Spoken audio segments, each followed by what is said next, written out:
Okay. I don't need to look at the camera for this. Hello and welcome, everybody. On today's episode of Interviews Underground, I am joined by a good friend of mine, Branson Jones. Jamie, hello everybody. The internet did not want you to say that, but what Branson said, in case it recorded weird, was, "Hey, what's up, everybody?"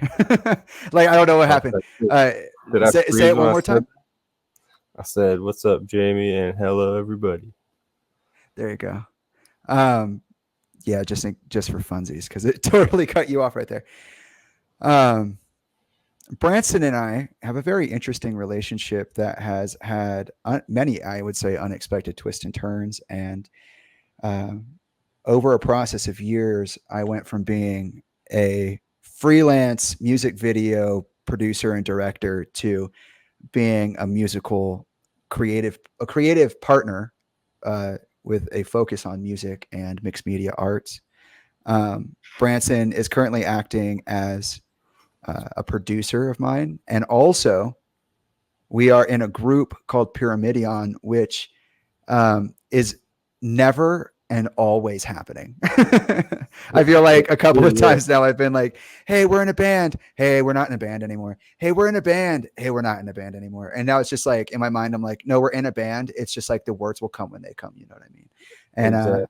The idea so has yeah, already been planted. it's been mega planted It's and a very strong much idea so. and foundation, and we do We have a we couple songs, so we we do. technically are a Yeah, band. we technically are a band. We probably have about 4 or 5 songs in the mix, and I'm actually going to ask you for another one today because I know what the second track of the 3-track schism set's got to be. It's got to be a fight track. I need a fight track. I think I have. I probably have some of those. I've I definitely need. made beats that sound like final boss battles in video games. I need. See, I need it to be like. Oh, we'll get into it. We'll get into it. Um, let's see. But yes, we have a lot to talk about today. We actually went over some of the topics already, and that's not even covering the stuff that we are actually, like the guidelines that we're scheduled to talk about. So I am fascinated, and I'm super excited to be able to talk about psychedelics also this time around for all of our younger viewers and for all, purposes of disclaiming. Um, well, hold on. Today we're going to talk about a lot of things. Branson and I covered a few topics already, but that was just stuff that came up in the thought. So I'm very excited for this conversation. We are going to cover what you might call mature topics today. So for all of our younger viewers and for all of those who would benefit from a disclaimer, I have to tell you that we will be talking about psychedelics, mental health awareness, and mental illness. We will be talking about life and death and its fullest. And so, if any of those things are bothersome to you, triggering for you, or uh, well, anything beyond that definition, I would like to let you know beforehand so that you're not triggered, or so at the very least you can prepare yourself for one awesome and super fun interaction between me, Jamie Bennington, and that guy, B. Branson Stone. Branson's a very cool guy. I'm super excited about this. The same way I was excited about talking to Josh, I'm excited to talk to Branson because, again, I would say, actually, I think this is probably even a good place to start because I have to bring up the video. We're going to take a moment to breathe and settle into the conversation. Then I'm going to pull up some memories and we're going to start there. But I will seed the idea that Branson and I once could not even speak to each other regularly. I feel like one of the things that we connected on when we reconnected was like, at the time we were going through so many things of our own suffering, our own joy, that we couldn't really see each other on a certain level. And me in particular, I had massive challenges in seeing Branson that I was kind of like overjoyed to grow out of when I introduce myself to Branson, because I never had a problem with Branson, to clarify. That might sound like I think Branson is X, Y, and Z. I don't think that. We didn't have a beef. It was more like I just was so on my own track that I had to keep my head down, and it prevented me from making meaningful connections with people, in particular connections that are derived from, by essence, understanding someone, comprehending their existence. And I just could not comprehend another person at the time. So, this is a full circle, a lot of full circles right here. And with that being said, we're going to take a break. Branson and I wanted to smoke. We like to use it as a tool for our energy and the amplification of that energy. So we're going to take a second to breathe. And then while we do that, I'm going to look for the memories and we'll jump right into it. Sounds like free period. Got a joint rolled here. It's one of my specialties. Some people will call me a roll smith. It's crazy. Nobody would say that about me. But I love that for you. And actually, you and Mandel Moreno have two of the, in my opinion, most interesting rolling techniques like to watch. I like watching you roll joints. When you came to the house, there's a video of us on Instagram of you rolling a joint and me talking about the song structure when we were recording. And it's just fun to watch people roll in general. But like, I don't know, maybe it's because we create things together too, that it's just like fun to watch your process. So that's one of the ways, the way people smoke says a lot about people, and or a person. And Mandel has this insane method where it takes literally like 5 seconds. It's like 2 moves. And I'm like, what? How? I can't even tell you what it is because I don't. Like a cartoon. How they use roll it. it all quick. Do you use the dollar, or was that Mandel? That's probably Mandel. I've never used. I just use my fingers in the weed. He does this crazy thing with a dollar where he just like scoop it up and done. I'm like, what? I can't even remember, but it's like 3 moves, and I'm like, I'm really bad at that stuff, but I could probably do that though. I have seen that done before though, the dollar technique. Oh yeah. Yeah. But what's your special move? I'll show you. Unless it's trade secrets, I wouldn't want to. Nah, I won't keep any rolling techniques. But you have the paper, it's already folded. Yeah. My trick is you fold this one another time. Okay. So then you kind of have this boat shape. And you put the bed of weed in there and it kind of just levels out.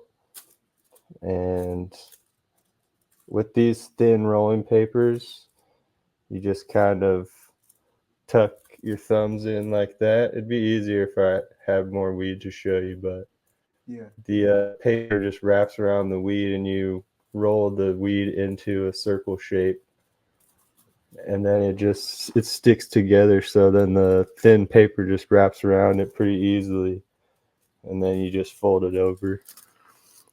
That's my technique.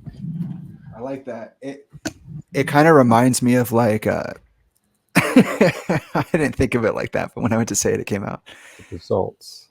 I see that. Yeah, that's the way I see it in my head. But what I almost said out loud, which I'm going to say now, is that it reminds me of when you try to get the extra toothpaste out of a roll of toothpaste. Yeah, because it's that same kind of like rolling. It's not really. You're trying to compress it. You're trying to get the most of it together, like compact it. There you go. I guess you wouldn't say that about the toothpaste, but with the weed, I would say compact. Yeah, the weed, that's what helps it if you have sticky weed and it kind of sticks together. But yeah, just using the kind of make sure that it doesn't fall out with these fingers, and you make a cylinder shape with the weed, and it makes it pretty easy to just mold it, then wrap around. I like that. I call it spliff science 101. Do you like tobacco with your weed? I used to, but I don't do that anymore. But I like the word spliff. I know, me too. Whenever I think of like a boss line, like I'm a bad bitch, I hear Little Sims, the "fuck your blunt, man, I want my spliff." I'm I do like, like spliffs better than that's all I than hear. proper though. I've gotten used to it. I didn't used to like tobacco, and now I can stomach it. My body has an interesting response to it, but spliffs in particular are things that I've had to get used to.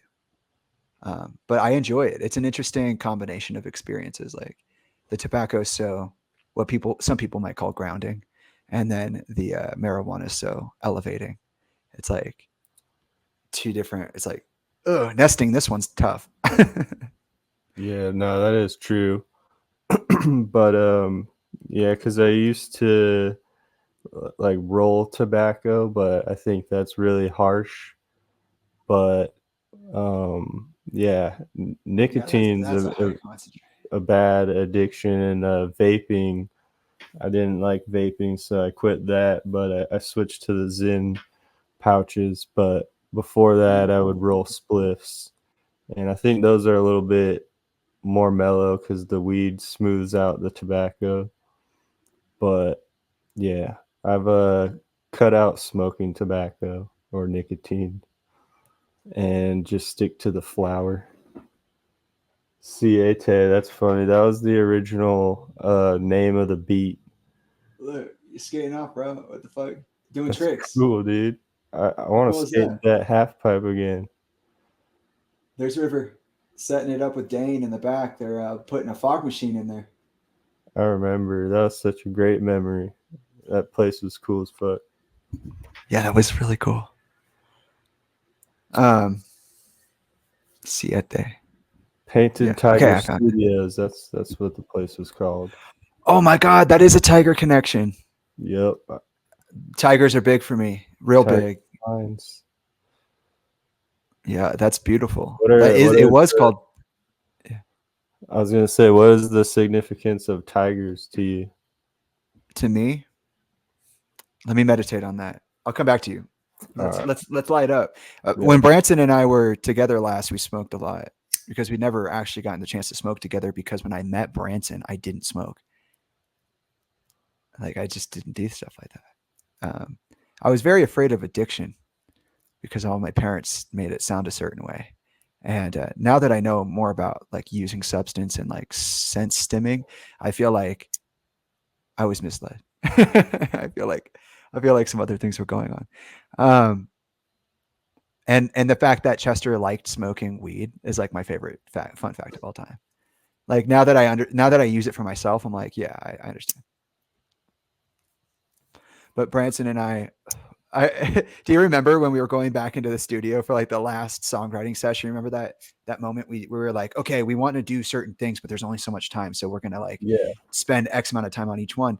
And right before we went inside for the recording session, I was like, wait, hold on, no, this isn't right. Like we have to set the scene. And I like pulled you aside, and I was like, okay, so we have to like say from the time that we walk in, it's like something's going on, so that we have a time to walk out. You know what I mean? Like so we can like really go into the energy and we can like be anchored to reality at the same time.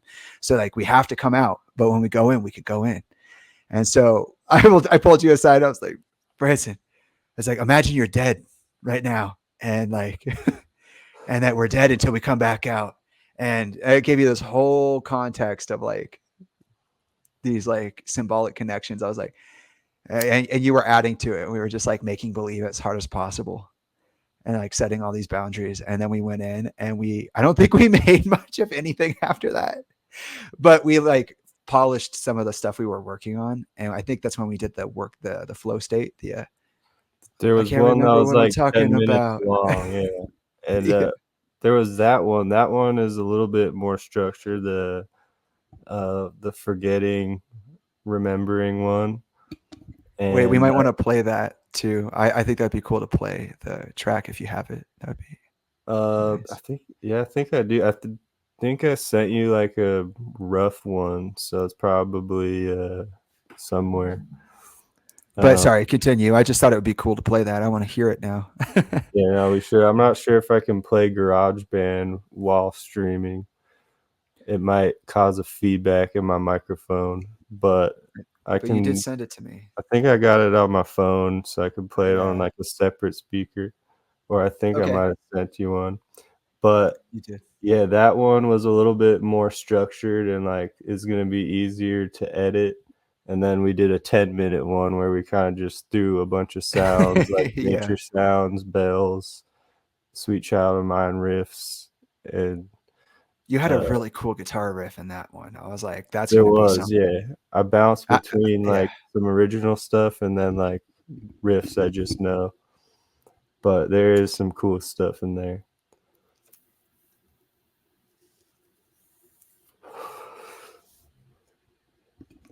But yeah, when we went in, we were like, we had smoked and just talked about a lot, like right there and then. And then we were like, okay, we're dead now. Go inside, or like, or maybe not dead, but like non-existent. You know, like we're leaving this dimension and going into the other one. Right. It And was like a Ghost Riders concept that we had done. yeah, I love that you have that association. Um, but so this is like a full circle moment too. When I talk in my practice about connecting moments consciously, this is one of the ways that you can do that. I just want to drop this because I talk about my practice a lot, and I think it helps to understand how I think sometimes to see what I'm thinking. Right. So when we're doing this, when Branson and I are smoking and talking about the last time, it's like we're tying energy into the conversation, like grounding, so to speak, in a psychic environment that we're creating, a bridge so we can more. I kind of see it as like a way of creating, like you said, using like the marijuana makes the tobacco softer or like softens Less the edge. harsh. And yeah, that's kind of how I think of it, right? It's like we don't have to go in dry with this. Yeah. um, but without all, in the same breath, it's also like we're there right now. That's how it is. We're bringing that energy back. And so even though we are in the same state but in different cities, uh, we're also in the same house, in the past, present. It is. It's really fun. I like reminiscing on it. I could kind of see image. It takes me back in my mind's eye, just in the creek in Sedona, Yeah, just on that the was fun. rocks and stuff. It was dope. Yeah, you were the first person to record or write music with me in that house. And then it was Mandel.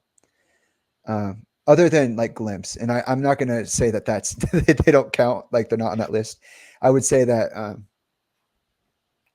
when I say that, what I mean in specific is like friends coming to like make stuff. So I think it's cool. I was like, actually, the reason you were there at all, and to me, guys, this is definitely like a vote of character.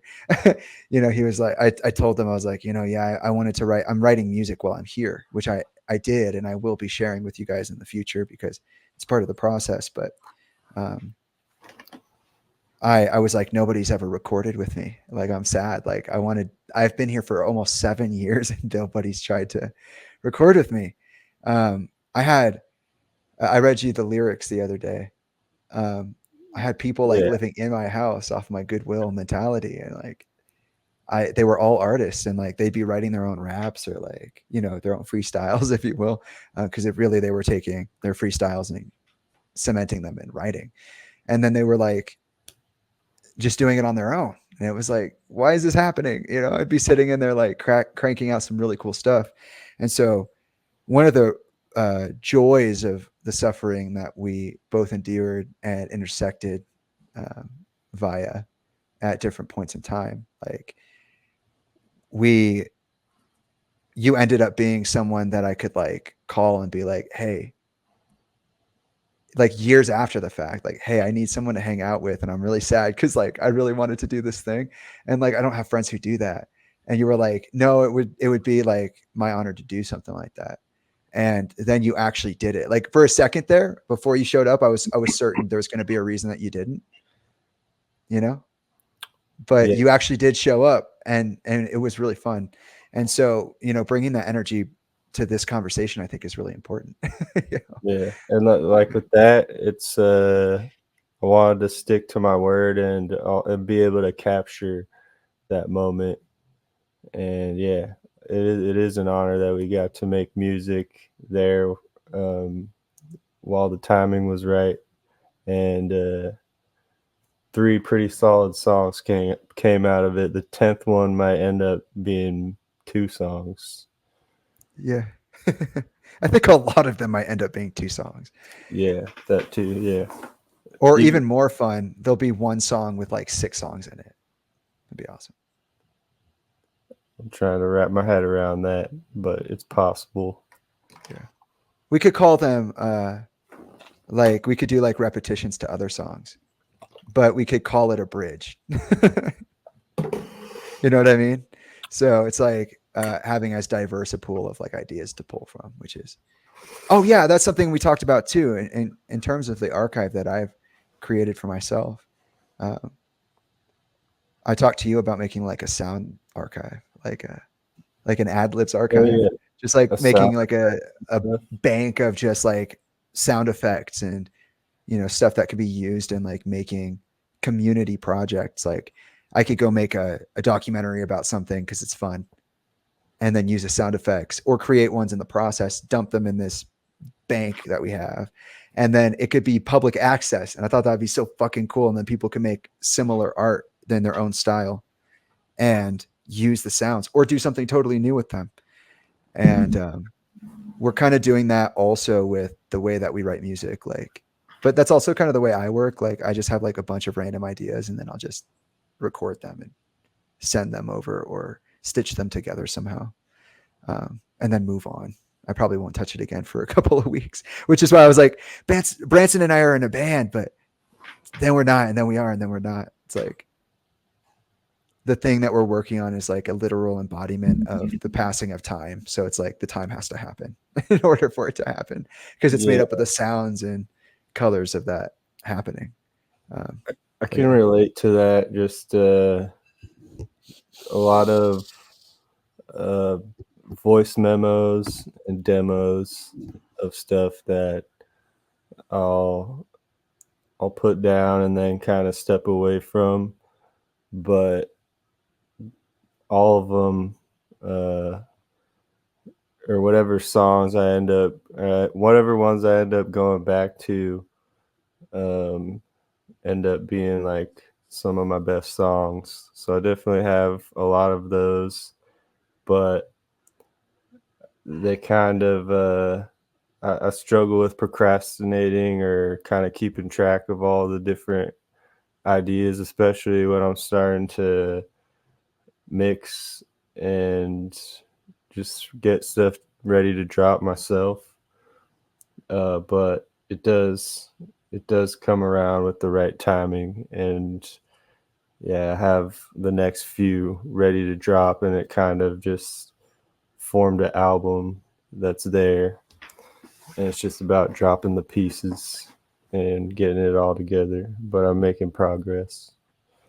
And they're all really cool too. Like I ended up doing that guitar solo that I Yep, just threw at you, the philosophy. because the Philosopher's Stone, because I was listening to like I was listening to your I'm not gonna, I keep saying the word like, and I know it, so I have to now force myself to stop.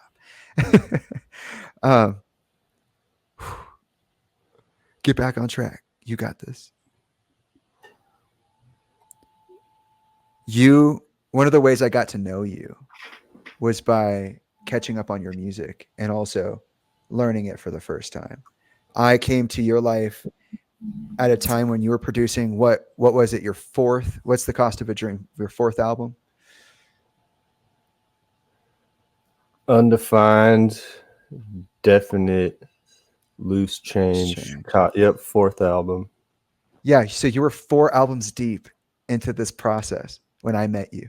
I didn't get to see anything before that, and I didn't even get to see the final product until I reintroduced myself to your energy, like before we intersected again. And I think that was a really interesting way. Did I cut out there? You did cut out there. I heard that one. A really interesting way. Oh, it was a really interesting way to get to know you because I got to see your timeline, your scrapbook of your life. That's how I see all my art or my postings. Like I'm putting them into literal timelines. And so I see Yeah. them as like a continuous narrative, just with different symbols based on the energy that I'm engaging with. And I really appreciated your capacity to express yourself that way. Like I don't always know what you're talking about, but I know that I feel that. You know what I Yeah. mean? That, Like that I was see it. I can see that. that was one thing I really appreciated is you listened to my whole catalog and were genuinely interested in hearing it. So I like went back to the beginning and showed you like my very first stuff all the way through chronologically. So I even went back on SoundCloud. I don't really drop on SoundCloud anymore, but I subscribed to the Go or SoundCloud Go so that I could see the unlimited tracks. But yeah, scroll back to the very first one, and it was even a fun experience for me to reminisce on the times and look at my whole catalog like that. But that was one thing I thought was really cool because not a lot of people have gone and like listened to my catalog in its entirety like that or cared that much. Um, which I understand because I think they may have not uh, known me like that, or my new stuff is just a lot better than the old stuff. Well, I can see the evolution, right? Like I started in the middle, and then I got to hear like unreleased stuff up until now and the released stuff of now. And then I got to hear what's, you know, going on with me and you and some of the other stuff you're working on sometimes beyond that.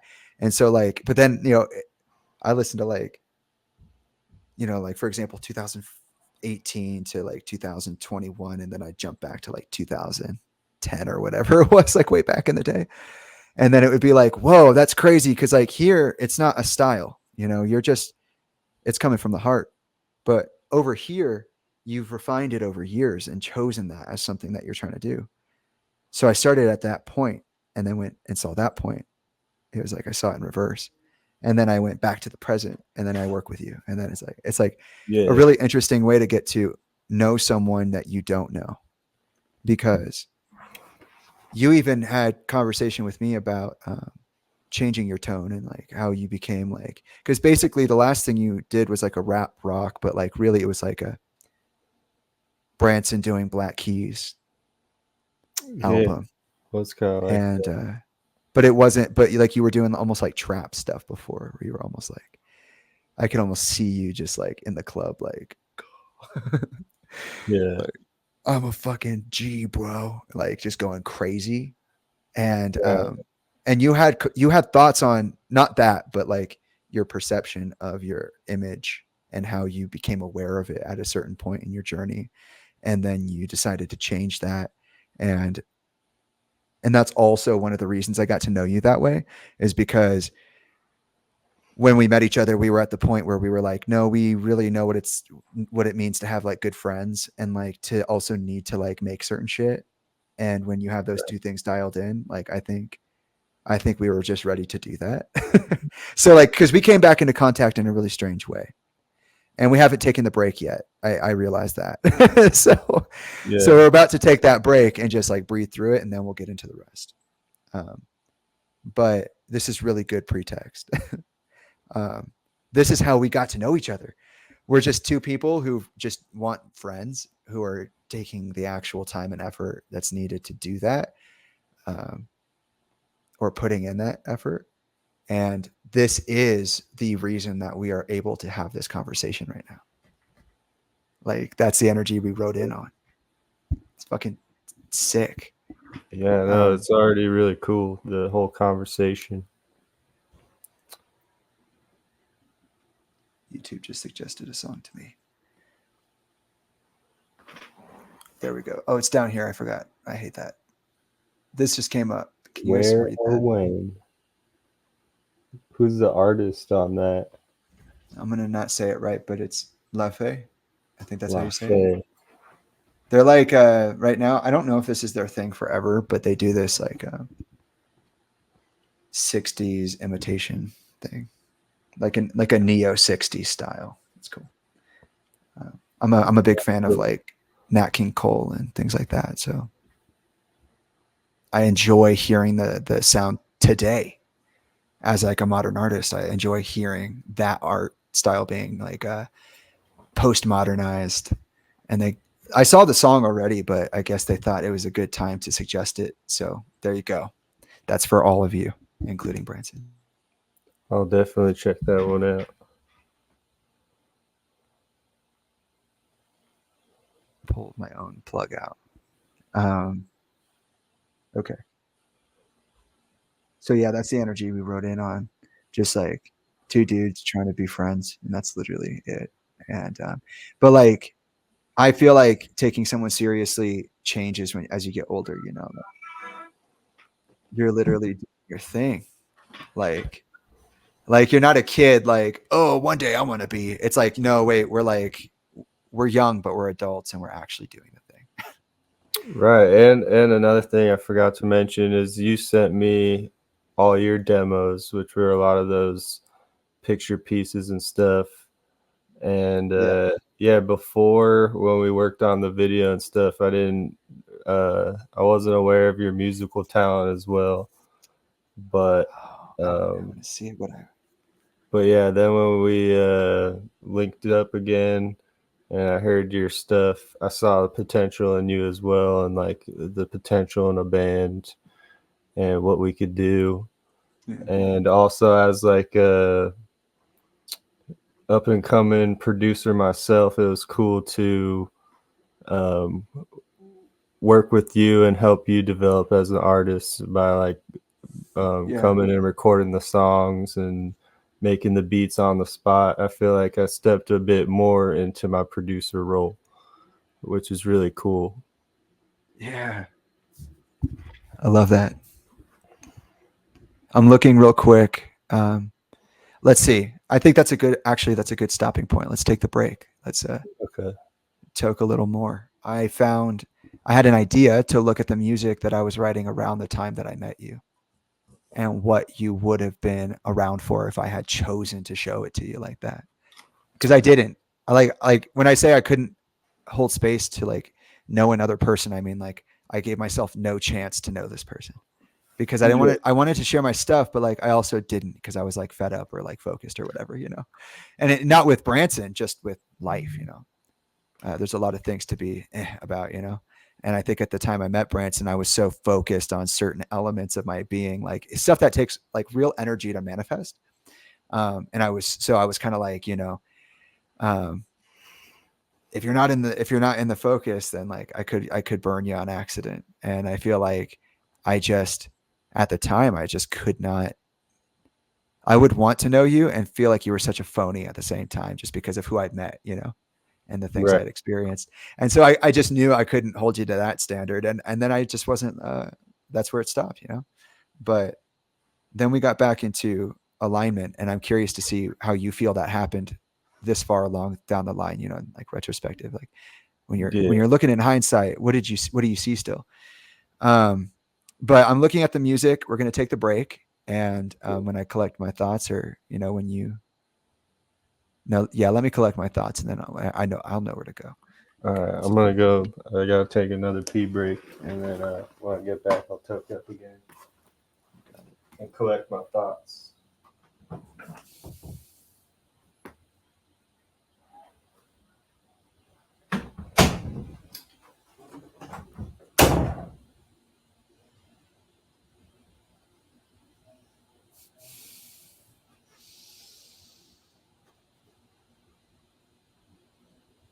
$2019. Okay.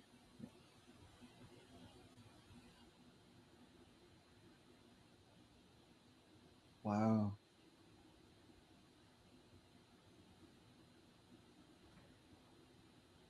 Wow.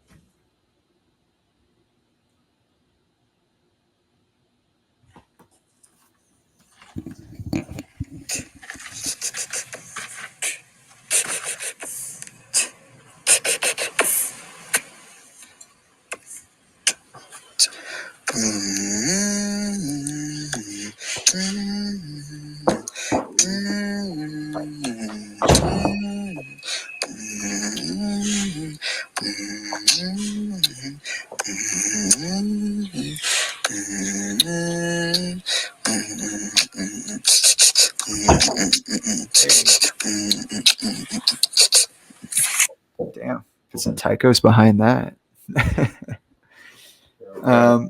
I wrote so much music. Oh, dude, what? Okay.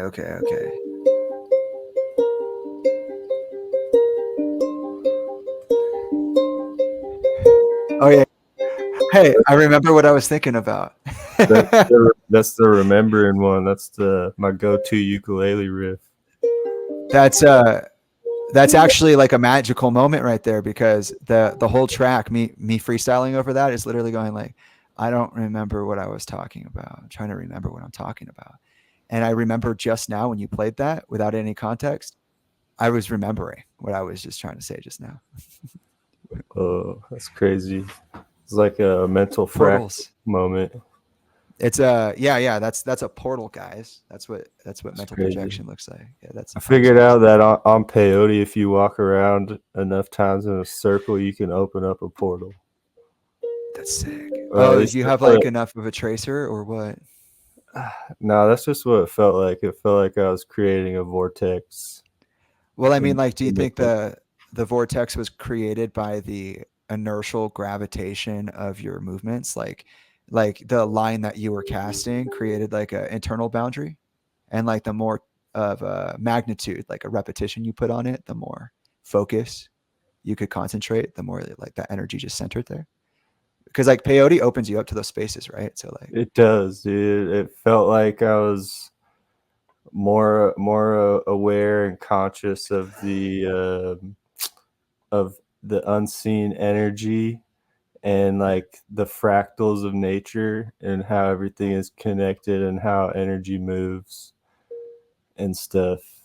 And yeah, what you said made sense. Yeah, that's really cool. And I could hear that like really that distortion on the mic. That's the voice I hear in my head. Yep, that's I forget. We might have used like a guitar amp sound effect, but on your vocals. I think it was. Yeah. It made them Like, sound it's kind of like megaphony. Yeah, like low cut and distorted a little bit. Yeah. Wow. Okay, so at the time I met you, this is preparing us for the break. Okay, so obviously we came back, and there was still a little bit more to be said. So according to this, the last recording I have before I met you was September 8th, 2019. At that time, I had written most of the songs that would be on Then, which are featured on From the Inside Looking In, which is what I retitled the Then remaster, which is these are crazy sentences. You know, I think I was pranking myself when I named some of these things. Now you have to say it like that every time. Damn it. I said Then 3 times right there. I don't want to say it anymore. But I was working with younger acts. I was actually producing for younger bands, which I never actually got to pull through on. Interesting stories, of course. One band was called Pushing Veronica, and the other one was called Slaves to Humanity, which is really cool. Aiden, the guy I was talking about a couple of weeks back, is a good friend of mine, I think, and he was in that band at that time. So that's who I was talking about, who I was writing with. And then I was also producing tracks like, no, that's not even it. Wait, that's not the actual track. I thought it was. But rap tracks for my friend Ethan. So that's why I was also like, oh yeah, it'd be cool to get to meet Branson. I would love to do music videos for artists. He was a artist in Phoenix at the time, and still is. And or I guess it's not Phoenix, right? Where are you? It's like I'm in Phoenix Gilbert. area. Phoenix, Oh, yeah, okay. I'm like That's right. 30 minutes from Phoenix. Yeah. I'm in the like Chandler, Gilbert area. Yeah. I forgot. That's crazy. I always think, because I don't associate myself like that anymore. So I guess sometimes I just kind of push out where you were in my head, because I grew up around there. You used to live in Gilbert. Yeah. I'm Yeah, pretty. through middle school and high school. Yeah, same here. Um, I think for most of my school years, I was in Chandler, but came back to Gilbert in high school years. I think actually I didn't do all of middle school. I think it was just 2 years, the last 2 years. I don't know if that how long middle school is. I think it's just 2 years, or at least that's how long it was for me. Seventh Oh, and okay, eighth. okay. So then I guess it was the first one. um, let's see here. So I wrote most of the songs on then. I was preparing and then performing a live show. It's the only live show I did as a solo artist. Um, at a bowling alley in Hollywood with one of the producers. They did a first Friday's night or last Friday's night, something like that. Um, one of the producers for Gray Days Amends. I was close with them for a while. That's a whole story I haven't told nobody yet. And I was performing a show where I performed a short version of Then live on solo guitar, Well, that's which cool. was absolutely terrifying. I really wish I had bandmates or something. And I didn't have a DAW or anything, so I was literally just taking. I the only music I could record is the music I could play perfectly, like and record, and That's that a good. included That's good performances. though. That's kind of prepares you for those live performances. So it's good to know your music like that. Yeah, my aunt Kim went with me, or went to go see that show, and they were on the live stream the other day, or I saw them tune in, and my cousin Kyle, and yeah, I played it. I played it. I played like the first song. I think I played "Welcome." The da da da da da da da da da. That one that has that line that repeats over and over again. And I got to like picture pieces, I think, and I started playing it, and I fucking forgot it. And I just stopped in the middle of the song, and I went, "Yeah, so I forgot it, and I'm not going to remember that," which is hilarious because I wrote it.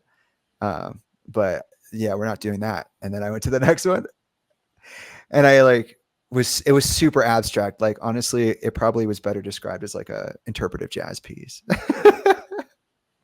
I got off the stage and everybody was like, "Yeah, that was fucking awesome." I'm like, I'm literally just like getting fucking tackled by my mind while I'm on stage for like an hour. That I'm sounds like sick trying to though. play the. Yeah, it was really cool. It's like I think people really enjoyed the oh shit, I fucked up and okay, I'm gonna keep going. Like learning from the mistake in the moment and being candid about it The because I was saying it improv. all out loud into the mic, like I was up close like this, just mic in the mouth, just like, yeah, this is fucking crazy, isn't it? Just move on. Did anybody capture that on video? I thought so. Kim said she did, but I asked her for a videos of it, and she did not send them. She sent videos of my strange '80s 3D performance, and but it still those weren't even like really of my performance. It was strange. Um, I somebody did send me the strange '80s footage the other day, which maybe I could play if I pull it up. But I digress because we're still going somewhere. But I performed that. I got off stage, and then some older woman. I say older just because that's the only descriptor I have. I don't remember what her name was or anything. Um, she came up to me and she was like, "Wow, that performance was intense." Like, I was like, "Oh yeah, sorry." Like, I was just working it out. And they're like, "No, yeah, it was great. It reminded me of Jim Morrison." And I was like, "Oh fuck me." That's crazy. I don't know if I love that or if I hate that, um, or if that's just like making me feel away or what. But like something really fucking funny, or like just like amusing was this connection that someone had of like, "Oh, you reminded me of Jim Morrison up there." I was like, "Okay, cool. That's I'll take it." pretty cool. Yeah, it's a. I'll take that as a compliment.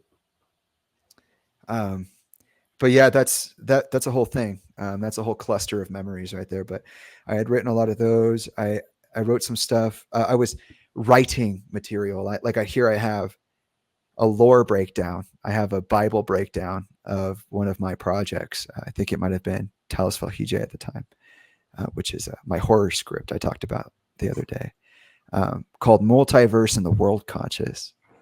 It's a virtual universe theory, essentially. But wait, Multiverse and the world conscious.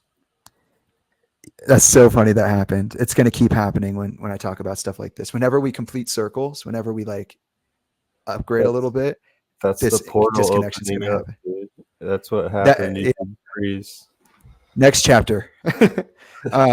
I was writing my theory basically on my virtual universe theory, because I was doing lore breakdowns about multiverses and the world conscious that connects all things, and revisiting old stuff and trying to revamp it and like give it a modern voice. That's something I like to do. In the past is I would go to older things and try to like reimagine them with a modern voice. Like I took all 7 scenes from my The Elephant short story and turned them into an audible, basically like a cool like Twilight Zone episode for your ears, which I'll put up eventually. I had done it in the past, but I took it down and it'll be part of my repostings. Like I've done scavenger hunt. I have like discussions in here about my albums that kept getting fucked up, and I wanted to get better at. Um, I have I have right here Down syndrome chorus number 2 and 1. Oh, sorry, I keep doing that. Those are me, like actual playing piano for my ideas about Gray Days amends recording sessions, because they had me on 3 songs, not 1. And so I have harmonies here for Down syndrome for the piano. Um, just like I did so much. Like I just graduated. My best friend just left me in LA. I was making my movie and I was trying not to lose my fucking mind. I was losing it, but I was, oh my God, hold on. Can you hear that? Again. Hold on. That's crazy. You can't really hear it on the mic, but you can hear it out here. I lived on like a really busy street in California, so all I heard all day was traffic. I was going to Just say, like, it sounded like a plane flying by. sure, all day. It's like fucking drives me crazy. I don't know how people keep just moving to California for no reason. But yeah, I had been going through all these things. So I had just gone through a lot of pivotal moments. Like I graduated, went to LA, became disillusioned with the whole Hollywood, entertainment system. Came out here, did my own thing. Was looking to hook up with like local artists so I could like network with people around me. That's how I met you. That's how I met G, because I was working on my movie when I met G. I was working at the cabin. That cabin became a lot of things for me. um, I had just done the Gray Days thing. I had just been abandoned by Matt. I had just had all these projects, and all my art friends were like literally falling away. My big falling out with River was like just over the hill. Like when we ended the movie in 2020, in 2020, like we kind of were never friends again. I tried to have like a conversation about like like a work review, because he was my DP, and he just like really wasn't happy with what I had to say, or like maybe the way I said it. I don't think he would have been happy regardless of how I said it. But yeah, there were some real things I was just trying to talk to him about, and so like, and we talked a little bit about that before, because that's actually one of the things we talked about when we started getting to know each other again, was like how we got into these situations with friends. And even those situations have evolved since we met each other significantly. But yeah, I was going through a lot, and I was literally holding on with like my dear life, like white knuckling it. It's like I was Chester's death opened up a portal of like when I say I went to Yuma and I got arrested on a day that shouldn't have existed. I mean, like this entire reality since Chester died is one of those moments. And it was a series around that time. It was a series of like catastrophic world ending. Like if we didn't make it out of the dimension at that moment, if I hadn't trusted my intuition, like just literally I'm like walking with my eyes shut, like just trusting my body to know what to do. And I rode each wave, here we are. And here we are. And here's me in my situation. And I'm in a place that's totally different than where we started, which I guess brings me back to, and finally to the thought of the matter, which is that, we both consider ourselves like masters of our own ascendant paths. Like, we are self-deifying, so to speak, in our own ways. And we bonded over that too. You have your mystery school, and I have my mystery that I exist in. And I think that that's something that's important to bring to the conversation, especially when we're going to end up talking about psychedelics and things like that, because we don't just casually use, like we're not just fucking around. Like we use for a very intentional purpose. And it is a part of the art for sure, but it's really more of a piece of like being a person, like a human being, just becoming a Yeah, better person, a it's more more of refined. a. I see it as like plant medicines, and um, there's like a certain um, spirit that each plant medicine has, like with mushrooms or the cactus or ayahuasca. It all is just there's a lot of kind of people trying to figure out what it actually is, but it's, if you look at what the shamans, or the way the shamans looked at it, it's, they would go into states of higher consciousness, and you could even call them aliens, whatever, like interdimensional beings you interact with.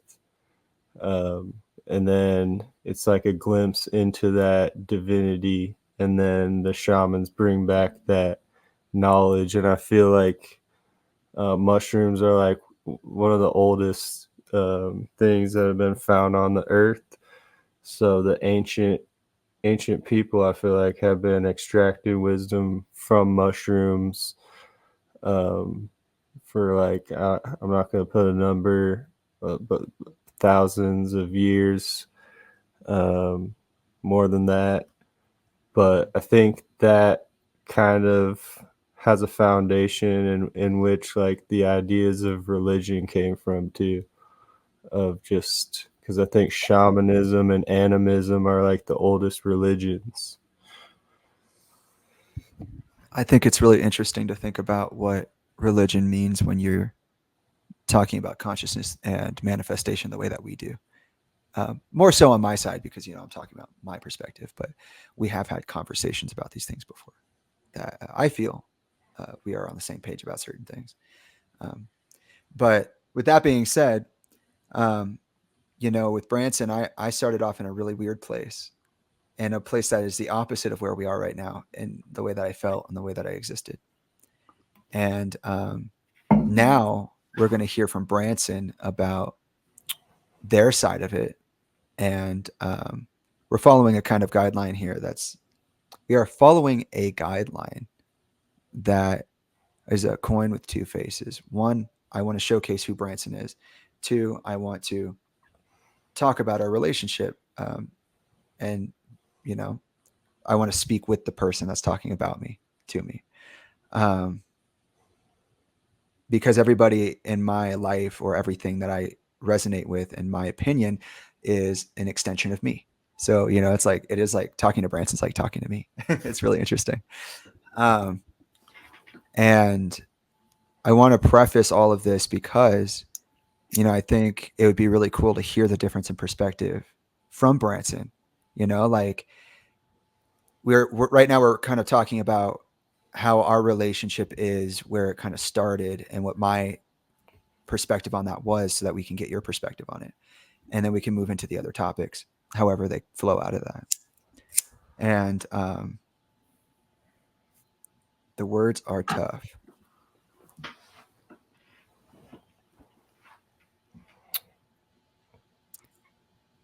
I think I kind of just wanted to demonstrate for a moment where I was mentally compared to where I am now, because um, we changed a lot. Like, I think our relationship is cool because a big element, a significant aspect of it is the fact that we've changed. And I would Right. say, Yeah. like, legitimately changed, like the way we think, the way we interact, the way we manifest ourselves, hold ourselves. And that's really cool. So, okay, we're done with the preface. See, super casual podcast. That Now was we finally start the podcast. it. And so I'm going to take a break. I'm not going to talk. And then whenever you are ready, you're going to say what you feel about what I said, your perspective on what you think occurred and what's important. And then when you're ready for me to be involved in the conversation, you can let me know, like, okay, I've talked about this now. What do you think about that? Or however it comes out. Um, it is now time to hear Branson's perspective. All right. So I'll just kind of take it back to where I was at that point. And so at the time I had recorded I was on the Cost of a Dream album. And that album, uh, I recorded up in Prescott, and our mutual friend was Josh. Yeah. So that's who I recorded the all the songs with over Rex Beats, and the song was "Don't Know Me." We were trying to figure out which song would be the best for a music video, and yeah, I guess we had mutually decided "Don't Know Me." In hindsight, I kind of wish we picked a different song, maybe like Stoned Ape, which was going to be our second one. Um, but yeah, and then Josh mentioned you, and said that you film music videos, so he was going to reach out to you and send you the songs and kind of pitch the idea. And yeah, so that's where it started. And you heard the songs and you were down, and I think you may have messaged me and we had talked about it a little bit, kind of the ideas and stuff. I sent you the lyrics to the song and we were brainstorming, and then we I went up to Prescott one time, and then you came to meet us there as well. Um, so yeah, we had a meeting there, talked a bit about "Don't Know Me" and kind of the idea for the video. And yeah, we had a Stone Ape would have been the second one. I don't know whose idea it was to film at Painted Tiger Studios. It might have been Josh's idea. But from there, we, yeah, I'm not sure how long after that, but we scheduled a day to shoot the video in Phoenix, is where it was. I remember going there sometime in the morning. So that's when I met you and River and the other guy that was there. I forget his name. Dane. Dane, yeah. It was Dane. Yeah, Dane do you was, remember that moment where do you remember that moment where we were at the fake bar and then he yeah. was like, "Oh yeah, your mom's made some crazy videos on this Crown Royal." And I was like, "What?" And it was like, yeah, he basically was just like, "Yeah, me and your mom have made like pornos together." And I was like, "I'm never drinking again. Like, I don't ever want to." That's crazy that you just said that right now. And we were all like messing around. I don't know if you remember, I had the Snapchat, but he has like a mic over his ear, like one of those ones that goes over Yeah, the face. I And we do were just remember standing that thing. there. There was a lot of props at that place. Yeah, at the studio. Yeah. But that was an interesting moment for me. I don't think I ever told you how impactful that was for me, because it's really hard to bring up in moment, like we're all making your video and it's like, wait, are you talking about you and my mom making porn together? Yeah, like, is he Oh, joking or? I guess not. Which is fine. I'm not saying it's a bad thing, but look, I'm just saying, for the shit that I've been Commonplace, going through. No, not even. Just for the shit that I've been or going just through. not at all? It's like, how could any of you even judge me? Like, you Yeah, guys are literally saying this shit to each other. Like, this was a normal thing to say. I thought that was normal back then. I didn't even realize the severity of it. Which again, it's fine. It's not like that thing's a problem. And I don't know if you remember that, so I wanted to bring it up. I think Um, was that. I do remember that, but was that on a Snapchat video? mhm. I think I saw that too, but I remember it because I was there also. Yeah, I would send I just Snapchats remember to people goofing. while I was hanging out with them. But yeah, that video happened in November of 2019. So guess what also happened right when I met you? Um, Oh, sorry, you don't really have to. You can try. yeah, I don't I don't know if you know me that well like exactly. that. You might have told Um, me I've that. told you, but you probably wouldn't place it like that. My cousin Xander, my 13, or I guess maybe 14-year-old cousin Xander, someone I'd grown up with. I was his aunt is, or his mom is my aunt, and she's my mom's sister, and she's the one who took me when my mother's meth dependency reached its all-time high, and she had to give us up.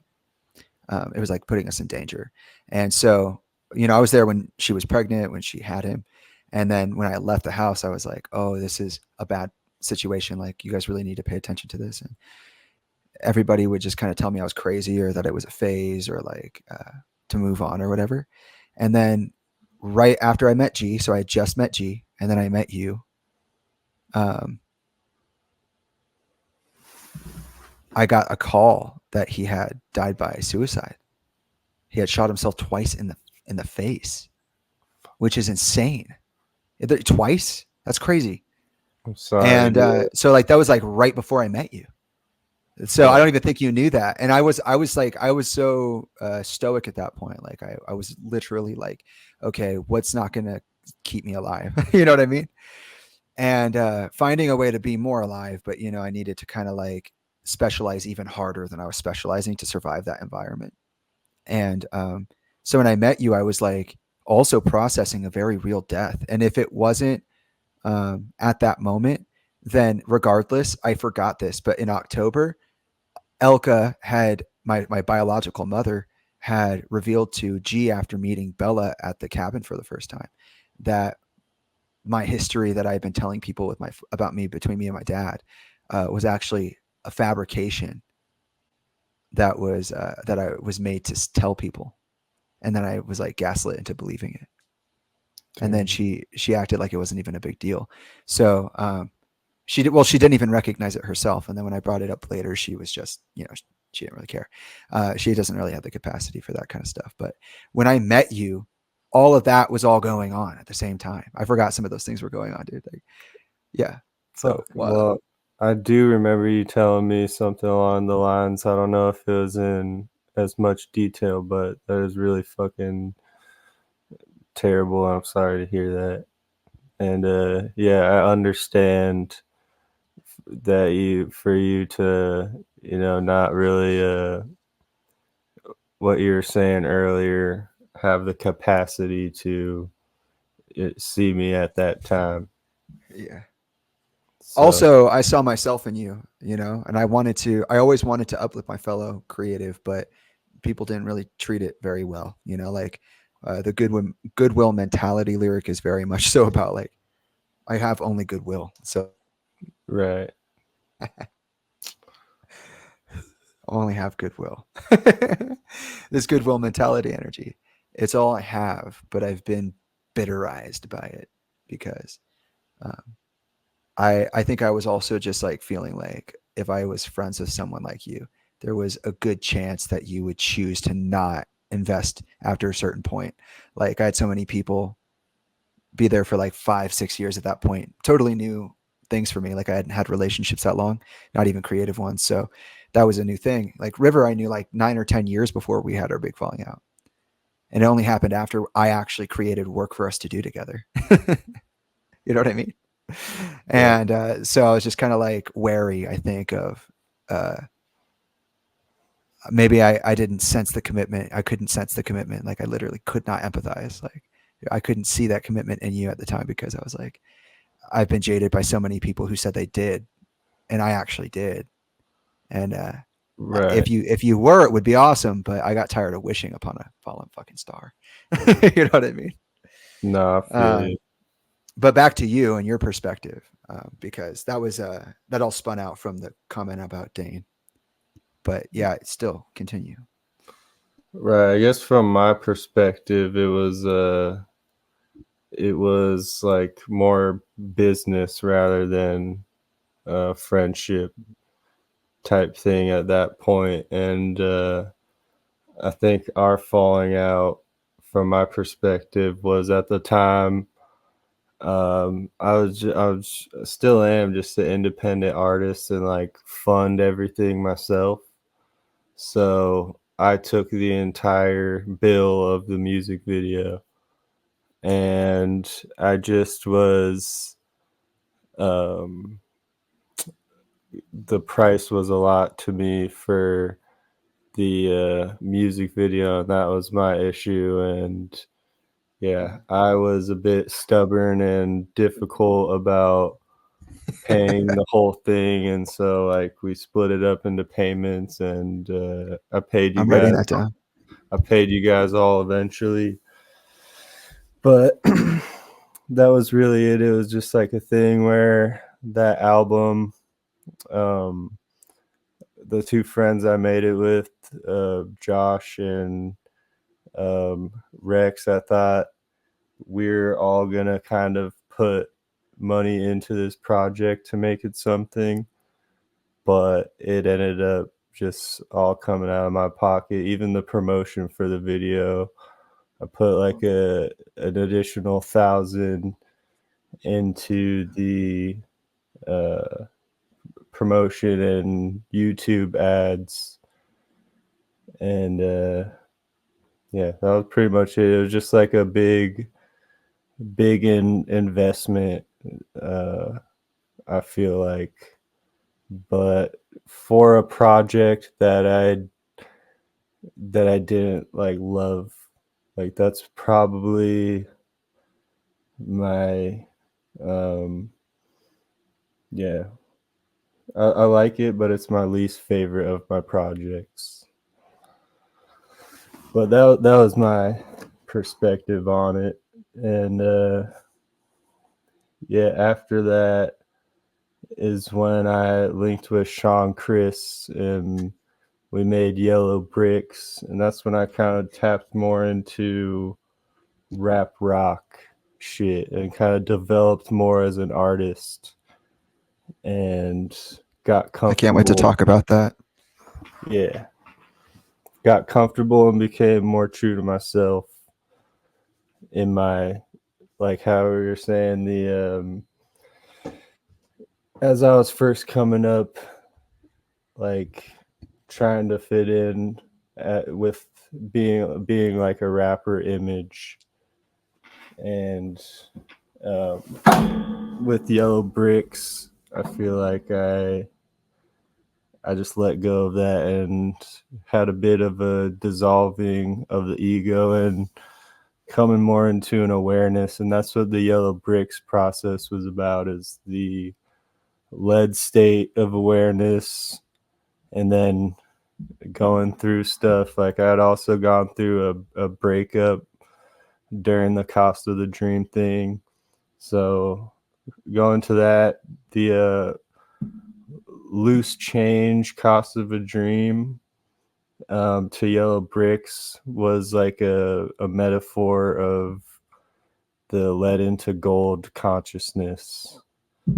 But it even progressed further after Yellow Bricks, when I just started stepping more into my producer and engineer roles and trying to do it all myself, which I can, but still realizing the value in working with people and collaborating.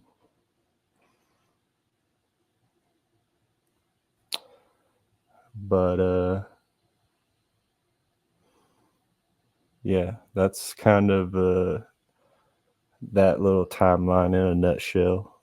But What about us re-interacting? that's What was what that like for you?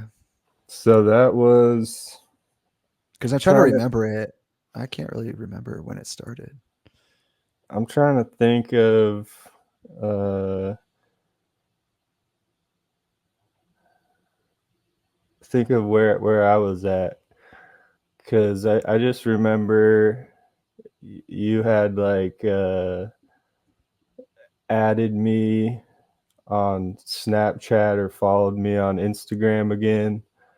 And it was during a time where you had started um, speaking out with uh, saying that it was when you had a turning point in believing the saying the main narrative of Chester um, committing suicide. It was when you had started speaking out, and Hmm. that's when Oh, I that's had right. just Yeah, I had that just was way told before. you. I remember sending you a message like that. I Yeah. admire your um, courage to speak out and speak the truth, speak the way you feel and stuff, and just wanted to show my support for what you were going through and what you were um, discovering. That kind of it didn't slip my mind, but I think the memory over time because so much was going on at the time. Um, I forgot that's like the first time that we interacted, Right. and that's really cool, actually. And I'm like I don't Whoa, like to hold grudges and stuff, so I was never like, oh, I'll Fungi. never talk to Jamie again over the fucking just not that big of a deal stuff. Like, I get it, and I get why the video costed more, because you guys took a lot of time to do the doodles and stuff, which is kind of ironic because I ended up doing those similar doodle animations for Asher Roth for his Yeah, teammates video. Um, hilarious. but yeah, you set your price, and I was used to paying like my friends or videographers I knew a lot less for a video, so it was more like Dude, me taking on an oh, industry price all by myself and then it's fucked. investing in shit. Yeah, I apologize for that. That was necessary for me, unfortunately. Yeah, Like I get it, I and I I was able to do it, so it's all to good. see it all that it's funny, like I love hearing it again because I'm kind of like, I'm remembering. Um, that was so long ago. I'm almost like it's not unbiased, but it's a pretty neutral experience now. It's like I when I met you, I was so fucking tired of not being taken seriously. And I was like, it's not that I was taking it out on you. It's not like I was like, this guy's gonna fucking could you imagine? That'd be Yeah, crazy. It was like I can't be cheap on myself. Like in the industry, it's even more ruthless than that. Like I was being really gentle, and I knew that, and I was trying to be too. Like I wasn't trying to be mean or anything, or overwhelming, or intimidating or anything. But like, I was so used to selling myself out. Like I'll yeah, do stuff for free that I should do for like real for real capital. Like it's kind of crazy how much I used to do. And so at that time I was practicing not doing that. And I had been around people that were so frustrating, and they would, oh my God, like River and I got called amateurs and like had like weird gossip started about us in like the TV industry for a second. because we were doing a music video for a guy in General Hospital. And he fucking blew up on us and was like, "You guys are fucking hacks," like blah blah blah. It was crazy. Damn. And like, so I was around that energy. I was like, I can't. I'm not gonna cut throats, but I'm gonna have to be a lot tougher than I usually am because I am kind for no reason. And that's been hurting me lately. And that's what I'm saying. That's business. I get it, man. Yeah, and that's why I was like, oh yeah, this has to be business. I'm a businessman. Like, it's not that, for me, it's like I was selling a house. It's like that's real estate for me too. So it's like, no, you want to be represented, I'll give you my best. And honestly, it wasn't my best. Unfortunately, I tried really hard. I think we did really good, but I would have done a lot of stuff different if I were more confident. Like, me too. I kind of chickened out a little bit. No, I feel you, but like it is objectively, it's a professional and great quality video. But like subjectively, from me and yours perspective, both of us could have like made it better, been in the where we are now, but that's not part of the evolution. We had to be at that point to be where we are. No, this is way richer of a relationship now because it's like that's the way of that's the way of a lot of friendships end. It's like we weren't even friends. and then this happened and I was like, wait, is Branson like a friend? And then I started talking to you. I was like, yeah, maybe. And then you made it to the house and I was like, oh, what the fuck? And it was really cool. But to think that was like the first interaction is interesting because I do remember it. And I remember like the sensory image that I get of it is like, or the after image is so specific, like the energy, I'm feeling something specific, right? I don't know what the fuck, but like you're there and I see it. And I remember kind of like almost telling myself like, hey, this actually happened. And it's funny because only now am I realizing that the part of the thing that I describe about us that I'm not describing very well is like, I went public to like defend myself and to like stand up and like try something different. And not a lot of people were supportive of that around me, but you saw it and it was like, oh shit, that I see that. I want to start talking to this person again. And then, now we're just like two dudes who know each other. We're out of that, like, buffer period and we're doing stuff beyond that, like moving beyond that. And I think that realizing it all in one sentence like that is really cool for me. I appreciate your presence here. But with that being said, so you reached out and then what happened after that? Because I don't really remember the sequence of it. Like I'm trying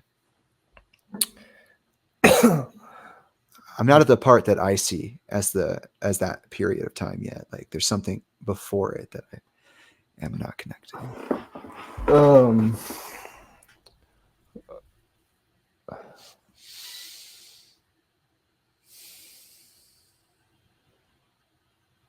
You had said that you had told me that you wanted to hear like some recent music, and I think I sent you Smoking on the Block. You did, yeah. Yellow Bricks. Bricks, yep. You listened to it, and then from that point, I saw that you said something about like alchemy and esoteric knowledge and stuff. I just started dropping nonsense on you. I was like, you know what? If Branson's gonna be here, that's kind of what my thought was. Actually, was like I was working on being more, not less accommodating in certain ways. Like I don't need to compromise on the way I speak, but I can shape a conversation. So I was like practicing that with you, and I think at one like I thought it would be taken differently because I was used to a different response. But you were like, "Oh yeah, bro, yeah, the Kybalion, yeah, like I know exactly what that is." It's just like that was it. It was like, whoa, okay, this is gonna be cool. during Yellow Bricks, I had I remember we like had some like mushroom trips in the studio and recording songs, so I felt like I was in a higher state of consciousness and receiving like downloads from the ether through like synchronicity and stuff. And it led me to this idea of yellow bricks and alchemy. And so I started looking more into alchemy, and that's where I discovered the metaphorical meaning of it all happening in our consciousness and awareness, of like a lead state of lack of awareness to the other, of a golden state of awareness. And that's what the book The Kabbalion's all about. So I remember I would listen to that audio book before I go to sleep and just like study it. And I did a lot of research on that. So when I see somebody else that has read The Kabbalion or knows about alchemy, I wanted to pick your brain about it. So it's more, yeah. I was just like, I'm a big nerd about that, the alchemical and esoteric knowledge. So it was cool to have a conversation with you about it, because a lot of people don't know what I'm talking about, or think it's just a lot of hoopla. But I see a lot of different people talking about Hermes Trismegistus and alchemy and like Carl Jung and stuff about consciousness. So yeah, it's interesting to just talk to like-minded people, and through your perspective, I expanded mine. Mm-hmm. Yeah, that's actually how you introduced me to your music. It's because we were talking about alchemical things. Um, there was something I wanted to say about that stuff you brought up because that was such a flavor. Um, the Kybalion I listened to on an Audible too. I found mine on YouTube, and that's when like a lot of things circle me. They orbit on different planes, which are like just like dimensions. Like they'll come to me in a song or come to me in this one piece of text on something that's folded in a store. Like those little things, those portals that can create greater meanings for you. The associations that I make. Let's see, how do I say it? I was learning how to see them, and one of the things that had this kind of like cyclical orbital pattern was the Kybalion. And I remember it was like 2021 to 2022, somewhere in there. I was like, because a big part of my practice was taking away the deity, taking away the religion, taking away the God element of it, and looking at it from a purely conscious perspective. Just using the material itself, can I work back an actual meaning or understanding of the way that it exists? And I use my own self as a template for that, or a canvas for that, a playground. And I had done a lot of work by the time I met you. And I brought up the Kybalion, but like you and I were listening to it around the same time too, which was really interesting. You said you had picked it up again. And I was like, well, that's crazy. Like, so did I, kind of, because I always, I get it in my mailbox, and then I'm like, nah, next time, send it back out. It comes back, and I finally listened to it, and it was like everything in the Kybalion, or whatever the hell you call it. Maybe we're pronouncing it wrong. I don't know. But everything that they were saying in there was stuff that I had determined on my own through my own conscious practice. And I was like, yeah, good. Because I didn't want to look at it for a while, because I didn't want it to influence the way that I saw things. I wanted to see it myself. And then when I finally saw it, it was like, oh, it was a test. It's like there was a shortcut to wisdom right there, and you chose to go the long way instead of the short way.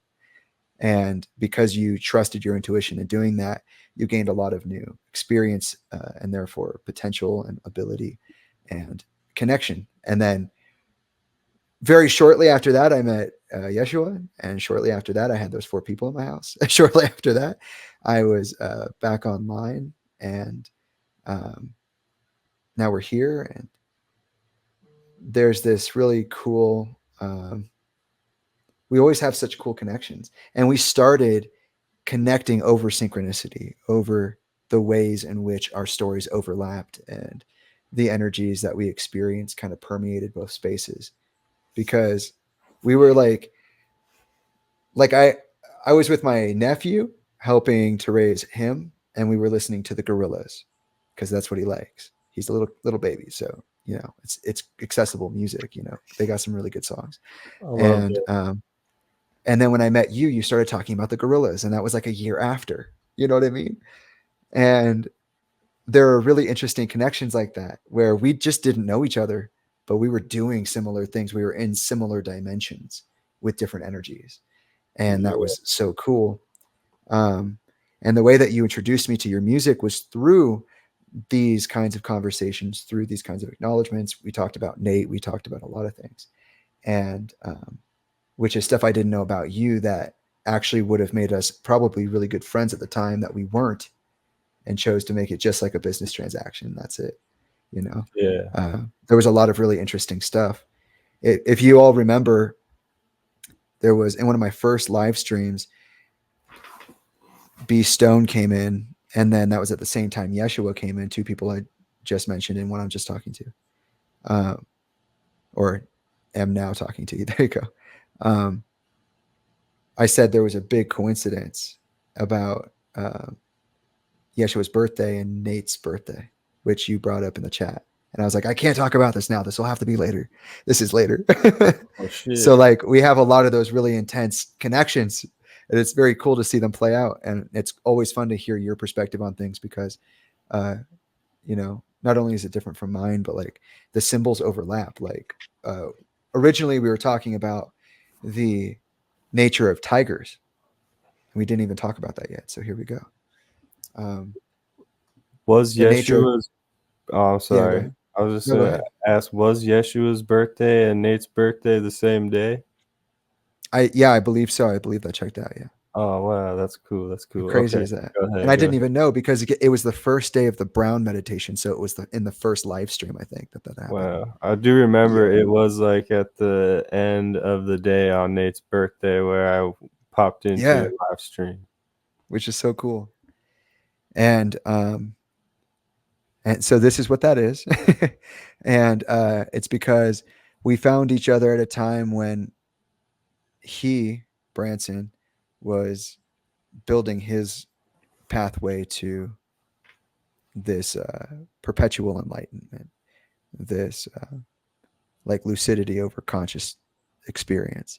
And so had I, and we, recognize that there's an alchemical nature to it that we'd like to attach.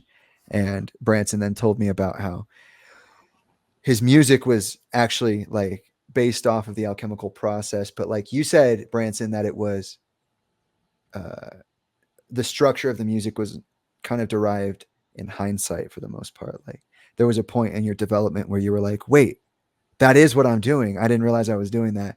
And then you decided Right. I'm going to go into that and do that, which is why I said it was fun to listen to your music in the from like now to like back when you started, because it's like the place that I started in listening to your music was where you had started making choices to go on that path. And then it turned out that our paths had actually become kind of the same path.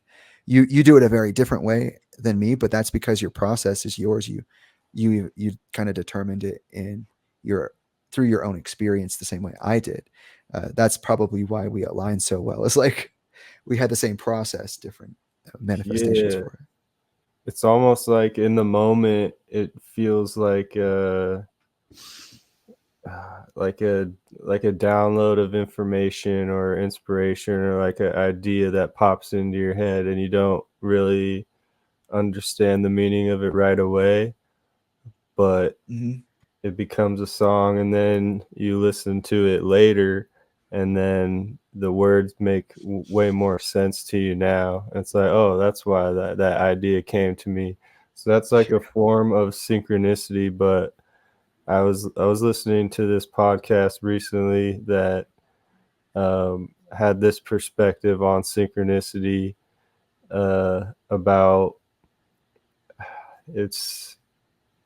how it kind of linked it to the state of dreaming in a sense, but it's a form of precognition, which is kind of like a intuitive or the psychic gift humans have that may be over or underactive depending on who you are or how much you've exercised that muscle of intuition. Yeah. That makes sense. No, that was really cool. Yeah, I agree. I see that. I feel that. And then, yeah, basically, I think the process was for us just like me listening to your music and then planning a time for you to come to the house, pretty much. And like we were working on stuff in the middle there too, because, I enjoyed your music. That's how I got that guitar solo out, is because I was like, you sent me Yeah. like the last quarter of your discography, and I was like, there's one song on here with nothing on it. What is going on? I have to help with this. And then I was Yeah. like, I don't even care if you want it. Just this is something I did. Happy birthday. Yeah. Here's a gift. It turned out to be a really cool piece. You still gotta send me the stems to it, but that's the Santana No. Oh, okay. style. Yeah. My bad. I'll do Santana it. style guitar solo. But that's a good song. I feel like I have a few songs now that have been inspired by that Kabbalion book, and Philosopher's Stone is one of them. Yeah. And then Metaphysician Yeah, was another. that's another thing I was gonna say is I sent you a few beats pretty early on too, which one of them was Metaphysician, and that became something. But there's like an energy though that you are harnessing in your art right now that's like so I don't know, I resonate with it. Like I liked all of your music, which was not shocking to me, but surprising because sometimes I don't like certain interpretations. Like it just feels kind of glassy to me or something like that. And I didn't really feel that way too often, or I don't think it even came close really.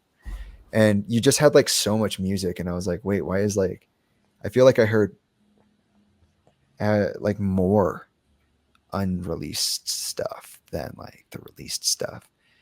Just because that's the way it usually is, there's always more ideas, but I feel like at one point I was like, how do you not have more of this out? Like how do you not this is crazy. Like you have so many interesting things here. And a big part of our discussions on music have been like you producing for me, but also like me trying to produce for you a little bit, like not even in a controlling way, like, oh, I want to make music and whatever. It's like I kind of wanted to just help you in your process of doing what you do, because you have so many cool things to share, and also your ideas are really cool. Like the stuff we worked on was fun and informative. I feel like the creative session was definitely creative. Yeah, So that first beat I made, I feel like was one of the best beat tracks with the bass line.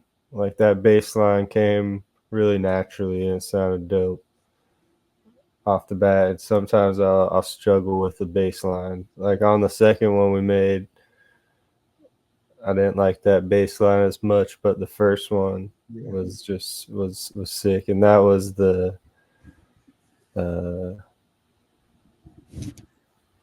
remembering one.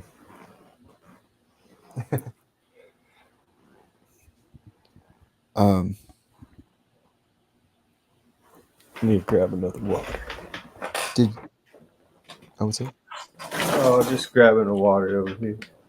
oh, okay. What was I going to say? I was going to ask you if there's anything that we were working on that you wanted to share today. or anything that you're working on that you want to share. Yeah, we should play a couple, like the Life is a Beach one. Yeah, that's That one I've one, shared before too. that That'd one be for good. sure. And did you ever find that that remembering one? I'm not sure if I did send that to you or not. You know, my phone just like deleted a lot of my recordings history with people in the text messages, so I may not have it, but I'm gonna look real quick.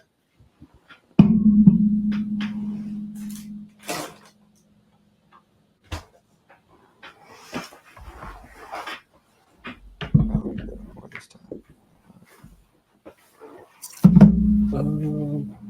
Let's see. I can try to. Oh, I didn't find it yet, but I didn't tell you either that when I played your music on the live stream the other day, I started with Stuntman.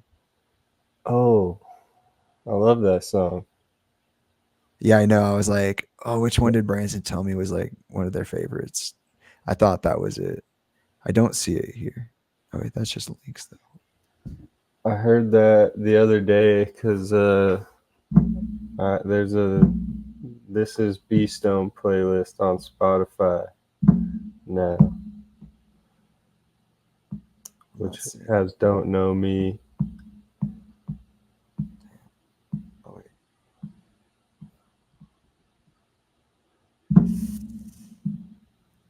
No, I don't have it. It took it away. My phone fucked it up. My phone took the tracks, so I don't have them. I can't access them. So you'd have to do it. Let me know if you can hear these.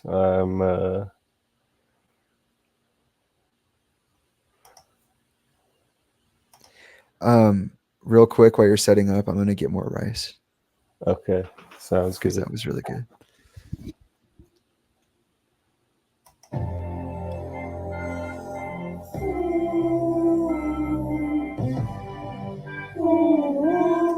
Can you hear me? Can you hear this one? Yeah, I can hear it.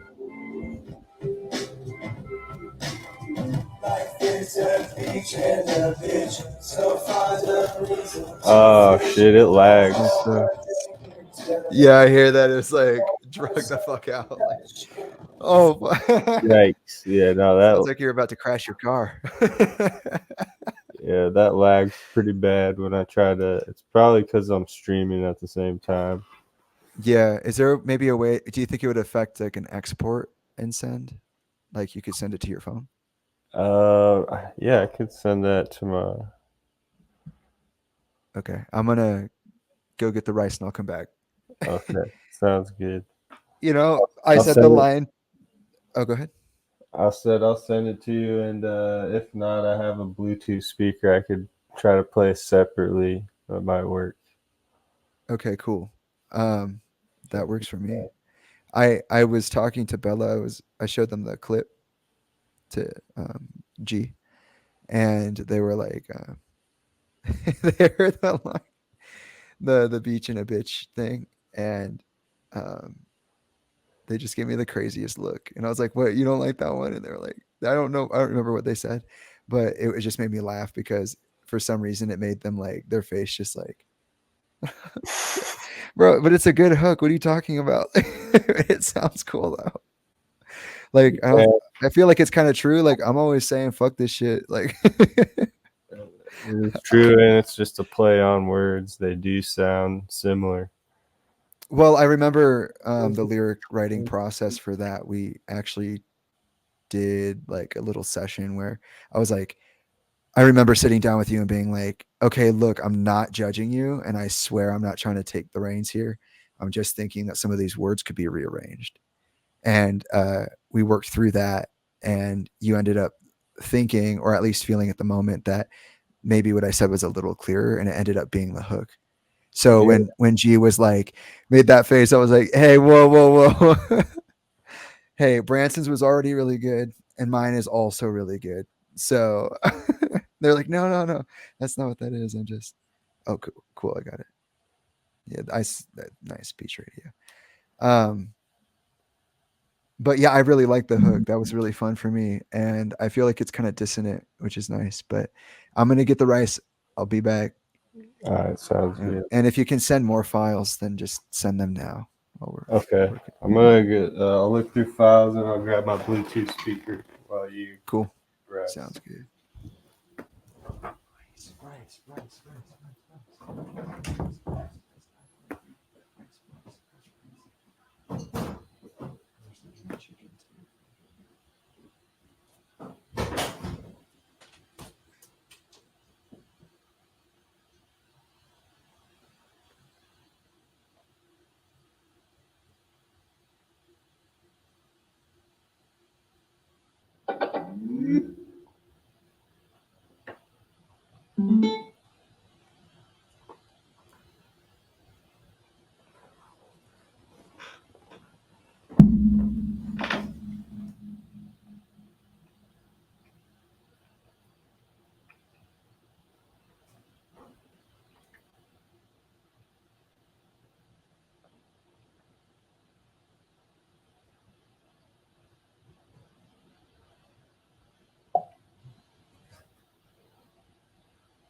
Life is a beach and a bitch, so find a reason to fish. Don't overthink it till it flows over, sinking session. Fix a leak in the ship at the tip of the iceberg. Heat till it drips, don't slip when the tides turn. Deeper resistance is scripted decipher. Seen this equipped with the right words, so you might learn a few things. How to tame a mood swing, no colors in your mood brain. Whose game is this? Life's a bitch, I'm in that butane. On the beach with my boot thing. You ring, I'm on B&B, keep it moving. Oh yeah. Don't say, yeah, what I wanna say, yeah, what I wanna say, yeah, what I wanna say. Life is a beach and a bitch, so find a reason to fish. Don't overthink it till it flows over, sinking session. I fix a leak when it drips.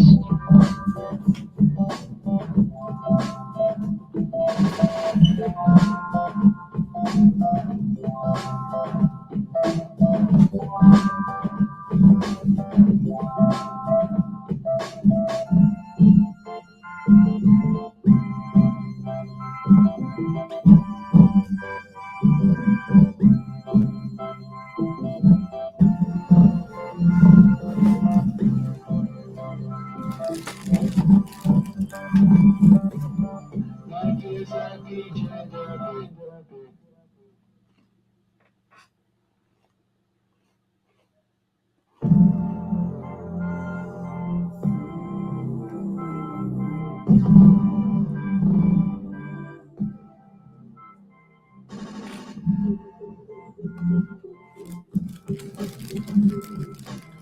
Life is a beach and a bitch, so find a reason to fish. Don't overthink it till it flows over, sinking session. Ups and downs, give and take, in the yang, that's all I say. Good days, bad days, all the same, that's all I say. Another chance to get out of bed, another chance to lay down again. Take it in, slow down, take a break, take a break. Might get worse before better, hey, that's okay. As long as you're moving, not staying in place. Can't control the damn thing, but your own pace. Keep on keeping on, it's your own race. A nightmare and a dream. They walk into a bar, they sit down and they order some drinks. Life is a beach and a bitch, so find a reason to fish. Don't overthink it till it flows over, sinking session. I fix a leak when it drips.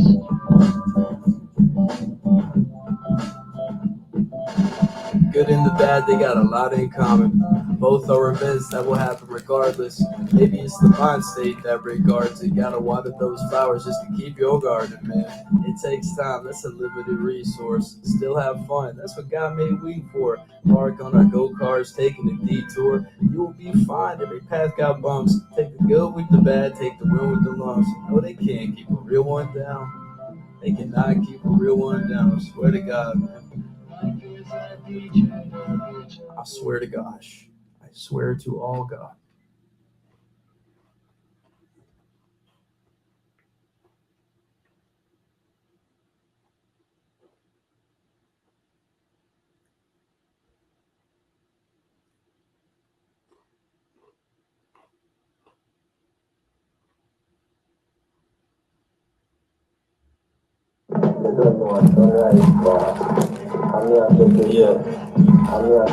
The universe is mental, all is mind. In the beginning was the word on, word to the wise. Rings true to the new design that blew to the fruit of life, the food for the thought that might facilitate out of body states interface with the universal hologram. Focus right in time space. Right's greatest photo, green hello to the Elohim, so for the metal beam, one with a yellow beam. Storming a spell on me, to help it freeze over for heaven's sake. It's only a matter of the degrees. When Saturn returns, I should feel out of the tree. A life of see the patterns like a technicolor dream. Cause and effects and the correspondence as above, so below is what I respond with. The universe is mental, all is mind. In the beginning was the word on, word to the wise. Reach true to the new design that blew to the fruit of life, the food for the thought that might facilitate out of body states interface with the universal hologram. Focus right in time space. With the text in my mind in a confined place, I'm picking the pace up, getting a prime state. Putting thoughts on a blank canvas that I paint. I saw a fork in the road, decided to I'm jump. back. Only way out of stoop when you in dire straits. That's what you gotta There's do. oh. Why is it so far away? Fuck it, I'm on the move. How much can my tires take? All gas, no brakes, so stick to the code. Go bricks, take shape, no trip on the way. Don't stick no thing, go break my bone.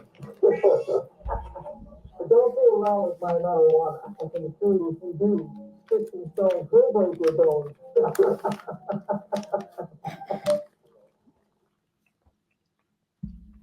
Yeah, that was the Ohm track. Nice. Snack break intermission interlude. Perfect. It's cool that you're sharing your music. I also have the Beachin' and Bitchin' track. That was the first couple I played. Yeah. This is the one with my verse on it, and then I have the one with Bedroom's verses on it, which is really cool.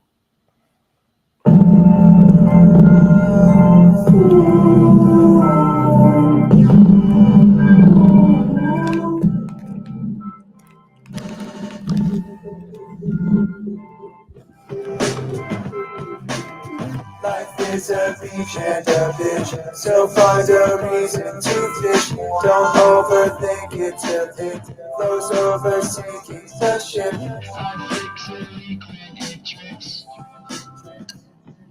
It's a leak in the ship at the tip of the iceberg. Heat till the drips don't slip when the tides turn. Deep over guesses a script at the cipher. Seen is equipped with the right word, so you might learn a few things. How to tame a mood swing, the colors in your mood ring. Whose game is this? Slaves a bitch, I'm in that booty. On the beach with my boot thing. You wearing a mark, B&B, keep it moving. Oh yeah, don't say, yeah, what I wanna say, yeah, what I wanna say, yeah, what I wanna say. Life is a beach and a bitch, so find a reason to fish. Don't overthink it till it flows over, sinking the ship. I fix a leak when it drips.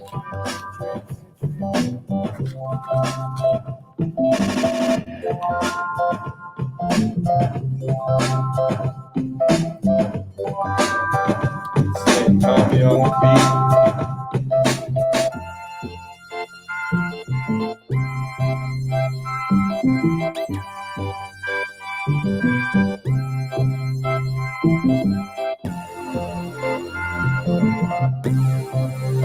Life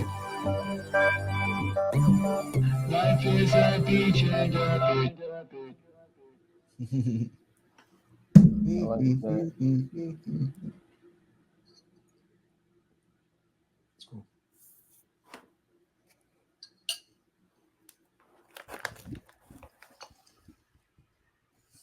Yeah, I still like the vibe. Me too. I like Bedrooms verses that he put on there. Do you remember those ones? I was trying to remember, but I don't remember. Alright, I'll play that one next. Sure. That one is Reaching and Bitching.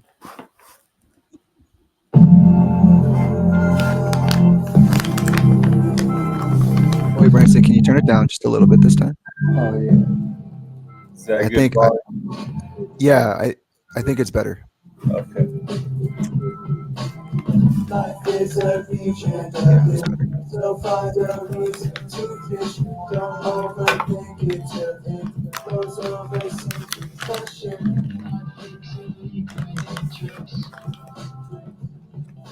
Ups and downs, give and take, yin and yang. It's all the same. Good days, bad days, all the same. It's all the same. Another chance to get out of bed. Another chance to lay down again.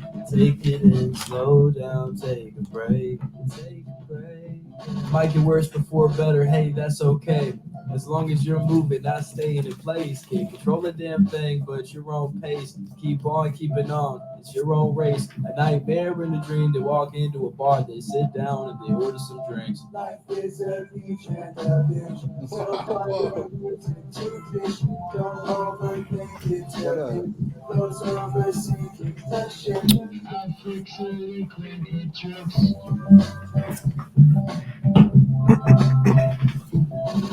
Good and the bad, they got a lot in common.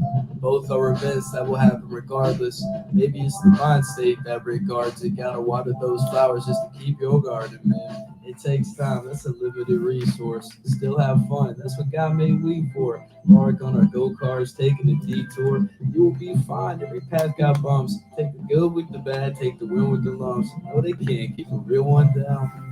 They cannot keep a real one down, I swear to God. I swear to gosh. I swear to all God.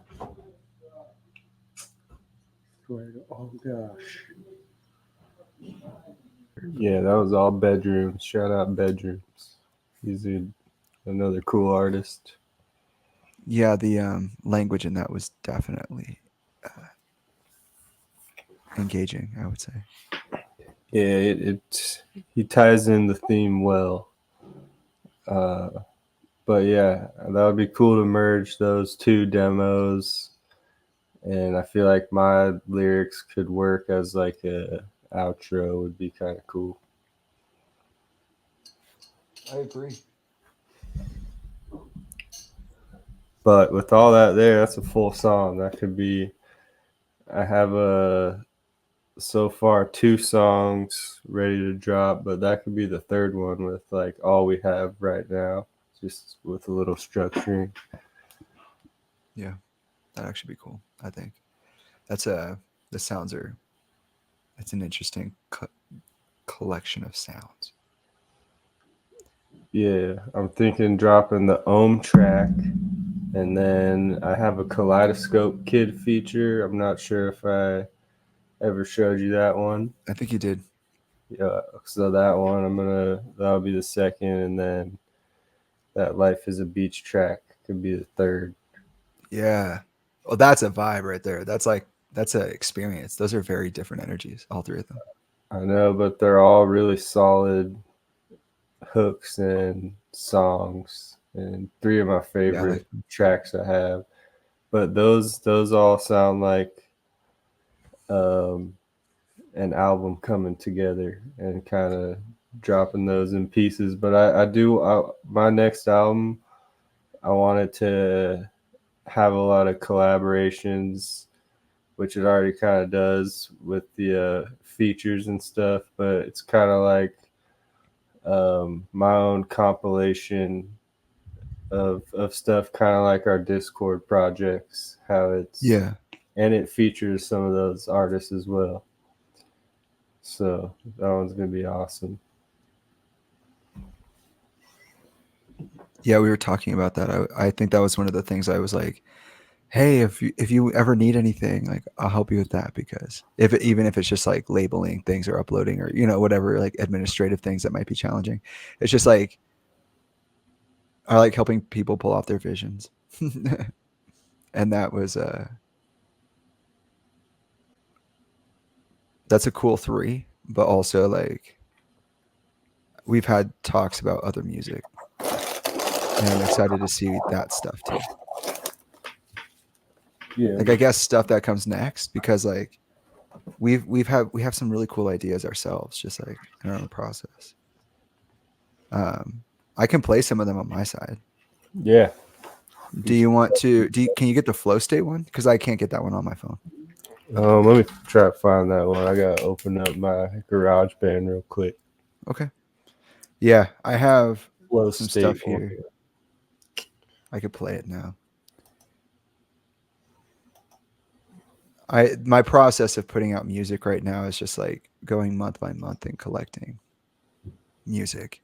Like after 2014, I'm pretty much just writing like they're recording about like an hour or so of music like every year. And then this year alone, it's been like hours every month. And so I've just been putting stuff up. So I have a little bit of an understanding of some of the like where some of these tracks are coming from, or this music in general. That's so crazy. That's been that year. Okay. Let's see. For example, oh yeah, I guess we could talk about how the music came up, because I think that's a fun thing to talk about. Like the same way that our relationship would kind of stem from these creative energies, the actual like creation of the moments that we've intersected, they have an energy with them. Like, let's see, this is still January. It would be January.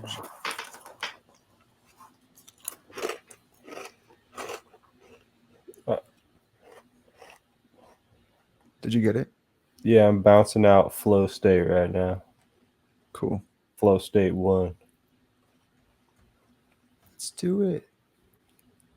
Yeah, I have.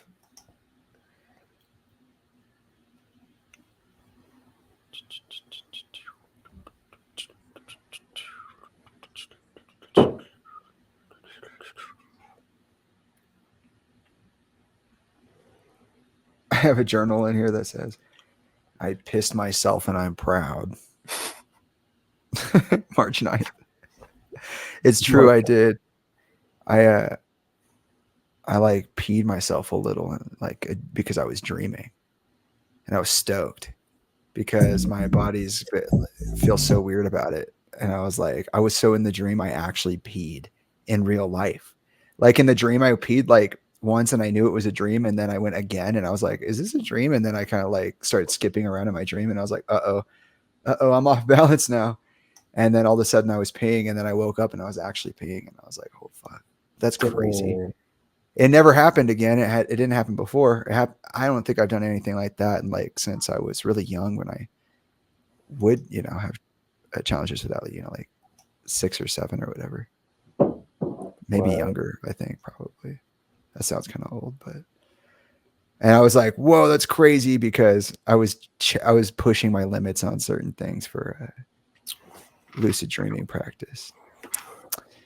But that's hilarious. I pissed myself and I'm proud. I have a bunch of stuff here, because this is like the recording end. So I guess I just start picking things as we go along. I got the flow state 1. Yeah, let's hear it.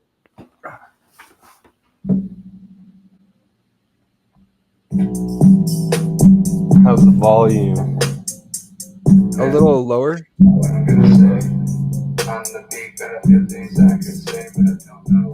Yeah, that's better. Don't know what I want to say.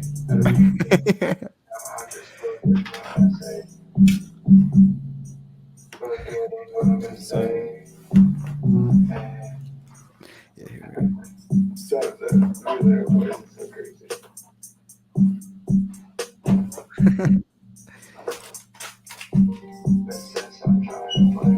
is? Keep going about trying to play. That's the ukulele. Keep going about trying to play. Can't remember what I was gonna say. Can't remember what. What the?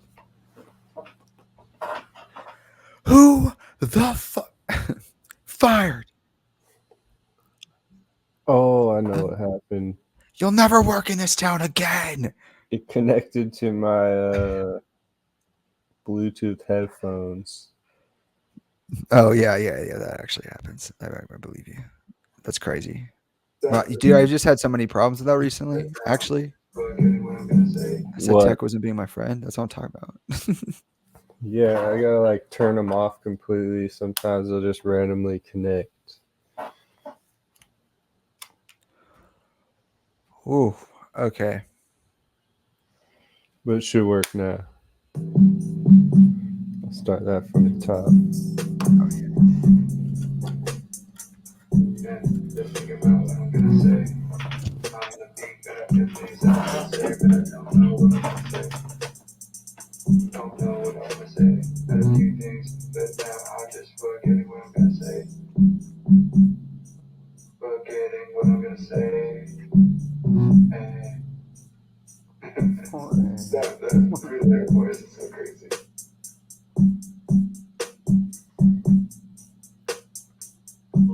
But since I'm trying to play, I guess I'll just keep going about trying to play.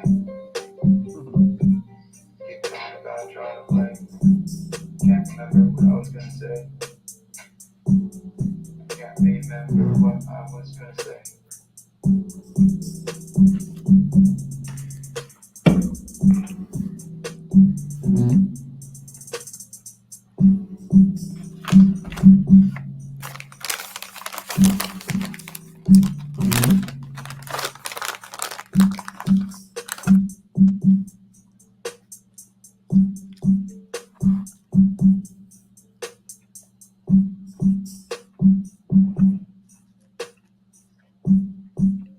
I just like that drum. I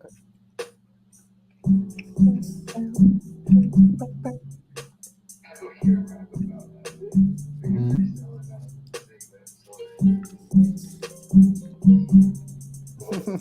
I still really Incoherence achieved. sometimes I think I know everything.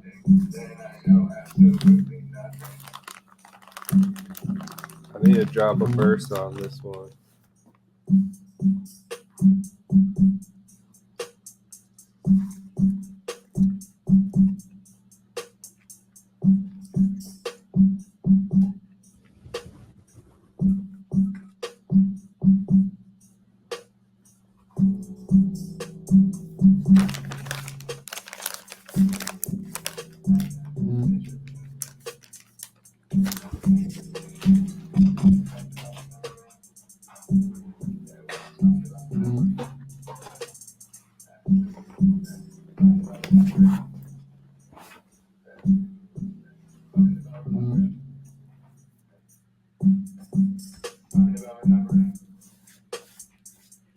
Talking about remembering. Sounds like it could be like a fat bass line. It's like there's a way you could play that. That would be amazing. I love how like I didn't realize the pitch of that drum until just now. It's like da da da da da, like every cycle. So it's like you're in this groove, and all of a sudden you hear da da da da da, and then it just moves on, comes back da da da da da. I like it. It reminded me to bring up the fight track because I had this picture in my head, the God of War track off the Schism set that I was talking about. Oh, is that the one you're doing on ChemDog? Or you need a new No, one? I changed my mind. That's the new track is for this one. I'm actually using ChemDog for the first one. And then I'm using Laws of Nature for the third one. And in between is that fight track, the God of War energy versus the God of Love energy.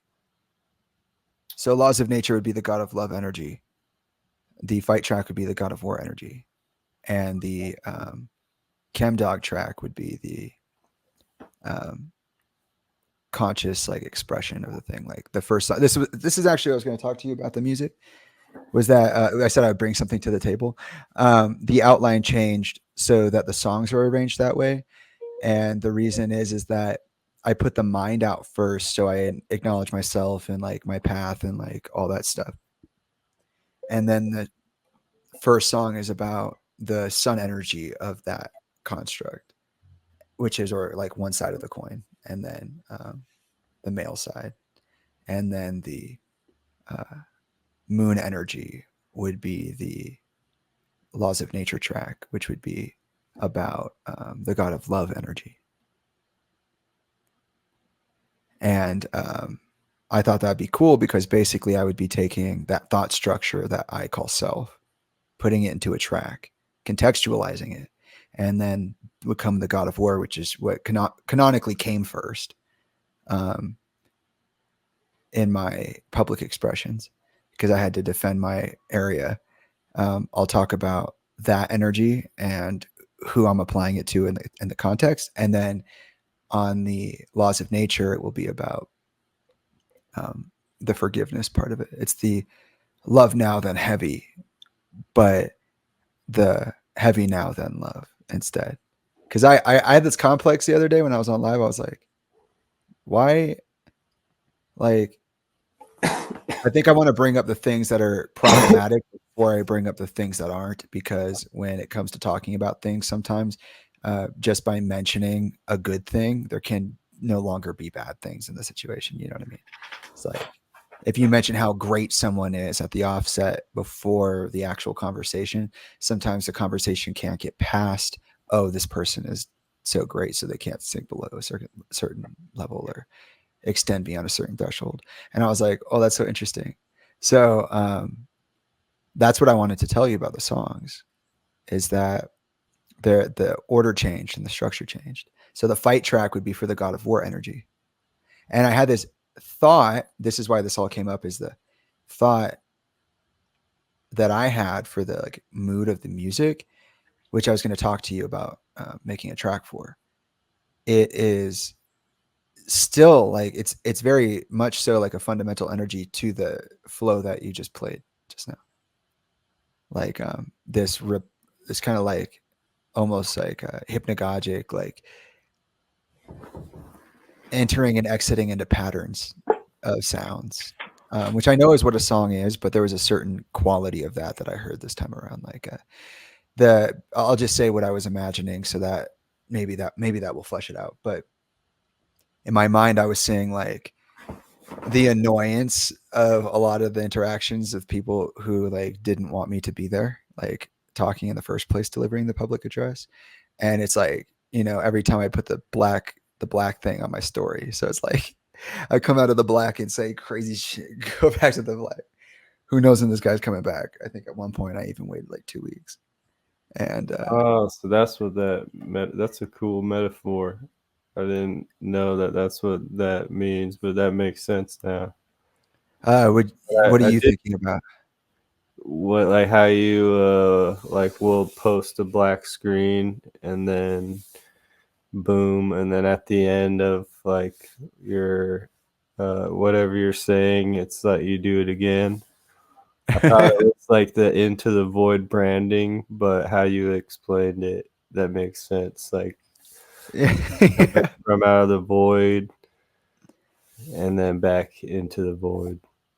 Yeah, and the irony, of course, is that there's nothing uninvolved about the void over here. Like it's not nothing; it's pretty much everything. Yeah. So I blip away, and then a crystal of my time comes back and drops little things on Instagram or whatever. But also that lyric that I had, this is the void as a process, unfolding the illusion of darkness. This is the void as a process, revealing to me the seams and rainbows and dreams. I forgot the next line, but I had there's something about learning that the truth is tailor-made divinity, that this is the fabric of reality.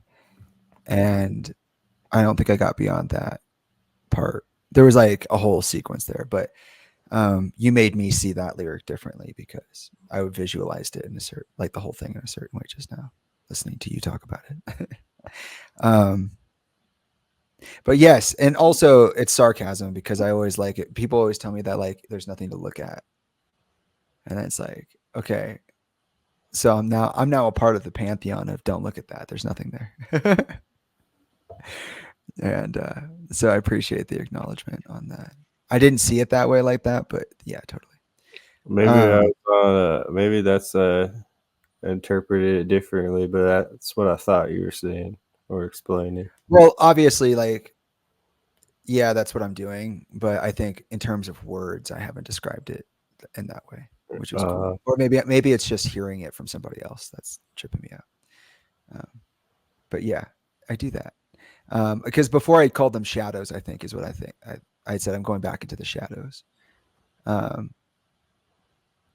then I think I called it the Veil of Silence also on the playlist because I'm dramatic as fuck. And yeah, so okay, I see why that was tangled up there. But yeah, you made me see that lyric different. Thank you.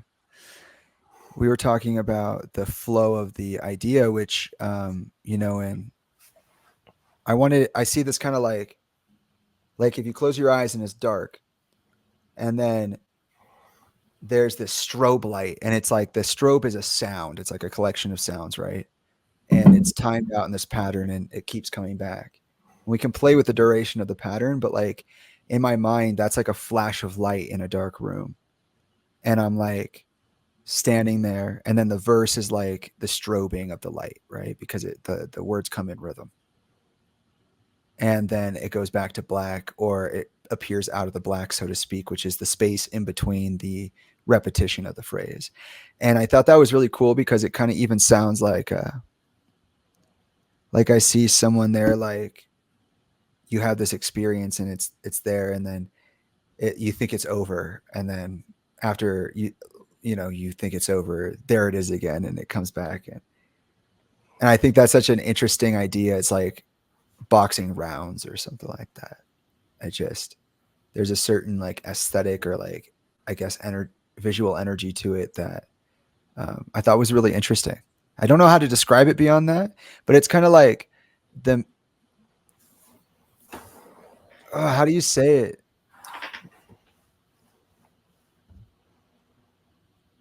Did I say it? Maybe I said it. I'm gonna let it sit for a second. But yeah, I hope that made sense. 1 second. I'm spraying out here. All right. Still on air.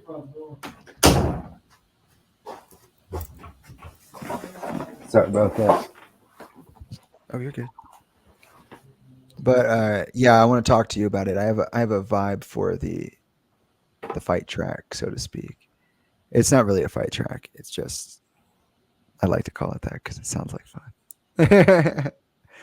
Yeah, what the Fight Club track? That's what I was thinking. Fight Club. I found the Metaphysician demo with the guitar. Oh shit! Yeah, you should play that one.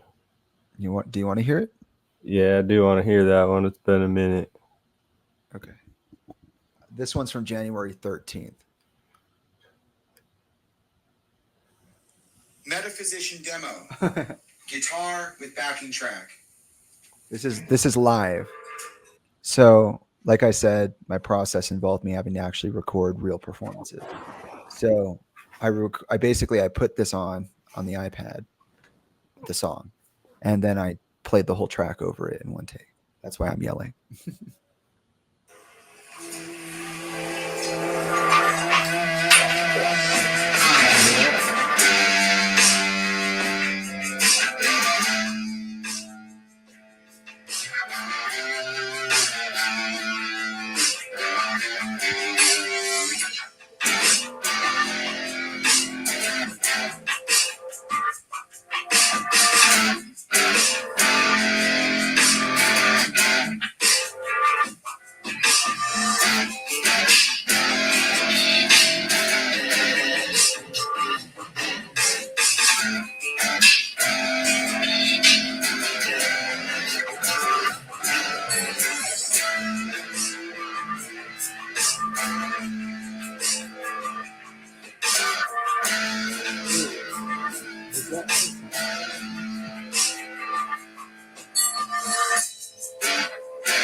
that sound all right? So, dude, yeah, sounded good for hearing it through the microphone. Good. Okay. Well, that's a fun Yeah, riff. that one was fun. And it goes really cool with like the reverse sounds in the drums. Yeah, I agree. Trying to see. Because then we started thinking about Pyramidion. I had shown you this Blue Steel Bayou track. I'll play it right now. I'd shown you this demo. Oh, wait. Perfect. Okay, I needed this one. This isn't necessarily in time, but where did it go? That wasn't the one I thought it was. What the fuck? Where did it all go? No, it's not.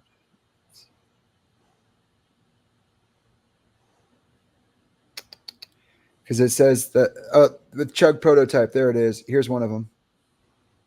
This one was for Pyramidion. It was. I think I was thinking track one. We were basically one of the things I wanted to do was incorporate a lot of like mythological styled, like mythology styled storytelling, like narration.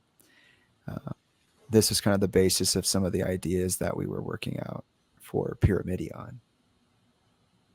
And I think this was the first song I thought was going to be released. It's not, I don't think, but we'll see.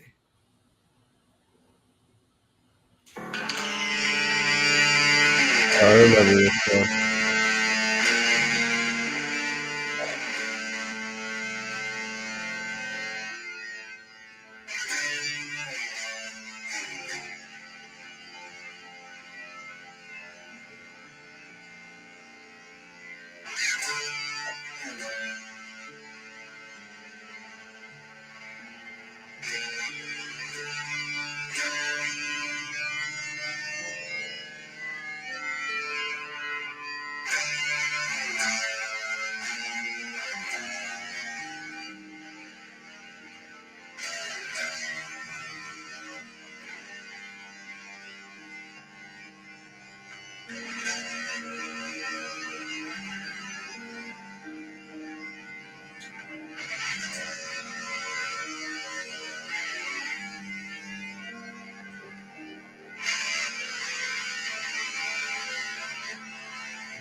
Sick. I like the chugs. The chugs are nice. There's like I can't, I don't know if you can hear it or see it through the microphone, but there's a like a staticky sound when the chugs are going on. That is so special to that like one recording. I don't know if I'd be able to copy it. Let's see. I can't think of the names right now for some reason, but I want to put them on. Because there was that one. There was Ritual Death. I want to play that one for you. I think that's one I sent to myself. Was the most recent one you sent?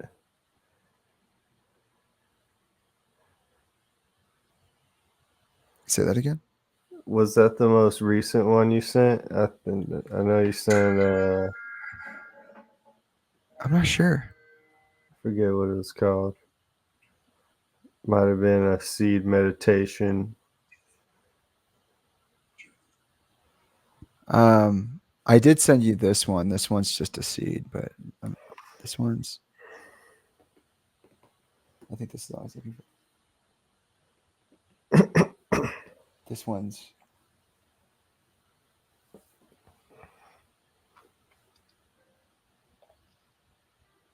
Yeah, this one got a fucking like movie with it, cinematic. Journal. I see. This is the piano version of what I just of the melody that I'll talk about in a second. Ritual death.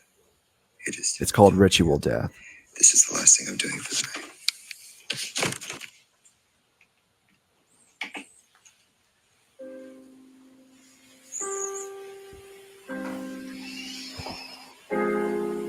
Can you hear that? Yeah, I can hear that.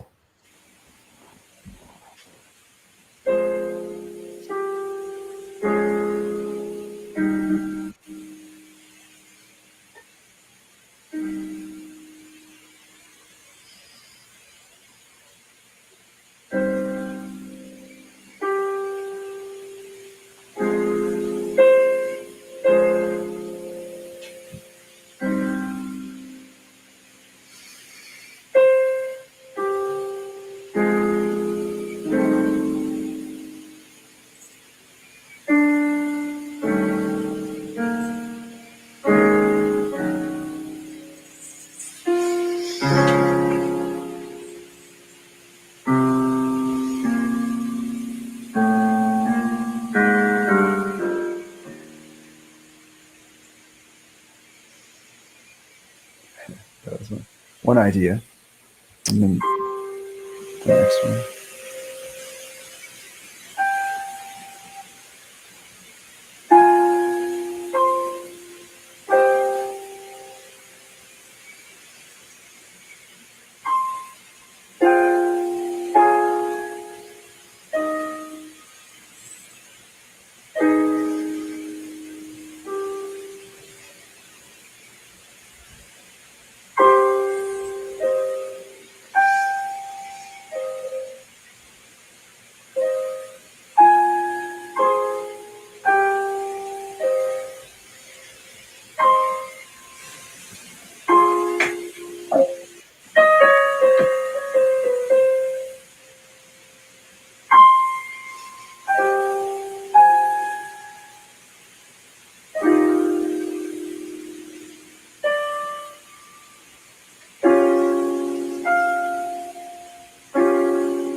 Yeah, this is the chugs.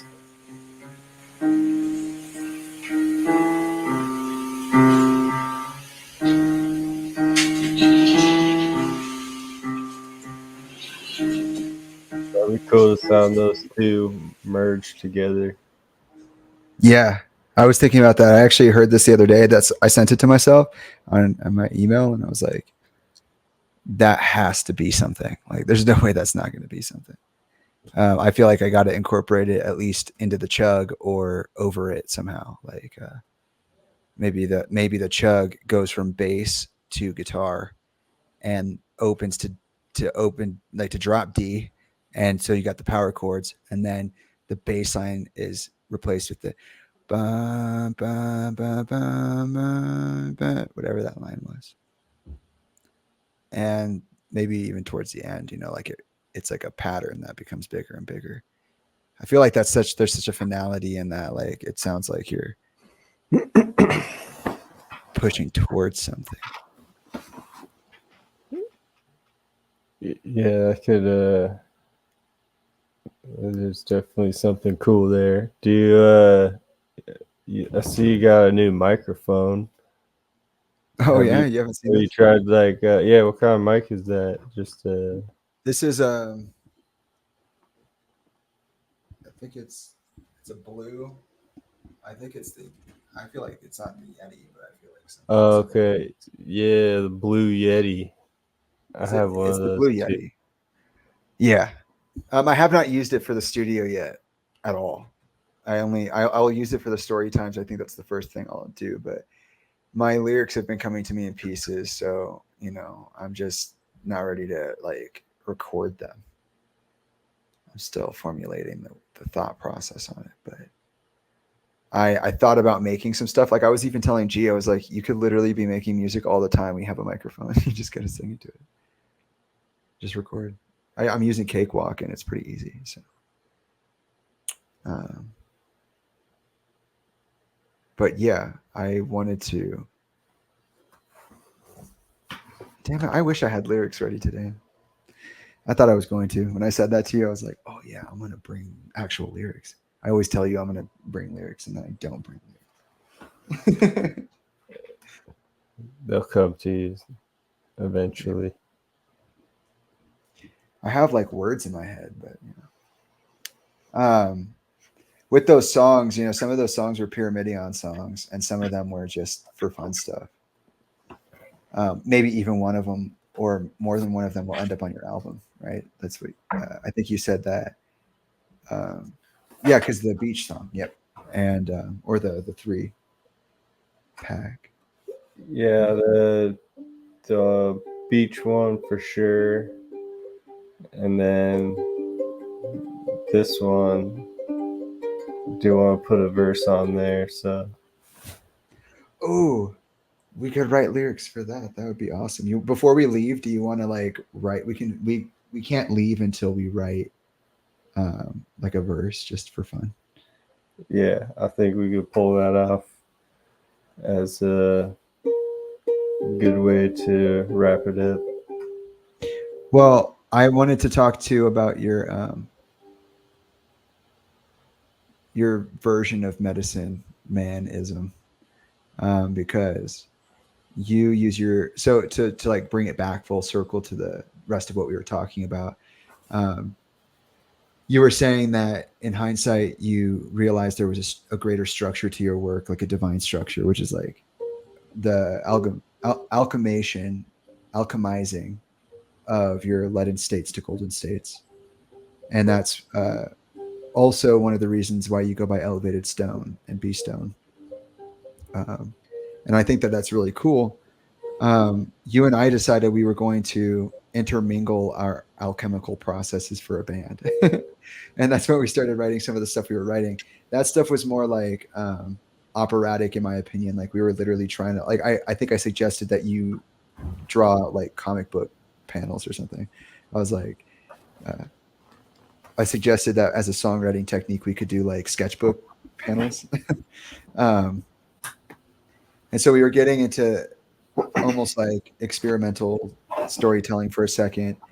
And then we were, I had a desire to write music about the real world, which is my Schism project that I'm working on right now. And so with all that being said, in your alchemical process, you use psychedelics and you find them a valuable tool. So I think now might be the time to drop some wisdom through the psychedelia route, because I think your story is really cool, and I think the fact that you had told me before, I think before we started recording, maybe a little after, but you acted like almost in a shamanic role for your family during your trip on peyote, and also that the timing of your peyote trip was relevant to this happening for you. It's a full circle moment, and well, you experience full circle moments at least up until this moment. So, you know, to kind of get your perspective on some of that, can you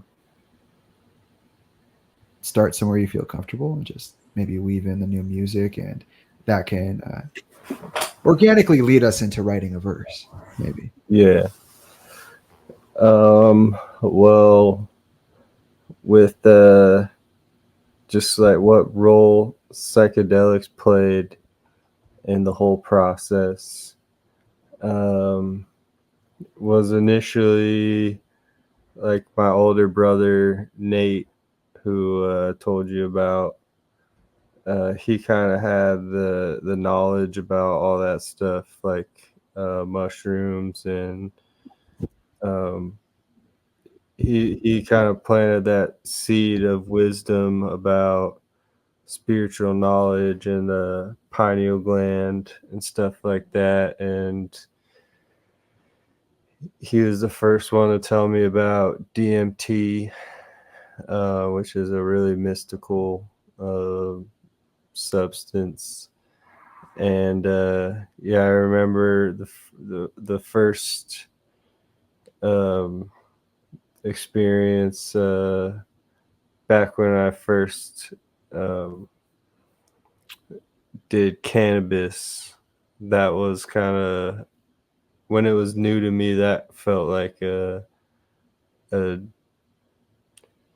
more of a vivid and different state of consciousness at the time. But also I had a early experience with mushrooms that kind of opened up the doors of perception, and that was just a once in a blue moon thing. And for some time, or a lot of time passed, and then eventually I was around 17. Nate, I went to visit him on vacation in Mexico, where he was, and that's where he gave me the opportunity to try DMT, and that was a pretty life-changing experience, and where where I really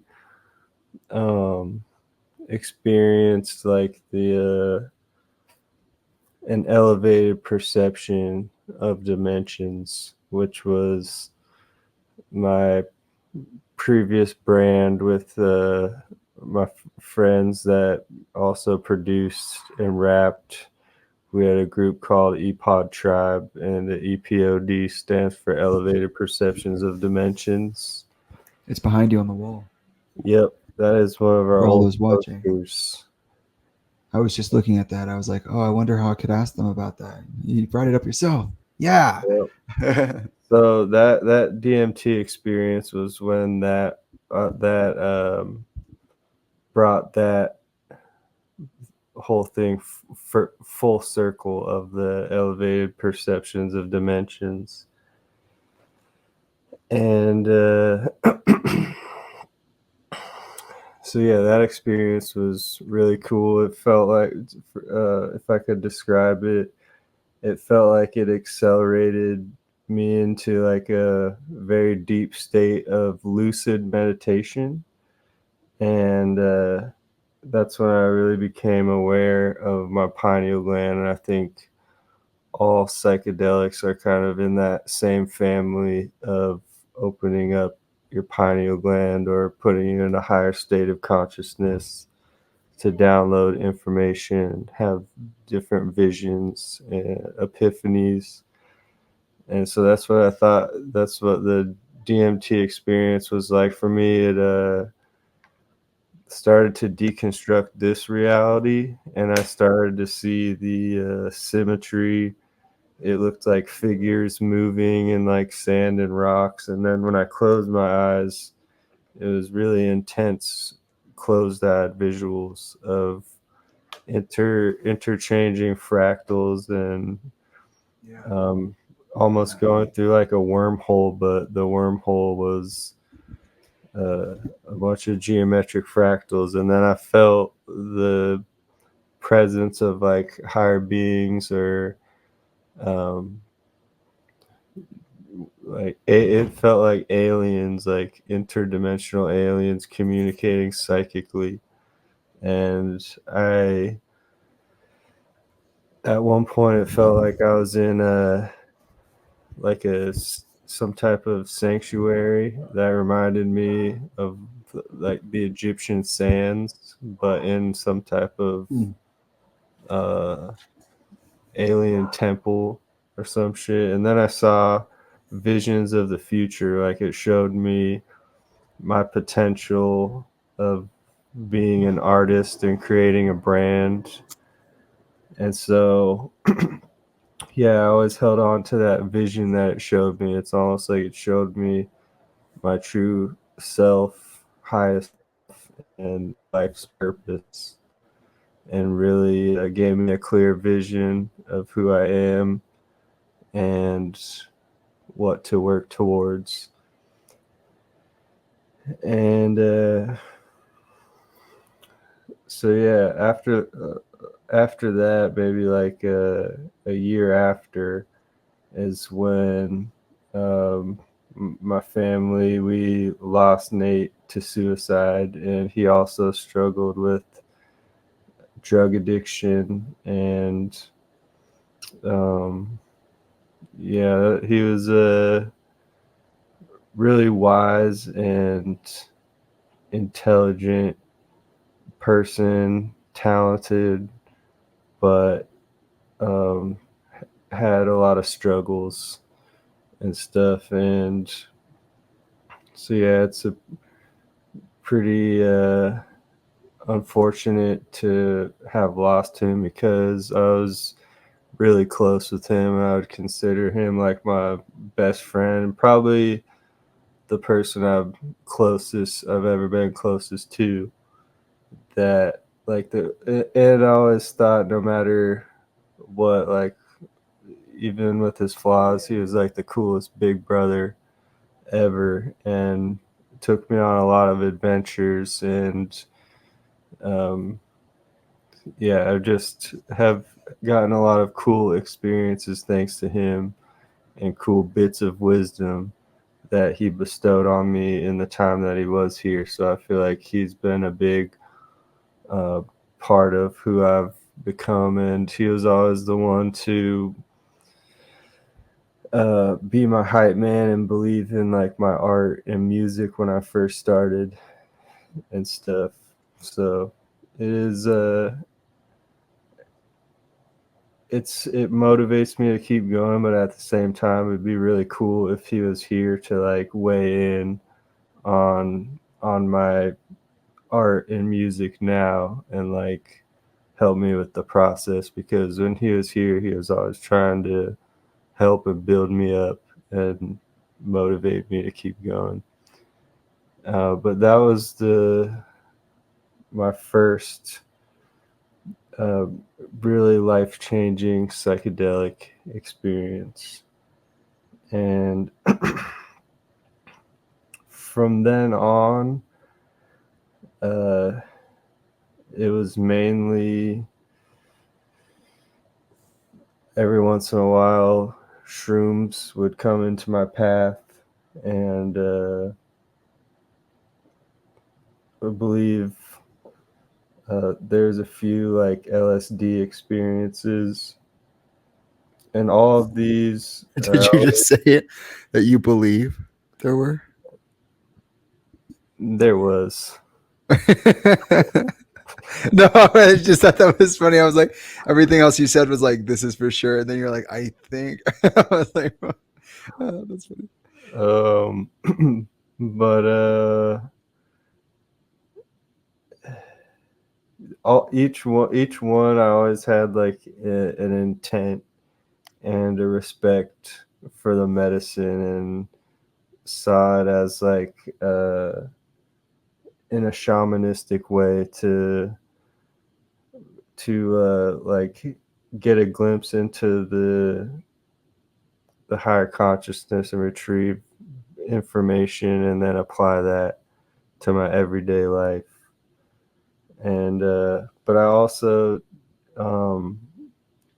as you said before, like you had a family that dealt with addiction and stuff. Like considering my brother, I've always taken everything with a grain of salt and only been an advocate for like plant medicine and things that are constructive and not destructive. And I feel like psychedelics are more a medicine when you have the proper intent and moderation and respect and just love for the wisdom. I feel like it's an alternate form of holistic therapy and self-development, and tools that can help you. But yeah, so with that being said, I mainly gravitate towards the natural, like plant stuff. Like the LSD experiences were cool, but those are, I feel like, more have the man-made chemical aspect. So I think mushrooms are like a better route. And now a new thing I was introduced to was the cactus teacher, peyote, which was a really cool experience. And I did some prior research, and the shamans call that the greatest plant teacher. And another name for it is Hachima. And so what I learned about it previously is it's like a 12-hour thing, so it's all day. You have to have a free day, and they say to take it during the day to start off, and as it gets into the night, your subconscious blooms like a flower. And they also call it a heart opener, and that you connect with nature on it. And yeah, there's a lot of healing and medicinal benefits to it, according to the people that have been using it for thousands of years. And so going into that, I had studied the just the shaman ways of peyote and what people have had to say about it, trip reports and stuff. And I can say that was my intent going into it, and that's kind of what I experienced. Like it tasted pretty bitter and stuff, and some people say you get nausea. I didn't really get too much or like throw up or anything, but for some people you might. And it's kind of like a physical purging that is also like a physical manifestation of a mental process, like you're purging stagnant energy or negativity and stuff like that. So yeah, I just was open and receptive to it, and did my research, and that's what I felt. I walked around my backyard in nature, and it's always hard to put into words the psychedelic experience, but when you're in it, you just kind of understand. But there's that Einstein quote where I'm gonna butcher it, but it's along the lines of, if you can like explain something simply, then you know it well enough that you understand it fully. But that's definitely not the right words, but kind of the idea. Which I'm sometimes bad at explaining. Like I have an understanding, but sometimes when I try to explain it, it comes out jumbled. I think it was you had it. It was like, oh you man, can no, I teach can't a see. fish how to climb a tree, but you can't teach a dog how to walk a fish. Wait, I don't think that's what you said. That's behind. I mean, that was really cool, but I don't think. Let me. That was wild. I've never imagined like a fish climbing a tree. Yeah, he does have Kinda one about a terrifying. fish, but I took it pretty random. It's Oh, that's cool. a fish's ability to don't judge a fish's ability to swim. Or no, it's if you judge a fish's ability to climb a tree, it's something about it swimming rather than its I see that. ability to swim. You're like triggering me to like something I've seen recently. I'm not really sure what's going on right now, but everything you just said like tripped me out. But I receive it. I think we were talking about Nate and then your music and I had a question. I don't think you said it like so directly, but you said that you had a change of mind when it came to your music and the way that you were going to pursue your art. Um, and I know when it kind of started because I saw it. Remember when we shot the "You Don't Know Me" video or Siete at the time, and you Yeah. had the machine gun or whatever in your hand, and we shot the whole thing, and then it didn't make it into the final cut. And when we finally talked again, you were like, "Yeah, no, I don't know how I felt really weird about that. Like, my mind started to change on how I felt that I was expressing myself because I think you said I mean, and correct me if I'm wrong, but you said something like, that's just not the thing that I wanted to give off. Like, I didn't want that image, like, Yeah, that's another thing. It was like a Uzi because prop, Yellow Bricks is very different. and I think yeah, that's an important part of that thing you were saying. it was just more of like becoming a self-awareness rather than not trying to portray the rap image that I guess like my friends at the time were kind of encouraging or expecting rather than being true to myself and not like just doing it for the image. I felt like it was like, nah, that's not me. I think that's kind of corny to have it in there if that's not true to myself. Pretty That's much. interesting. I like So that. it was fun to play around with it at the time, but I didn't want to seriously like portray that image in the video. Yeah. But there was a And lot of random props we were messing around with. no, totally. Yeah. It wasn't like that was something you had planned from the beginning. It was actually something you found at the place and you were like, whoa, yeah, man, like, let's do that. I was like, yeah, that goes hard. Let's do it. And then later it was just like, that was fun, but is it even what we're talking about?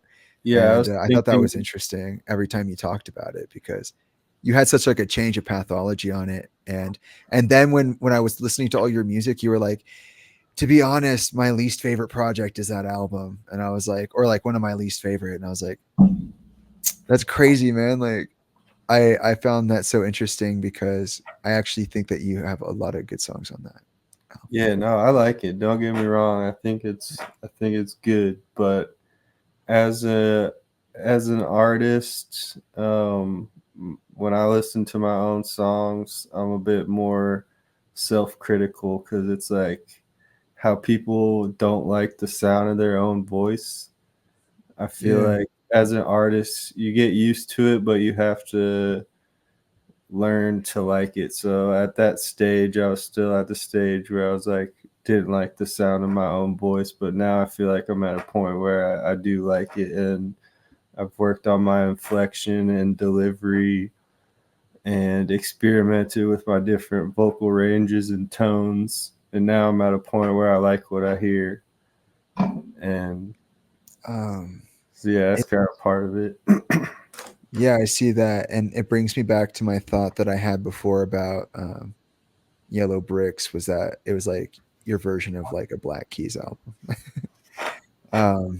which is interesting because I feel like it doesn't sound psychedelic really in that way, but like on paper it doesn't, but like when you delivered it, it kind of was psychedelic. But I was wondering because Yellow Bricks was like the evolution of that thing that you were experiencing that you were just talking about. So, and the melody that I came up with, that da da da da da da da da, that melody is one that came to me after listening to all of your music. Remember, I was like, this is like the Branson theme, and then the B Stone theme, and this could be the Jamie theme, because we were going to do this like back and forth type deal, and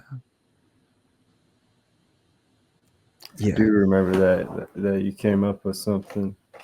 Yeah, it was just like a fun little thing I thought about, and I started like mythologizing. Like we wrote a lot of like, or I did. It was mostly me because I was just fucking in my head about it, just having fun.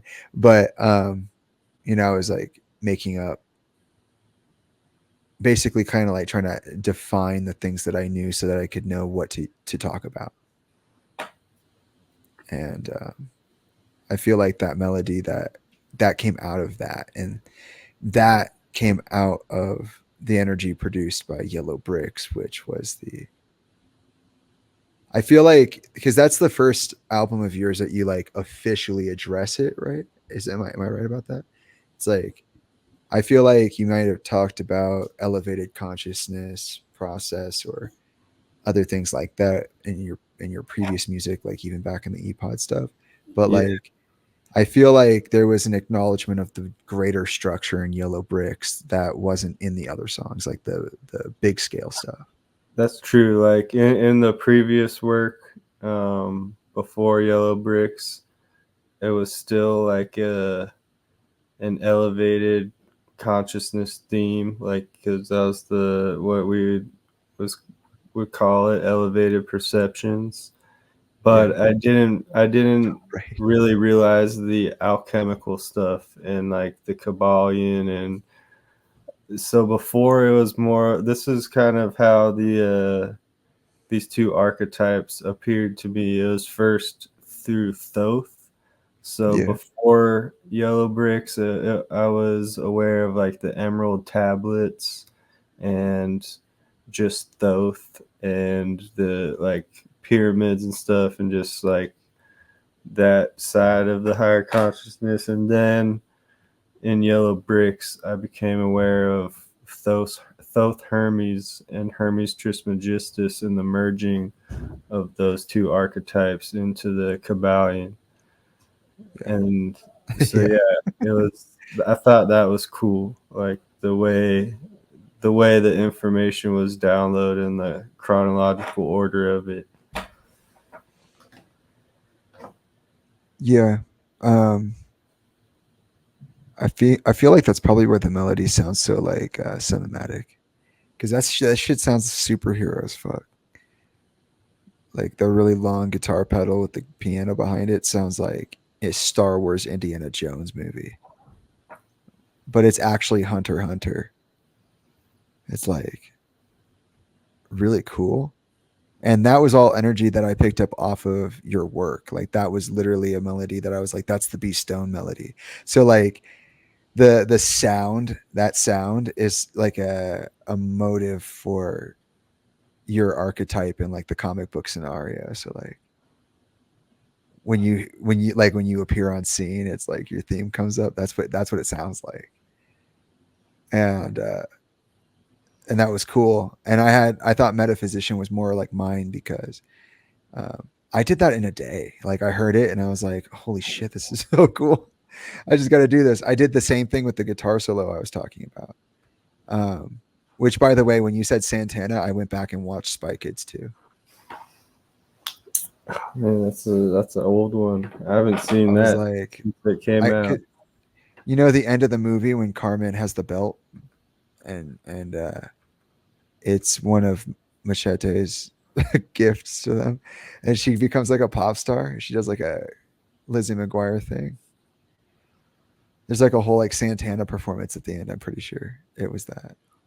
I don't remember that. I would That have to movie is watch insane, it, but yeah. but I definitely watched that. It came out around the same time as Oh, my voice is so Shark Boy and Lava Girl, and I would get those movies confused. Wow, I'm tapping back in. I'm getting flashes of like watching Spy Kids in the movie theater, like Spy Kids 2. I saw the movie. We watched both of them, both of the first. I guess we watched the first three, and I forgot how much of an impact the physical environment, the set itself, had on me as a child. Like them being trapped in the what they call it, there's like a sea animal that they were riding around, a dragonfly. They were piloting a dragonfly spacecraft, and they were underwater. Oh, And it looked like they get into the set piece where it's like the ship is flooding a little bit, and then they have to get their suits, and maybe that's a combination of two of them. Even it's weird. I don't remember now, but yeah, very Phantom Menace one type moments, and I was like, wow, that whole image even now has an impact on my psyche as I'm watching it. That is amplified by like the physical set. And it makes me wonder how hard I was tripping when I was little. You know what I mean? Like I saw that, was, whoa, this is really happening. I feel like I mirrored a lot through the media I consumed when I was younger, but that's beside the point. me too. I think we all do, kind of like referencing our favorite shows or whatever, just bits of nostalgia from growing up. Definitely influences who we are. Yeah, I grew up on movies and television, so it was hard to become an adult, man. You have to learn a whole different language at that point. It's like you can't talk in TV shows anymore. I used to talk like I think most of my communication was referential when I was growing up. I try not to be so referential now. I try to like preface it or something, but G will do this thing where they're like, "What's this from?" And then they'll just make a noise, and I'm like, "What? That's it? That's all you're gonna give me?" They're like, "Oh my god, you really don't know." And I'm like, that reference game goes a little too hard for me, but because like I don't know what sound that is, but like I'm pretty good with dialogue and stuff, so like I would always talk about my life through like the lens of the TV and movies I was watching. Yeah, me too. It's fun to reference them in lyrics too, and like for inspiration. Well, yeah, I mean, you've done some cool ones. Like you showed me the Aquaman one, the waves waving back, um, and that was like I feel like when you brought in because we had just talked about comics too, so I had like an extra um, understanding of like where you come from as an artist and whatnot. And so when I heard the lyrics, it was like it brought such just those few bits of context and that information. It was like a whole palette of colors and shapes that weren't present in like other parts of the song because you were shifting to other shapes and palettes. So it's not that it wasn't good or anything like that. It's just it went to the next form.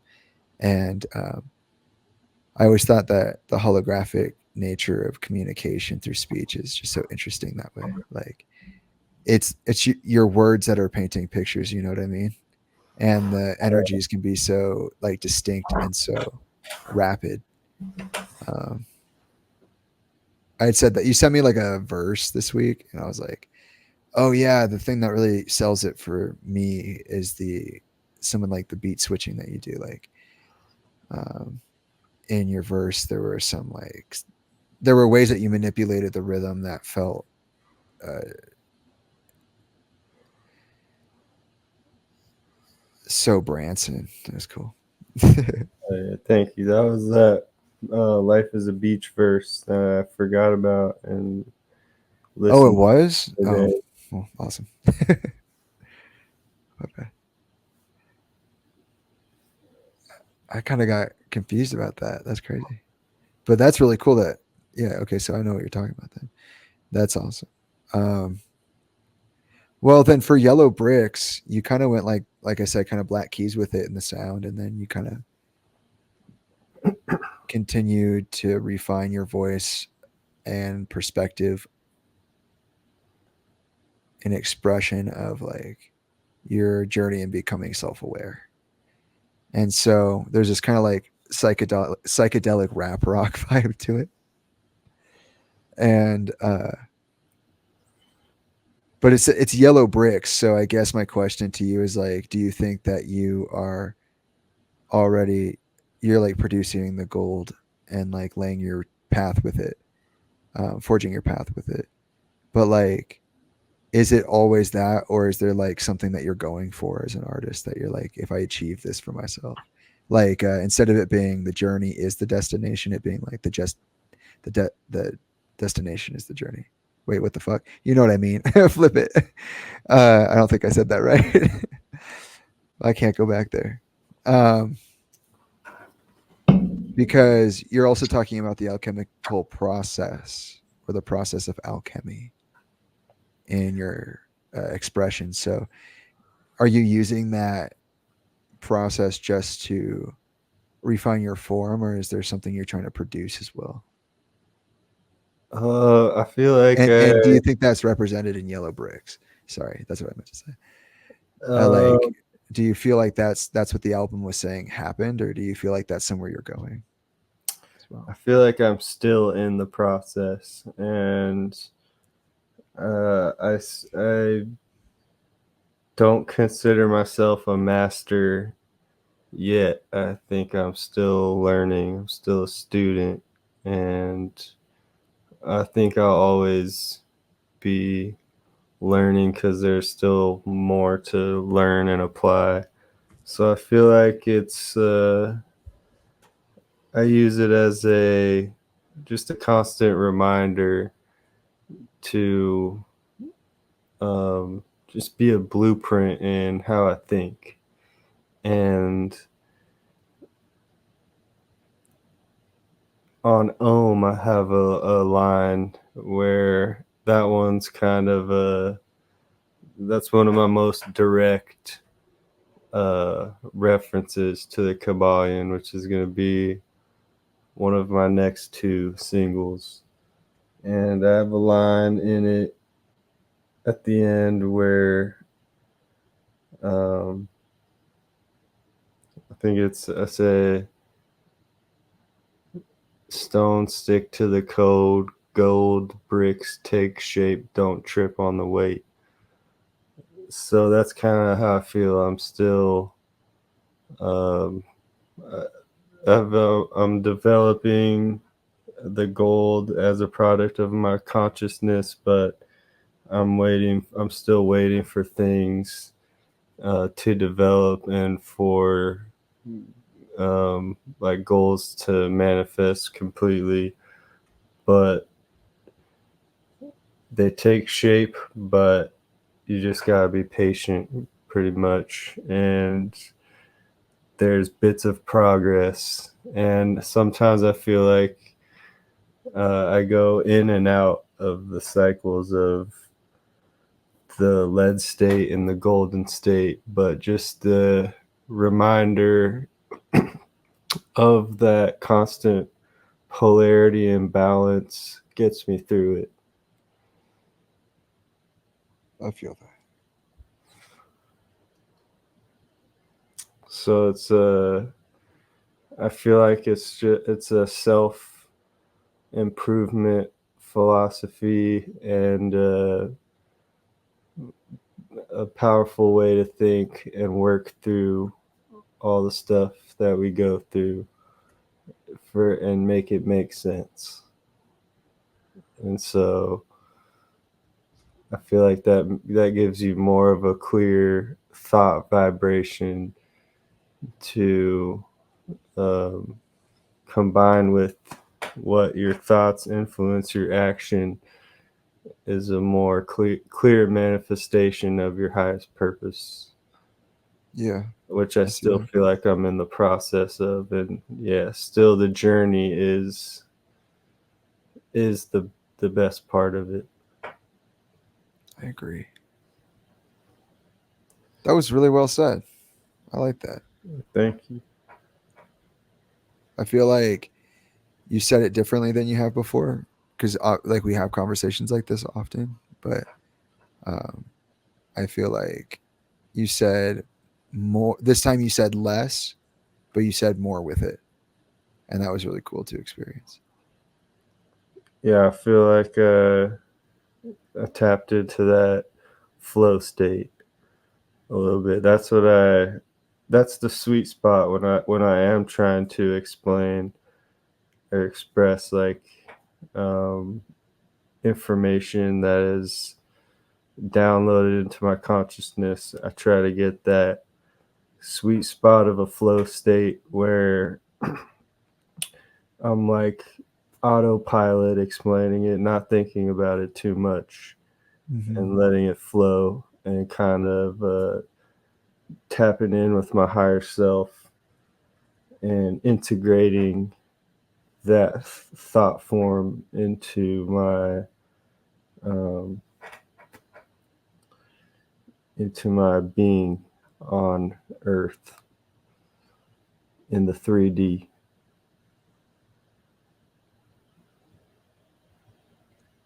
That's pretty cool. But I think to summarize what we're tapping into is like 5D consciousness. Why do you think that? Like, how would you explain that? Describe it, please. I'm curious. Like, I guess I'm curious, like, what you think of dimensions, because I think there are a lot of different responses you can give for like a 5D experience or dimensional construct. What do you think about that? I feel like so in all the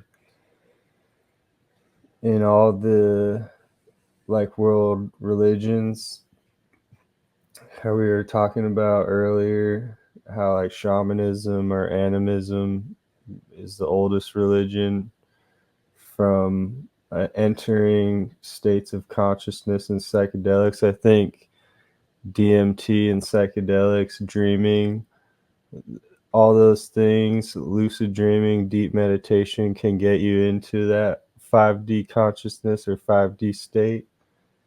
And I think this is an umbrella term for just like whatever higher consciousness. Okay. But the states that like the Buddha, Christ consciousness, Zoroaster, just I think a state of awareness taps you into a higher dimension where you're looking at the 3D timeline from the whole picture. And that's where you get precognition and synchronicity and how you think of things that pop into your head and then they make sense later on. I feel like you're tapping into the ether or like that higher dimension. And a lot of people deem it the 5D consciousness. Yeah, I agree with that. That's at least what kind of makes sense to me, or my attempt at explaining it. I think that was pretty easy. That's an interesting concept because it's kind of like you said, an umbrella term. That's cool. I feel like that way of thinking about it is beneficial because it's really a field of finitalized infinite potential. You know what I mean? It's like a crystallization of happening. But I also feel like each one of your albums is like that too, you know, to kind of circle that back. And the reason I'm talking so much about your music is because one of the reasons that, like I said, we decided to even start writing together is because we were talking about things like this. And then it's like, I'm curious, what did we What was it that we didn't know what we were talking about In the in the song? You in the know, remembering song. yeah, that's fun to think about. Is like, why was that such an easy thing to tap into? I think it was I like that. because like uh we had said something how like trying to explain something and then losing your train of thought, and then trying to remember what you forgot you were gonna say, and how that happens. Yeah, that's true. But Okay, which does happen, I'll sometimes lose my train of thought, which may be from smoking weed. it can be. Oh no, I always found when I lost track of things on anything for any reason, it's always for an emotional reason. It's like a sight challenge. That's just for me. It might not be that way True. for other people, but I've always been like, oh, I had a blind spot or something I was working on. Yeah, that could be it too. I feel like I don't know. I consider myself as somebody with aphantasia, so anytime anybody puts images into my head, I'm like, oh, that's cool, you know. And I feel like you have a very descriptive way of expressing. And are you gonna do ever like a concept album ever? Do you think like a unified storytelling type? Because like your songs are all unified, but they're like I don't feel like a 12-track story. Like I think you could play them all out of order, probably Yeah, on an album and I still. I feel what you're saying. Like each track sometimes is a stream of consciousness, and then sometimes they happen to fall in place together, work, or form a overlying theme. But I would like to go into an album with the concept. And yeah, my cactus journey, I thought of an album name called Cactus Babble, and That's cool. I thought that would be like a cool EP or concept project to do and call it that, because it's kind of a double entendre, being from Arizona, but also homage to the Yeah, hamacha medicine. yeah, that's really cool. Do you have a like a idea in mind for what you would do for a unified thought? Like if you did Cactus Babble, what would that be about? Like, what's the focus?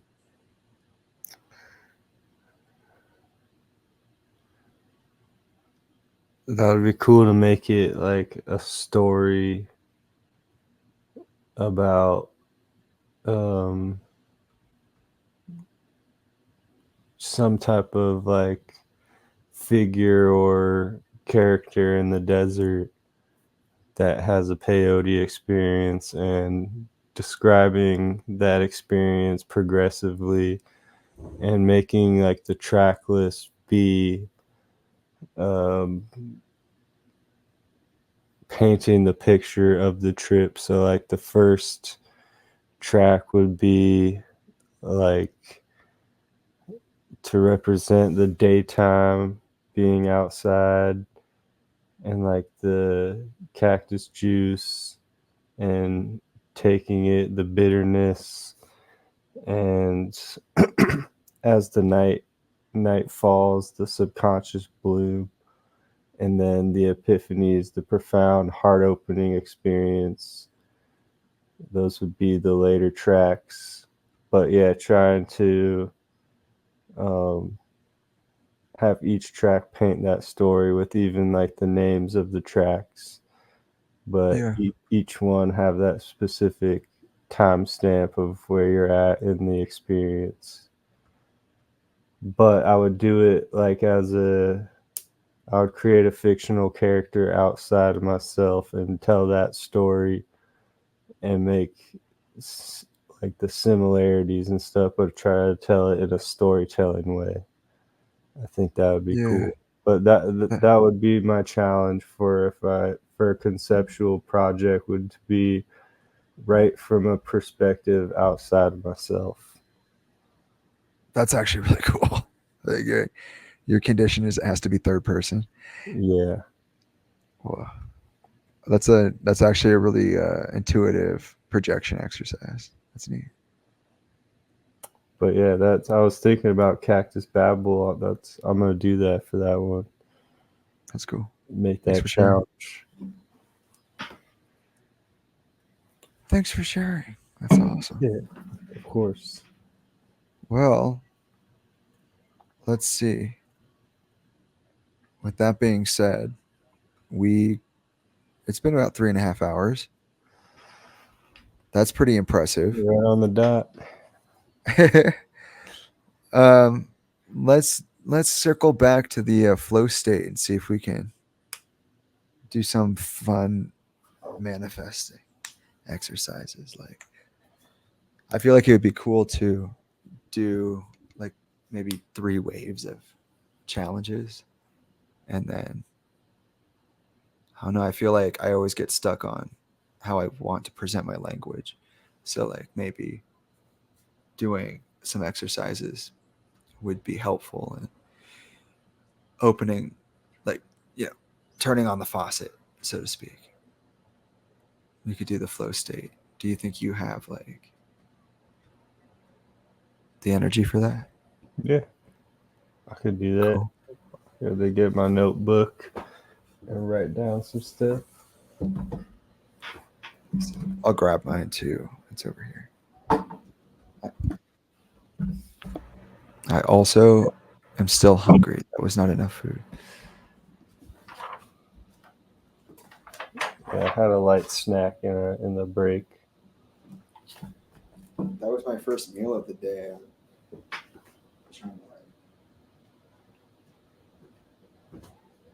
Sorry.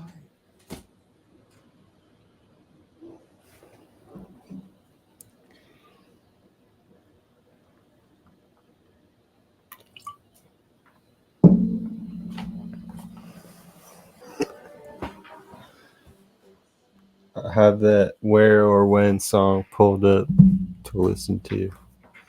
Say that again. My speaker wasn't working.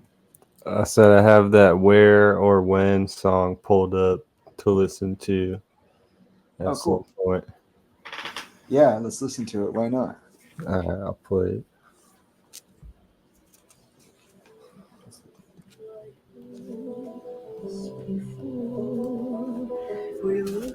How's the volume on there? It's okay. Yeah, turn it up. I don't know how loud it gets.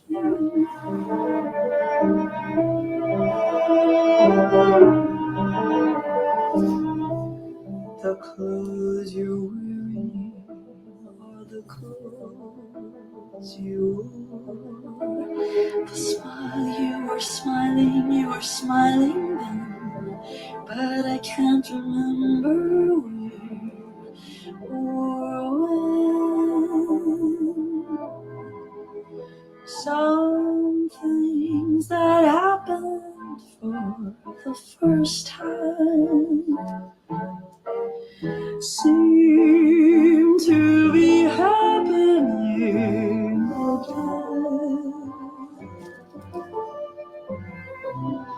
And so it seems that we've met before and loved before and loved before, but who knows? This does sound like 60s stuff. It's cool.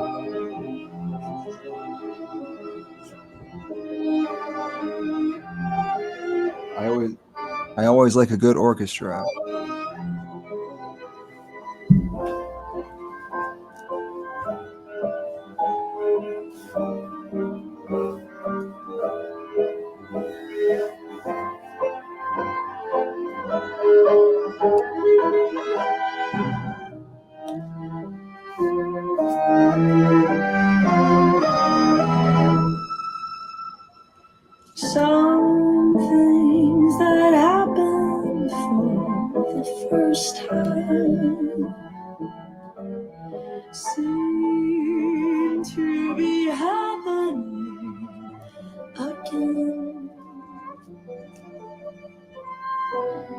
And so it seems that we've met before and laughed before and loved before, but who knows where or when.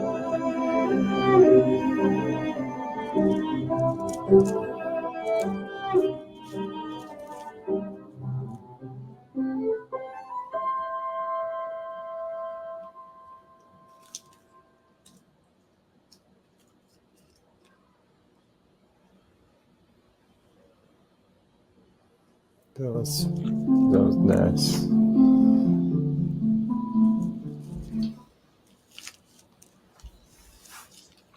Yeah, that one's new, I guess.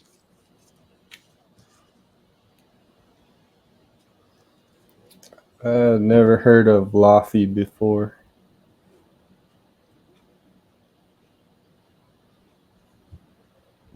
Their album Bewitched is actually pretty good. No, actually, like, actually, it's pretty good. Like, it wasn't supposed to be, but what I meant by that is that their album is really good. And I even used one of their songs on the playlist. That's that. If you listen to the playlist, I put Dreamer on there. I listened to most of the first playlist you sent me on the way up to Sedona. But I think is it that playlist you expanded, or did you make Yeah, a I think new that one just I think you made a automatically couple new expanded. ones. No, I didn't. I don't think I made a new one for that. I think they're the same. So it should update. Like when you go to it, it should take you to the updated one. But yeah, I put her on there. G and I like their album Bewitched. I'll definitely check that one out.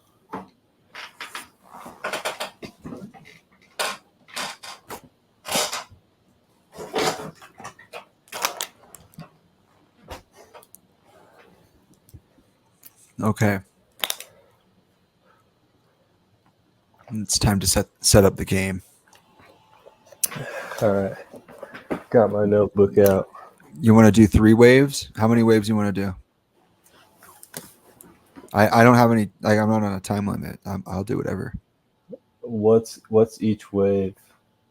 Just like a different set of conditions, maybe. I don't know. Yeah, I think let's do 3 waves. Okay, cool. We'll see where that puts us. Do you want to choose the first one? The conditions. I think we're using the flow state, right? Yeah, that beat. Yeah, I can't remember what I'm talking about. So, Let me play that one.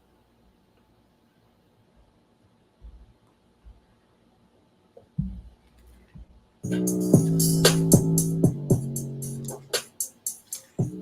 just thinking about what I'm gonna say on the beat, that I have things I could say, but I don't know what I want to say. Nostalgia, first wave. And a few things, but now I'm just forgetting what I'm gonna say. Forgetting what I'm gonna say.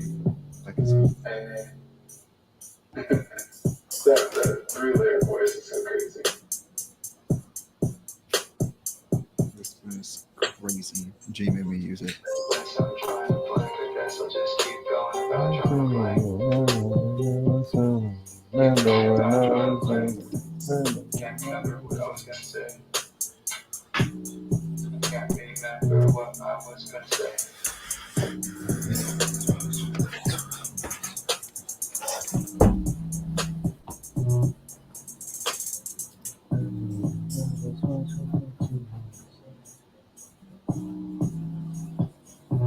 No thoughts coming to mind. My glasses are making my face look crazy. I swear I don't look like that. Ever since I got back, I've been looking insane on this camera.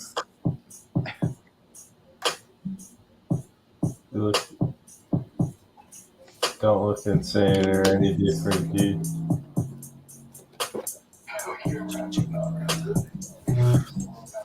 think I Okay, so actually, say that again. Sorry. I think I actually need glasses for like farsightedness because from far away, it's a bit blurry. You should invest in some glasses. Going They help to me. actually. What are you gonna say? Sorry, I interrupted. No, we just timed. We synchronized. It's all good. So the first one's about nostalgia. The second one, I had this idea of like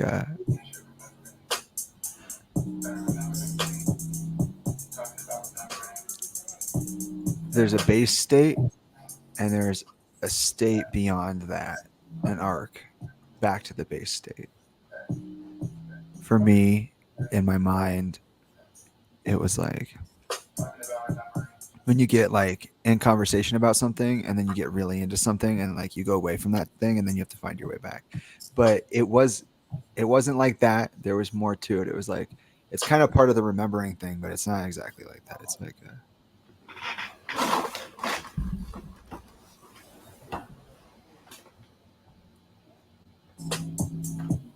what is it? Hold on, I would think about it.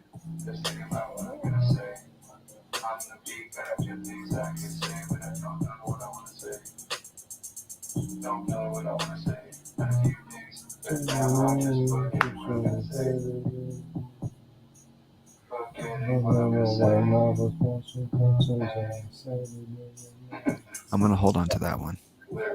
I say we do the first challenge and then the second challenge will reveal itself. So okay, so then what are the parameters for this? Like the topic is nostalgia. The length is what? Just however long? Do we want to set a timer? Yeah, maybe like a 10-minute writing sesh on each wave. Cool. And even if we don't write lyrics, like if we don't get that far, like say we end up just on a thought process, just describe that, like whatever you were going through. I already got a first couple lines for the nostalgia. Of course you do. Wait, hold on, we haven't even started yet. Well, I'm just gonna do a stream of consciousness and try to write a whole page in 10 minutes. That would be amazing. I would love. Oh my god, that'd be amazing. Okay, I'm gonna set a timer. Here we go. Sometimes I think I know everything, then I know absolutely nothing. Ready? I'm gonna start it. All right, 3, 2, 1, action. Welcome today's freestyle sesh. We're focusing on nostalgia. You have 10 minutes. Present yourself or perish.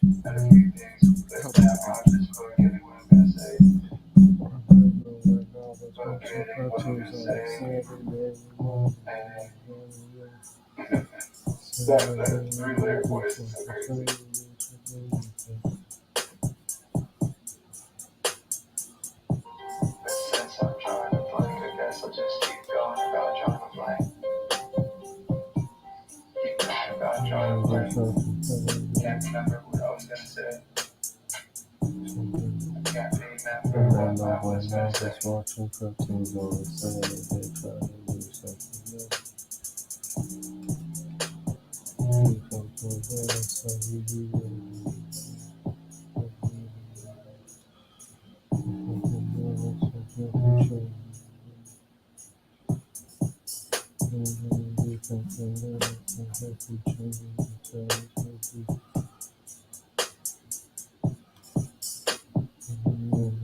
I was watching cartoons on the Saturday, trying to do something that I suggest to do.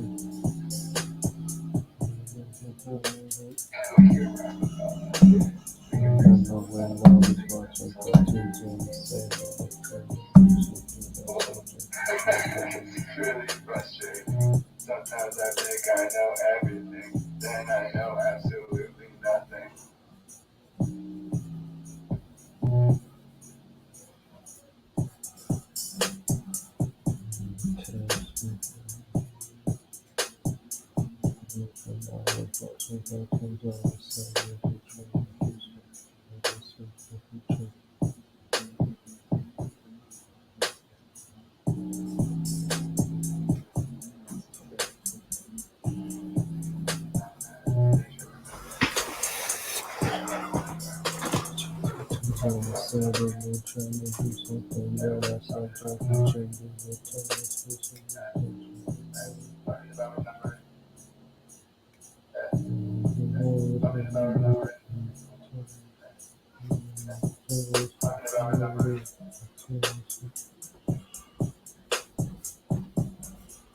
I'm officially daunted by my own task.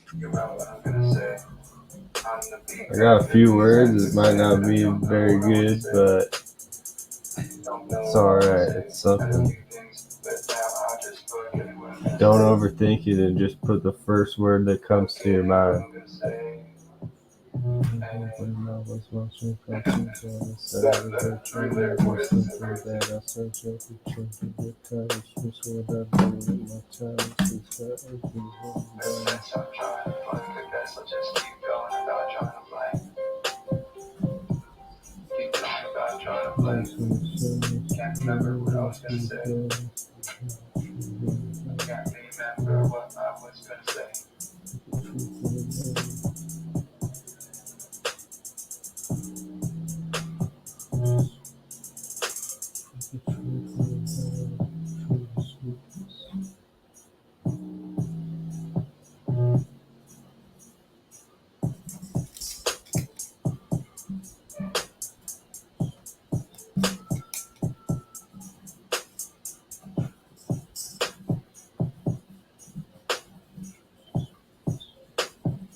It's really frustrating. Sometimes I think I know everything, then I know absolutely nothing.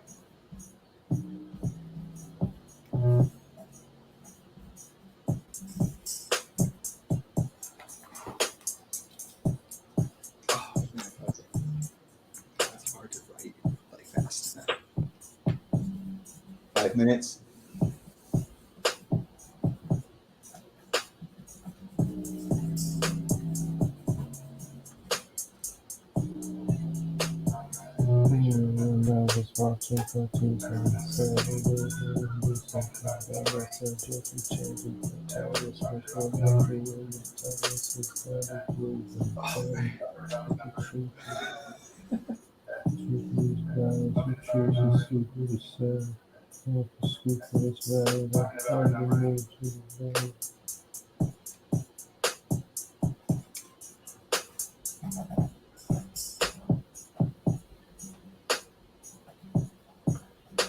This beat kind of reminds me of one of my first songs called Shroom Tunes on SoundCloud. Bassline. I have to have heard it, but I can't recall it off the top of my head. Yeah, you probably have heard it.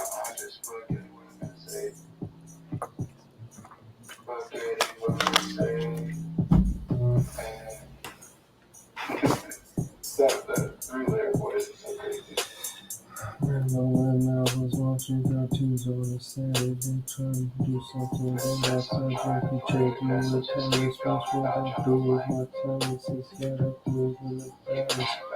Truth in this balance. Truth in this savage. Truth in this balance. I don't know if it was happening.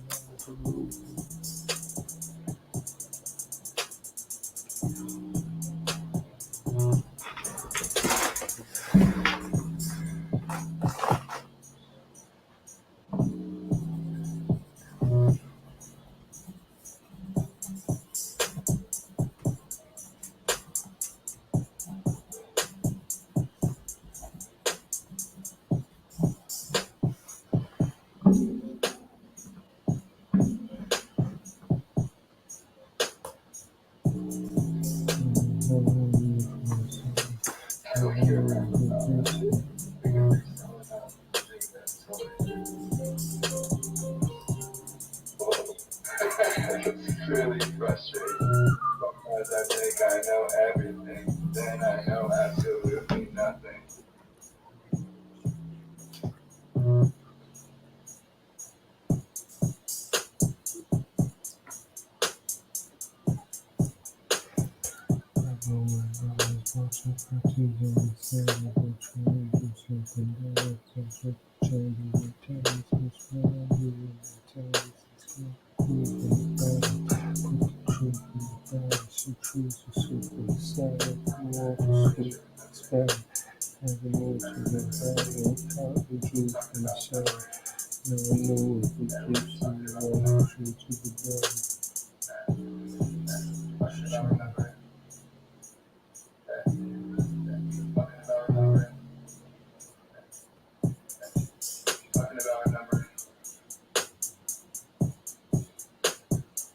Oh, I'm get. Oh, this is rough.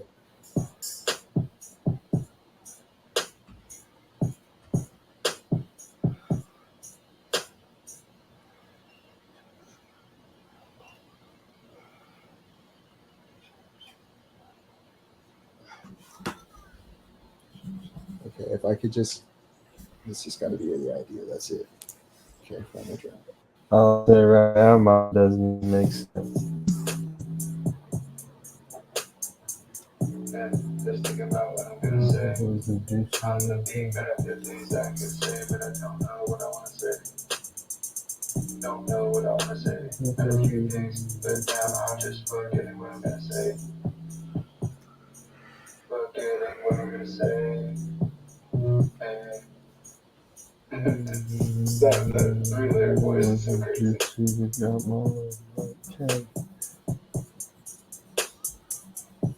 But since I'm trying to blank, I guess I'll just keep going about trying to blank. Keep going about trying to blank. Can't remember what I was gonna say. Can't remember what I was gonna say.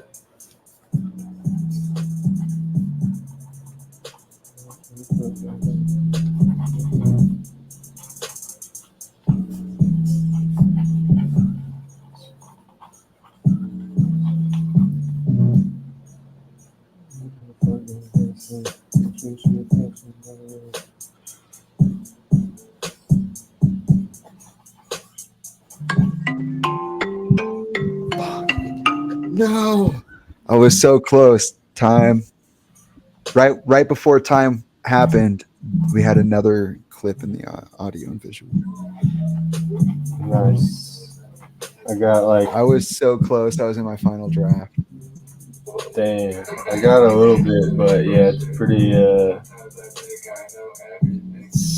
I just wrote the first thing that comes to my mind if it rhymes, but it doesn't all make sense. Do you want to present it like on the beat?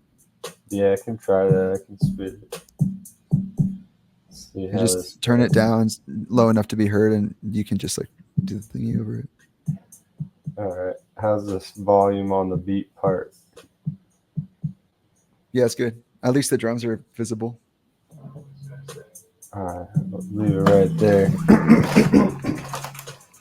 I'm excited. All right. I remember when I was watching cartoons on a Saturday trying to do something that I saw Jackie Chan do with talismans. What I do with my talents has got a groove and a balance.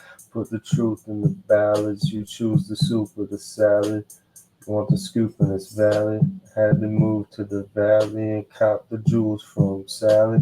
Never knew it was the gypsy that got my love like Cali. Now what in the fuck do I gotta say? Nothing new. Gotta. You said you got a few lines. You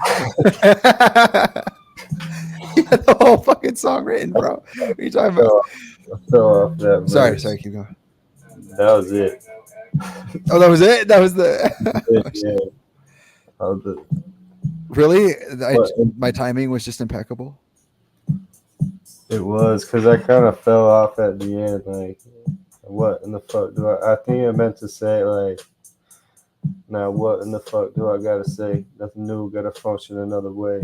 Function content another way. Something like that. What in the fuck do I gotta say? What in the fuck do I gotta say? Nothing new, gotta function underlay. Underlay is a better rhyme. You're like, I don't think this is great.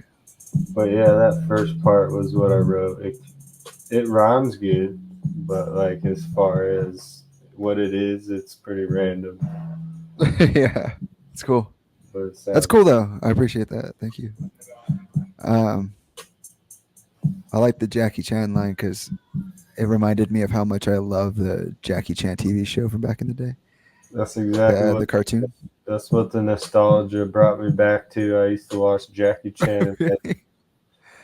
That's it. That was such a dope TV show. I even tried to find like khaki pants and a blue shirt, like how Jackie Chan had,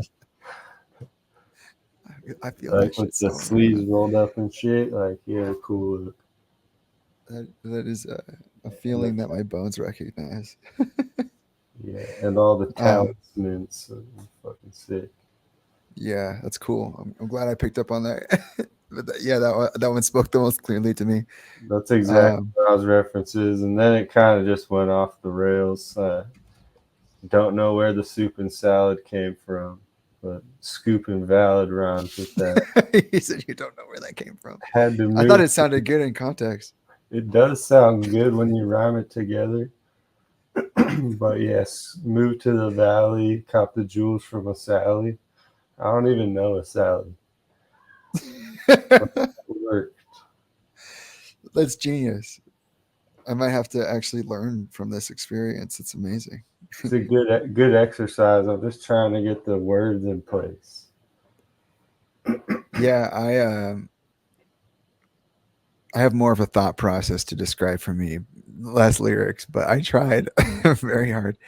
I thought you were gonna be like, "Oh yeah, I only got a couple lines," and like give like a little tiny verse, but you had like two verses and like a hook. So that was nice. I That was appreciate that kind for of like sure. a stream of consciousness freestyle. That's cool though. Like, Yeah. I don't think I've seen that in person like happen so fast. So that was very cool to watch. It's cool when you set a time limit because it's kind of just forces you to get it out. Yeah. And then you're like, all right, Right. you don't overthink it. It's like, yeah, I don't know a Sally, but that works. And It did. I thought more of that was coherent than it wasn't. Like when you said the soup and salad thing, I'm like, I got that though. Like that made sense to me. it did kind of make sense in context and perfectly fit the rhyme. I feel like because like in my mind, like maybe it's just the nature of what is this, a metaphor? I'm not sure. I don't Yeah, it care. would be a metaphor.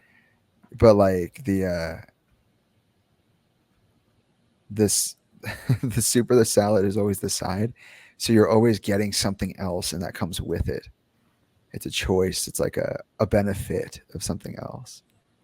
And so for me, I could like plug that really easy just as a concept. It's like it doesn't really matter what you would have said around it. I think the concept is just strong enough in itself. But that might just be me though. I'm kind of crazy. Like I'm not sure how many people would see that. It's a double entendre because that place Super Salad, the restaurant, Yeah. that is also Yeah. pretty nostalgic for me. Me too. Love that place. We used to go there like all the time, with my family and shit. That's cool.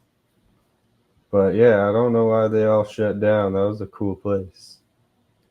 Yeah, I used to go there with my mom, with Elka. Shit. I love the froyo machine, and I think I just as a kid just loved the idea of like a buffet. Yeah, they had the ultimate salads because I thought it was cool because they had all the toppings and shit, and then the ice cream machine with the Oreos. Yeah, just scoop them out. Good Yeah, times, good times. good times. Yeah. Was that everything that you had for that? That was it for that one. I mean, it's definitely enough. I appreciate it. Thank you for sharing. I tried to think about what nostalgia was, and what I came up with was it's something that is fondly remembered for its attachment to the like observer, like the person who perceives of it. The beauty truly is in the eye of the beholder with nostalgia, because it's like that person has that extreme parasocial relationship with like whatever they're talking about. Like, because I think of like Star Wars nostalgia, like 40 years of real life embedded into the natural life spans of millions of people, countless generations of people. Well, not countless, but a lot. And so I was thinking about it, and so I wrote 40 years Star Wars here. Um, and then I was like, okay, I get it. Like, it's something it's something that the observer reflects on fondly, and is in specific and emotional attachment to uh, an object or experience. Uh, and then I was like, oh, okay, when is the last time I waxed about nostalgia in a song? Like, do I have textual references for this? And then I remembered my song Car Accident. So I put that down. I put down the phrase static all time greats, which I thought was just a cool line. And then I started trying to write lyrics about the car crash itself, being that another way to describe nostalgia in my from my perspective is the golden day, or like, you know, that moment of ultimate realization. It's like perfection or beauty or whatever. And all my golden days are like things that are kind of shitty. like like my good old days are getting in car accidents and being isolated and things like that. Not all of them, but a lot of them. And so the song was about one of them, for one. So I started being nostalgic towards my quote golden days. And I started trying to write lyrics, and what I wrote was I thought of Fresh Prince of Bel Air. I was just like, This is the I, story. yeah, I thought I wrote the lyric or the line. Once there was a 5-car intersection in Beverly Hills, and then in my head I couldn't get the words out. But what I wrote was something about the actual car accident itself, and I had it right there, and I was just going to share it, and it literally swam away. It was like the slipperiest bar of soap. But basically, it was like there was a 5-way intersection. During that incident, I got like hit in the side by a car, like almost at like a perfect T-bone. And I had a passenger in the car. I was Lyft driving. I was driving for a Lyft, and this guy he had a car of 3 kids and himself, and they all had their phones in front of their faces, like literally up like this. And he hit me so hard that the license plate on the front was stuck in my car. And it was this really incredible experience that I had as a Lyft driver in LA. And the person in my car literally got out of the car, didn't say anything. Okay, they got hit, they got out of the car, and then they got another Lyft and they left. They just literally just dipped. That was it. So I was thinking about that situation, how funny that was. I almost got the line out, but all I got once there was a 5-car intersection in Beverly Hills. And then I started writing down different versions of the lyrics from the car accident song. And I came to this idea of like, you know, I say in that song, like, since you struck me down, I've learned to make a camera see. But the camera in my mind was always my mind's eye, because I was a filmmaker. So I was just like on that, like, try to, you know, picture it kind of vibe. And so I said, if the camera were the eyes of my mind, and then I said the back of my tide, Because I was thinking like the tide actually has like two pieces to it. There's like the force that creates the wave, and then there's the wave breaking. Right? Like I feel like the tide is just different intensities of that. So the back of my tide. And then I almost got to other lyrics and the timer went off. So that was what happened over here. I got a total of 2 sentences out. And I like both of them. That was kind of fun. I like that. So what are the next conditions then? Should it be more refined or more like I'm thinking of like because nostalgia was pretty good. Like I'm sure I could do better on another. Yeah. I think you should set the next prompt I'll set or the next prompt. wave. Okay, I'm going to think about this for a second because I want to challenge both of us, but I also want to make sure we can actually produce results. I want to make it so ridiculously, stupidly hard that we actually don't get anything done. Yeah.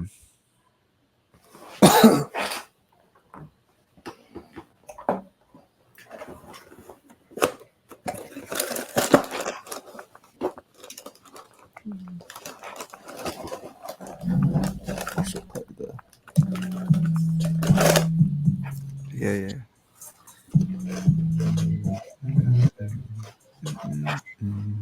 Oh.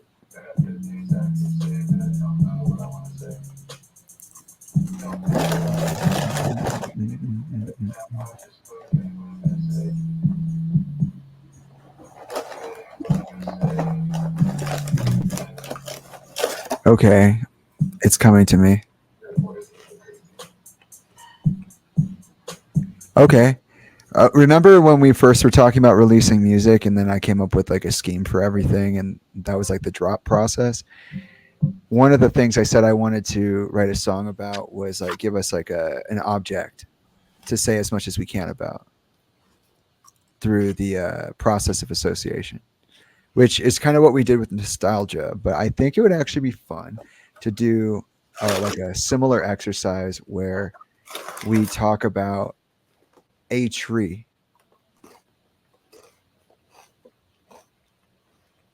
We should have 10 minutes to write a verse about a tree and or all of the associated symbols with a tree. Like how much information can you put? It doesn't have to be anything linear. It can just be around the association of that thing. So like maybe maybe a condition for this is like when we put the lyrics down, they're like hold on. What you write down is just the thought itself. Like don't worry about sequencing or pacing anything. And then try to just freestyle it over the beat when we're done. That'd be kind of cool. So don't structure it as a verse, but freestyle it. Freestyle it in delivery. The actual thing that's being written down is the independent, like individual thoughts about the symbol and its associations. Okay, so it doesn't have to rhyme. It does not. You're just writing down the thought itself, and you want to get down as many coherent thoughts as you can about it, and then you'll freestyle those in whatever rhythm you want on the beat afterwards. I see. Okay. So it's a different way of describing because nostalgia was like a version of this, but it was the like creating of a bigger picture. This is about like just sensing the different things about the object that you're observing, like just acknowledging them. It's an acknowledgement exercise. I like that. Do you have anything you want to add to it?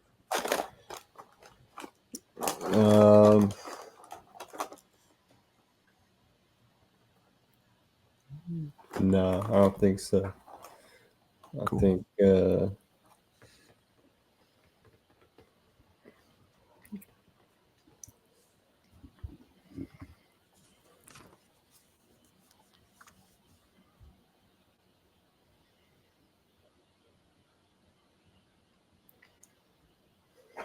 wait a second.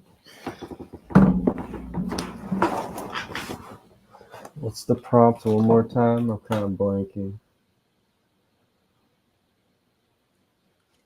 Say that again. What's the prompt one more time? I was kind of blanking on it. It's okay. I was trying so hard to remember. The prompt is write down as many coherent acknowledgments as you can about the object you are observing. The prompted object is a tree. The Oh, tree. okay. It was a tree. I couldn't think of it. I Yeah. knew I heard the tree and I knew the tree. I just forgot the tree. Yeah, But so you here's don't what- need to make it rhyme. It's just the thought itself. And then when we freestyle it, which I'll do it as well, it'll be just the reading off of those objects, those observations.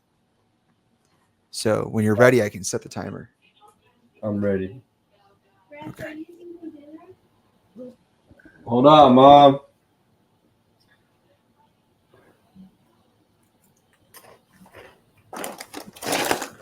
Let's see. 10 minutes. Here we go. All right.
Really frustrating. Sometimes I think I know everything, then I know absolutely nothing.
Just thinking about what I'm gonna say.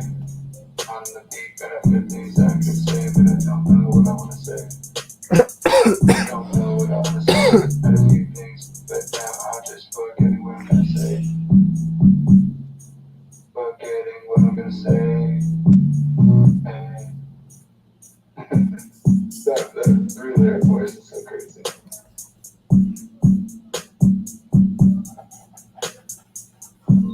Since I'm trying to play, I guess I'll just keep going without trying to play.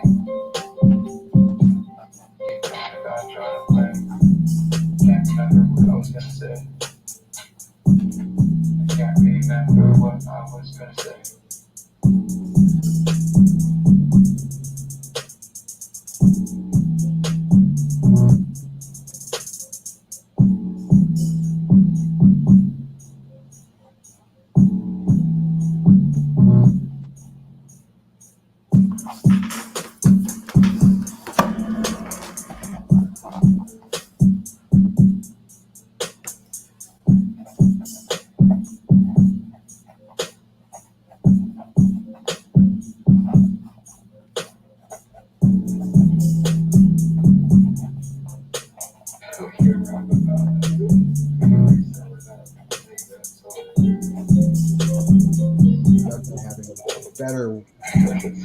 That's the lyrics. Sometimes I think I know everything, then I know absolutely nothing.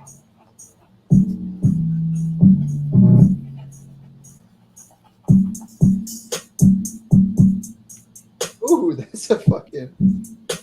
That was all worked out, didn't it? All right.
Just thinking about what I'm gonna say. I'm just being kind of different inside of me, but I don't know what I wanna say. Don't know what I wanna say. Had a few things, but now I'm just forgetting what I'm gonna say. Forgetting what I'm gonna say. And that three lyric voice is so crazy.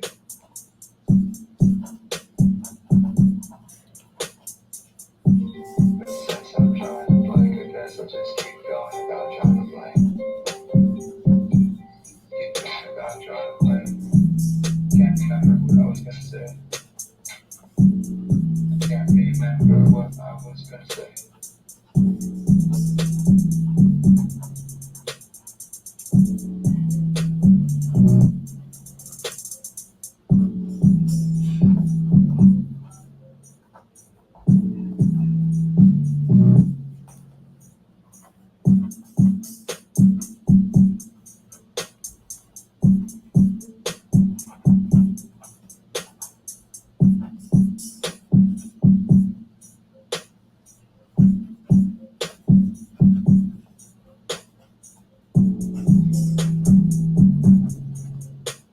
So here rap about that. We can freestyle about seeing that it's so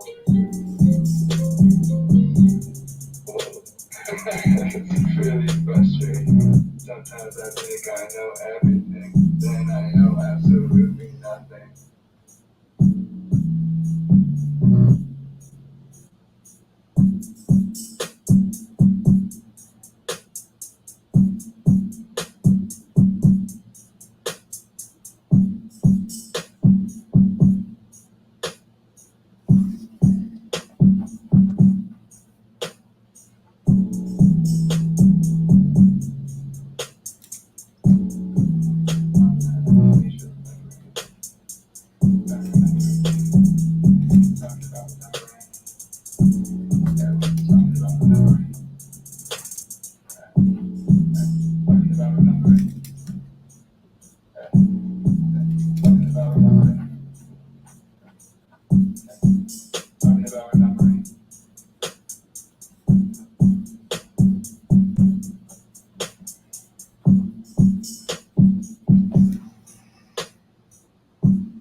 And just thinking about what I'm gonna say. On the beat, got a few things I can say, but I don't know what I wanna say. I'm not gonna lie. I didn't suck this time. Forgetting what I'm gonna say. Mine sucks this time. Really? That three lyric voice. Well, starts off good and then derails.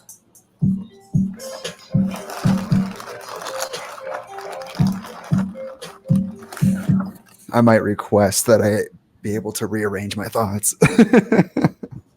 Because this actually turned out to be a relatively like collected thing.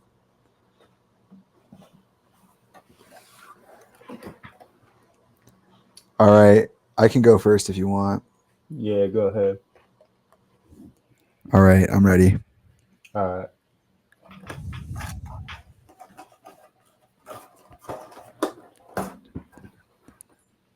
Oh, can you play it a little bit? I'm sorry. No, it's okay. Thank you. I didn't say.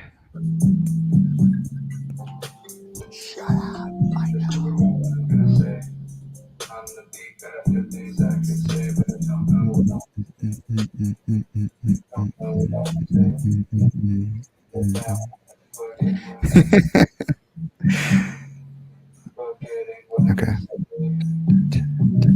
The bark is like skin, but it has scales. The tree has no bones. 1,000,000 toes. It is dark in the canopy. It is bright the roots. I put the in. There's an in there. It is dark in the canopy. It's bright in the roots. A thing looks like. Wow, I wrote that like crazy. A thing looks the way that it sees itself. I can see myself in dark and light. I am growing up and out, in and down at the same time. I is the tree in the heart of my mind, converting chemical into the earth that I breathe. There was a little bit more of a flow there, of course. That's why I said I could rearrange it. But I think those are all pretty good. It says the bark is like skin, but has scales, because I was kind of thinking of like how weird that is, like bark. No, that was actually really cool. The tree has no bones, because it doesn't. Like trees don't have bones; they have like one core that built outward. Yeah, they are a bone. I thought 1,000,000 toes is pretty good too, because I feel like that's like the root. Like the roots are the millions of toes. But I wish I had time to kind of express a little more on that one, because I feel like I could have made a more well-rounded picture, correlation. And then I said it's dark in the canopy, it's bright in the roots, because you know how like plants photosynthesize and stuff, and they need sunlight. It's not like they see the sunlight, right? So like I feel like intuitively in my mind I kind of saw it like, intuitively you think like, oh, it was bright for the leaves or something like that. But in reality they don't really probably even see it like that. Like I imagine that's a reality that could exist. And so in my mind it was like the canopy isn't bright even though it's in the sky and shining under the sun. Like it's almost like dark or invisible, like a feeling. But that was kind of cool. And then it's bright in the roots, where like the roots are like in the ground a lot. I don't feel like it's intuitive to my brain to think of communication like that happening underground, but I can kind of see it a little bit when I say it like that. Like the roots are like the neurons in the brain or whatever you want to correlate it to. And then I was thinking about correlating myself to the tree. So I was thinking about like the nature of the body. Like we are the collection of everything that's come before us, compressed into this body. And I feel like that kind of determines the way that we see, like the way that we seen ourselves, coming into being. It's actually affected the way that we actually like manifest. So it changes the way we look, or it changes the way we the way we feel influences the way we look. And so I was trying to make a comparison there. And then again, the bright and dark, the dark and light dichotomy. I see myself in dark and in light, like emotion versus thought, crystalline versus moon versus sun, or like crystalline versus like conscious. And then I said I'm growing out and up at the same time, and in/down. I guess I should say that. I am growing out/up and in/down at the same time. Trying to play with that like nested geometries idea a little bit. Like the roots grow into the ground while the canopy grows up above the ground and out into the world. I thought that was kind of cool. But that's not the way I wanted to say it. That was just the thought, right? And then the I is the tree. I, as in me, is the tree in the heart of the mind. Since like mind is comprehension, the tree being the heart being like the way your perspective on the world. It's like the way. That's amazing. That keeps happening. Oh yeah. But like, yeah, again, the way you see yourself is like the way that you shape yourself. And I think, I is the tree in the heart. In the heart is like, I feel like saying it that way is like the heart is like a construct. It's like a machine, and that reason goes into the machine. The heart translates all that into the using the mind or the logic into energy. And so that was like kind of cool image I was trying to paint in my mind, but that was so abstract. I felt like it was a really cool one, but there's some words I would add there. And then converting chemical into the earth I breathe, I meant more like I was trying to touch on like the transmutation capacities of plants. Like photosynthesis is a version of that, but like when the trees convert carbon monoxide into oxygen, is that what it is? Like the tree takes in a certain chemical in the air and then creates oxygen, which is what we breathe. And I thought that was a cool idea of like, if I is the tree, then that's me, but the tree is also the thing that produces the fruits, like being in two places at once and having this like hyperdimensional interaction. I tried really hard on that one. That I'm very was curious to see what you got.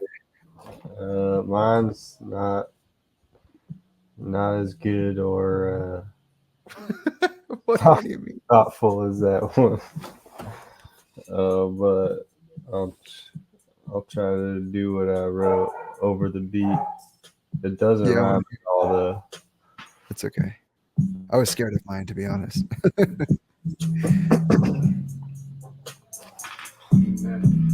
How's the volume on there? Maybe a little lower because you're louder, because it's your mic. Yeah, that's better. I can move the mic a little bit too. Yeah, that's better. All right. So I'll put tree is a toroidal flow. Trees grow fruit. Trees give oxygen. Trees are alive and conscious.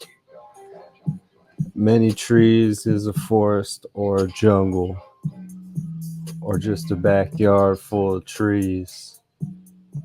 Trees are homes. I'm so sorry. Trees are homes and chill spots for birds. A bird's nest is like a small tree house. Birds don't have to pay rent or utilities. Damn lucky ass birds. And we think we're lucky when a bird poops on us. It's bullshit. I think that's a scam conspiracy perpetuated by Big Bird. Big Bird, Big Pharma, Big Sesame. That's all I got. I don't know why that's so fucking amusing to me. That was amazing, actually. I really like that. Like, I'm not even messing around. Like, I like that a lot. I didn't think you were gonna say pharma, and then you did, and that just kind of sealed the deal for me. That flow was sick as fuck. What are you talking about? Like, I almost like feel like mine was too deep. Like the joy that I receive from your verse is much more than the joy that I receive from mine. Yeah, it's at a certain point I was like started to be. It was at the point where I said many trees is a forest or a jungle. Yeah. Or just a backyard full of trees, and that is it? I think honestly, for me, the reason that made me laugh so hard and is making me laugh so hard is because because there's nothing like stupid about what you just said, but there's something about it that just sounds so ridiculous. Yeah, like, what did you say that to me? Because you said they're like two extremes. It's like, there's a forest, and that's like, you could think of like the most densely populated forest you can. And then there's the jungle, which is like kind of, yeah, it's like, that's a really good point. And in my mind, I was like, whoa, they're talking about like, like I was taking you so seriously. Like I was like, holy shit, like he's right. Jungles are like forests, like I'm fucking really into it. And then you're like, or a backyard of trees. And I'm like, oh fuck, like that was so like, it kind of like undermined the actual epiphany that I was having in such a humorous way, that I couldn't help but like just be like bamboozled by it. Like it just kind of felt like I walked straight into that. That was And I feel like that was amazing. That was an experience for real. thank you. That was another thing I tapped into on peyote was the cosmic giggle and humor. Yeah, good. I love that trickster energy. Actually, I was talking about this the other week too. For a long time, people have been just calling me Loki over and over again. Like they just keep telling me I'm Loki, and I'm like, why? Stop. At first, I was like, I wasn't against it. This is actually around the time that we were reintroduced to each other. I had asked. I was working at Goodwill, and I asked somebody. Yeshua had said that I had Loki energy, and then when I was working at Goodwill, this person was like, I said, I want a nickname. Like I want to change my name because that's something I do. As you can tell here. Yeah, pointed out. Yeah, that's my name as the interviewer in this situation for these interviews. Just because I have a certain connotation with that name, and it's not really a name, but it is for me. But with that being said, I someone literally just like one of my coworkers just literally like instantaneously vomited like I think they said the machine. And I was like, what? I was like, I asked you for a new name and you said the machine. I don't know if that's like I don't know if that's a sign from God or if I should be wondering what the rest of your subconscious thoughts are. But like you're also right at the same rate too. It's a different way, but than Branson was, but it's still like I kind of am like a machine. And then the other coworker right next to them was like, I'm gonna think about that. They came back and they were like, I think Loki, like the god of the trickster god. I'm like, that's two people. And then it came up in a bunch of like other more subtle ways, but I love that cosmic giggle idea, like because that made me laugh. Like I feel like I want to.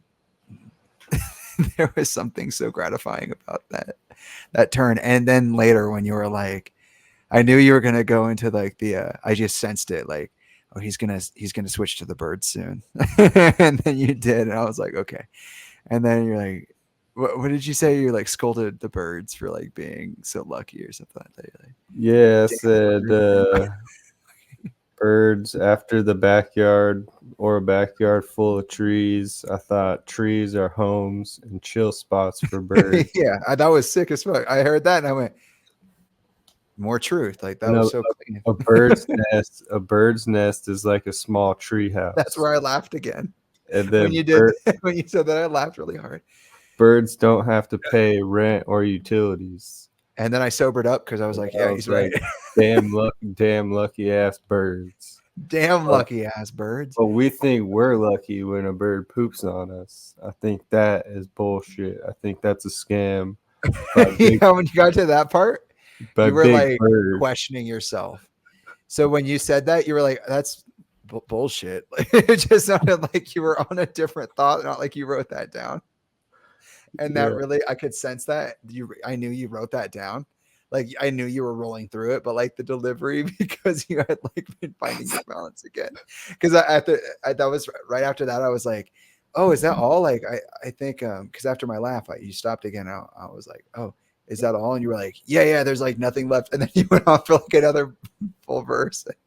Yeah, and that was the next thing you said. Like that's a bullshit. And I was like, it was just a really fun experience, but way to roll with the punches.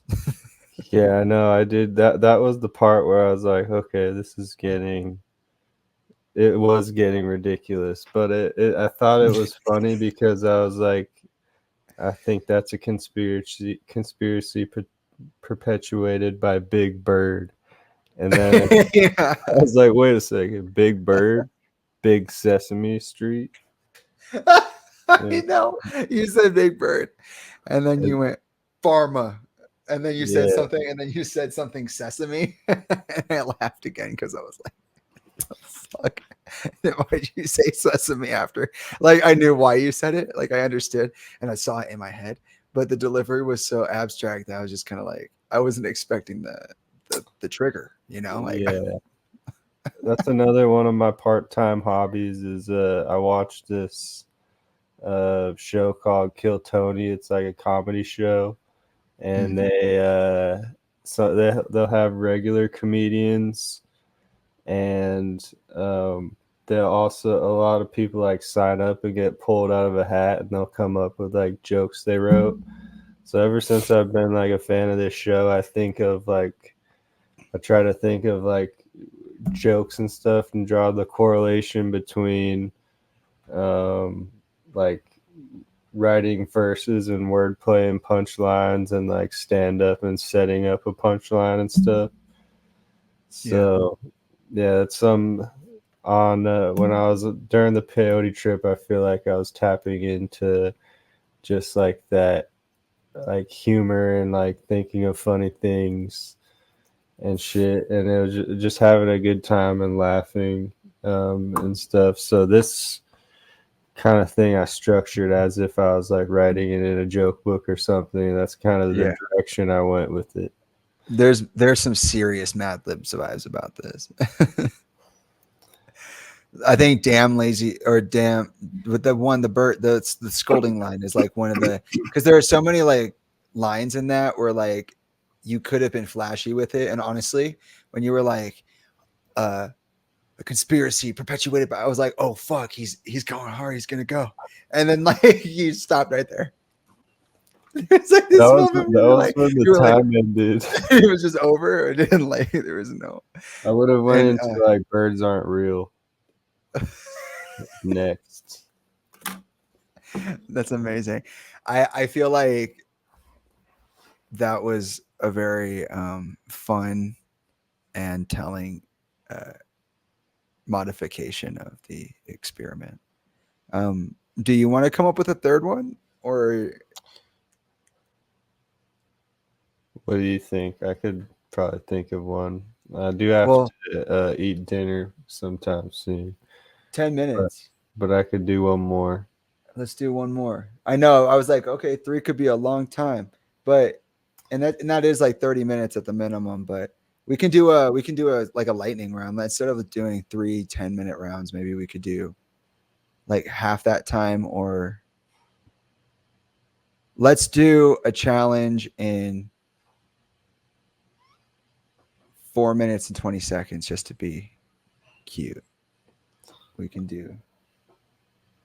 Does that work? That's a super challenge too. That's like got to write everything you're thinking, so it might be even more ridiculous this time.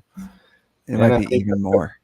And the fact that I didn't rhyme kind of left it open. That's where I went into like a joke structure or just a goofing structure. What do you think the prompt should be like? What's the conditioning then?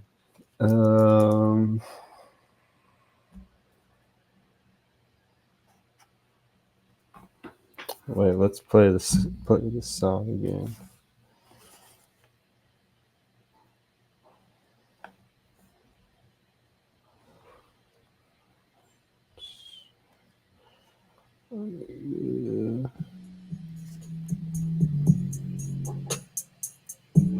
Just think about what I'm gonna say.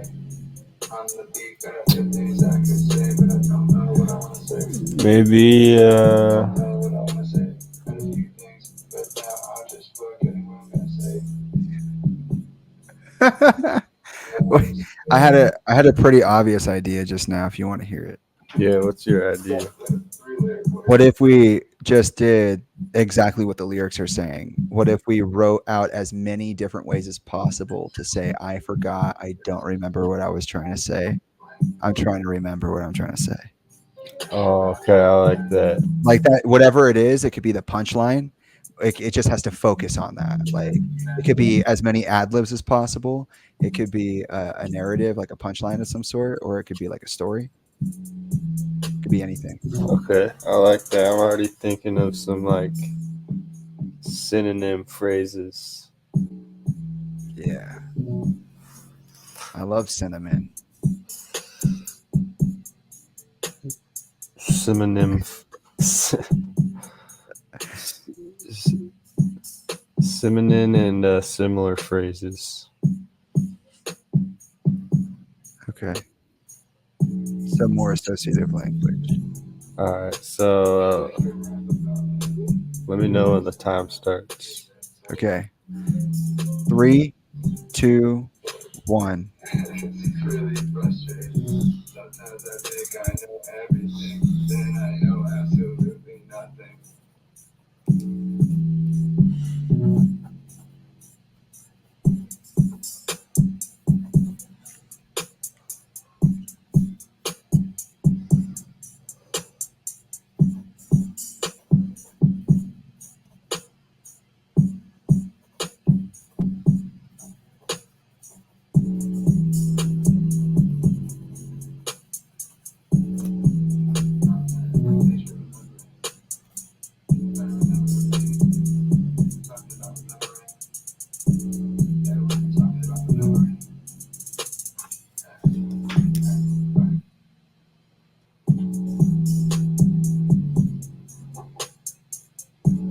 Just thinking about what I'm gonna say.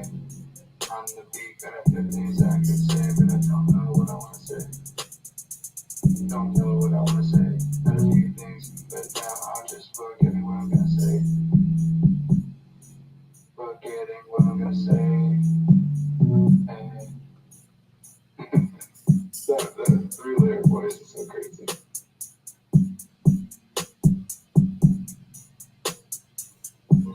Since I'm trying to play, I guess I'll just keep going about trying to play. Keep going about trying to play. Can't remember what I was gonna say.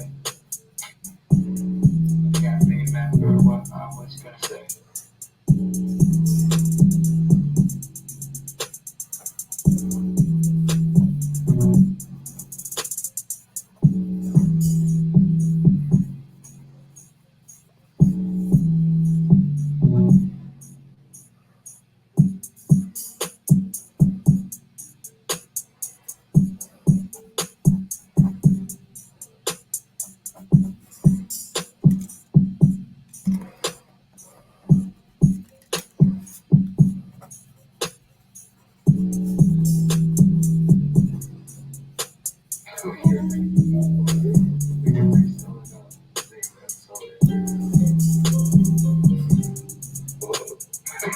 It's really frustrating. Sometimes I think I know everything, then I know absolutely nothing.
Just thinking about what I'm gonna say.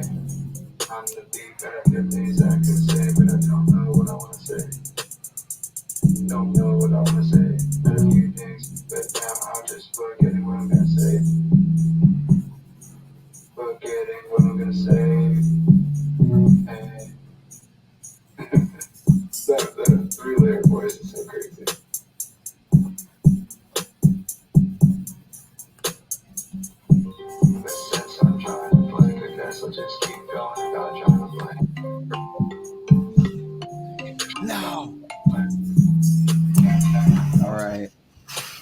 All right. Time's up. All right. I got something.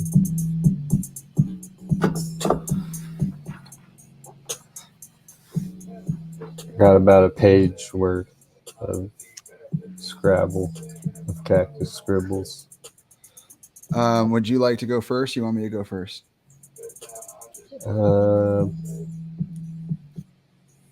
You can go first. Okay.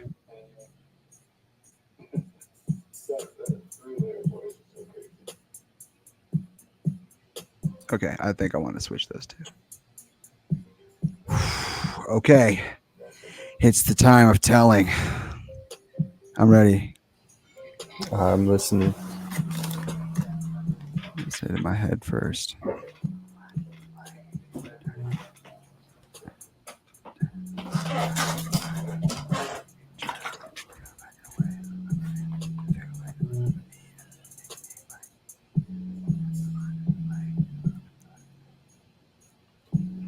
Maybe I want those to go there. Hold on.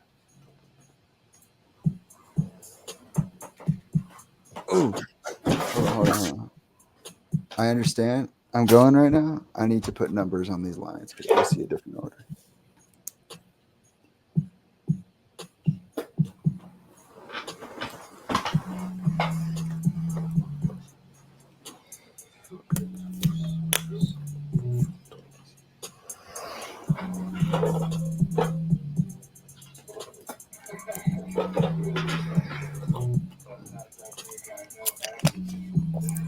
Okay, it's going to be rough, but I'm going to do it. All right. You got this. Yeah, because that's going to be My mind is a blank, trying to imagine a way of remembering, to figure a way to remember me as I'm deepening by extrinsic. See, this is the parts right. There's kind of this like da da da da da da da kind of rhythm going on. But I'm gonna try to reorder those lines because I don't like that at all. I felt it stop. What are you gonna say? Deepen by extremity? It's as I'm deepening by extrinsic means extrinsic. That's cool. I'll read it all out just the way it is, and then I'll try to refigure it because I know there's an order in here on the back half. So the lyrics are, or the writing is, my mind is a blank, trying to imagine a way of remembering, to figure a way to remember me as I'm deepening by extrinsic means. Developing love actually, my mind is a blank.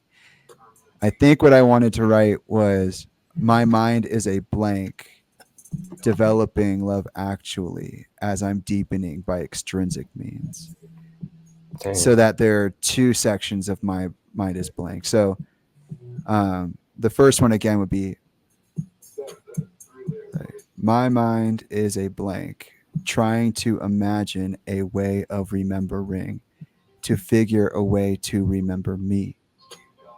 My mind is a blank as I'm deepening, my mind is a blank, developing love actually as I'm deepening by extrinsic means. And I could think of a better flow, definitely, but I think that's the order of the words. That's sick. That's a sick flow of bars. And you like match the syllables too. Did I? Yeah, I like that. Yeah, I haven't processed it yet. Extrinsic means like match the line before that. Yeah, that's cool. Let's see, extrinsic means. But I started my mind with also the word mind. What you wrote? Yeah. Oh, cool. Slipped my mind because I thought that was like a synonym phrase. Huh. Okay. I'm ready when you are. I want to hear what you have to say. All right. What'd you do? I'll show you this. Let's see. Yeah, it doesn't really rhyme, but I got some cool words down.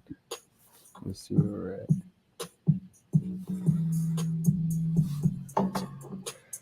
Slipped my mind, failed to resurface. Oh, wait. It slipped my mind, failed to resurface on my forefrontal lobe. It behooves me to recall what I was going. Wait. It behooves me to recall what I was going to express, reminiscing upon the mechanism of inclined speech, the inner voice that forms a bridge to higher conscious comes in and out of focus. Concentration is key.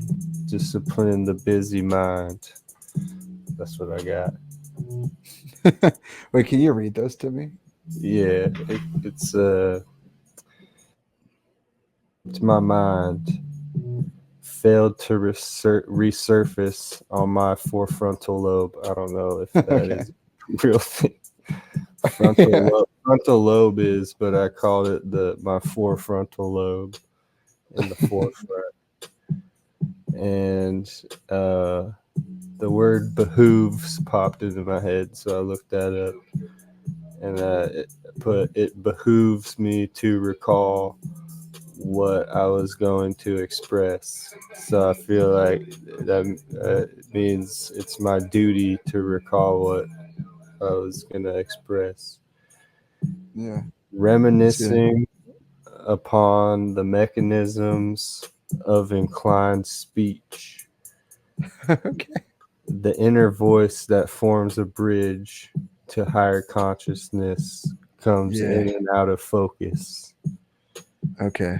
Concentration is key to discipline a busy mind. That was awesome. Thank you. I feel like that one was more stuck to the assignment. I definitely agree with you. I was just thinking that. I was like, yeah, mine's all like fucking abstract, and yours is like literally what we talked about. Well, yeah, I meant more in comparison to my last one. That was Oh, really? Okay. sillier. No, okay. Well, just in case you didn't know, that's how I was seeing some of it. That's cool. No, I agree. I feel like we both ended up going toward like the highest, most realized version of the thing that we were talking about. Like in my mind, I feel like the last thing I wrote was a different approach to the same material from the first two. So it was like I was just trying to pull what I already made to the front and try to like add the current context into it. And I feel like you did the same. So like even though we ended up on different, very different like points of the spectrum in terms of expressing this thing about a tree, I think that the conclusion or the outcome is actually very interesting and very satisfying, honestly. Because I feel like you use the same language in your lyrics, but the jokey quality almost like kind of disappeared. Like the humor, and it's not so much there. It's like you're just saying it like what it is, and but it is there. It's like a different level of it. Like the when you read it, the second one is the one I was like, oh, okay, I see where they're coming from with this angle. Like you're trying to do what I said, which is like say the same thing as many different ways as possible.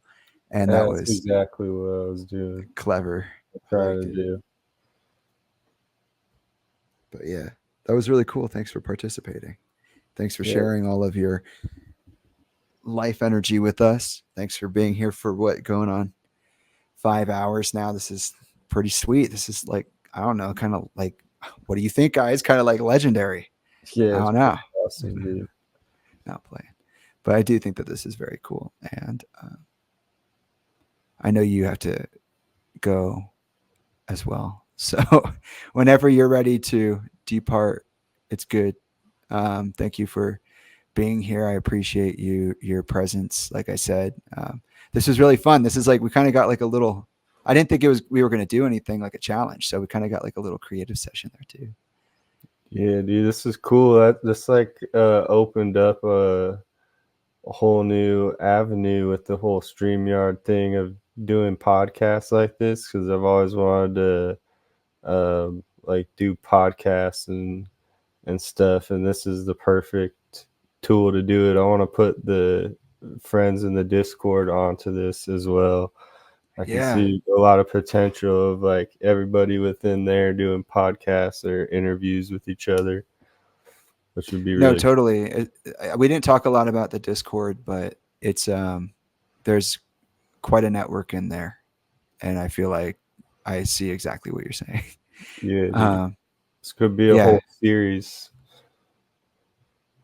Yeah. Well, this one, for you mean like you would start one?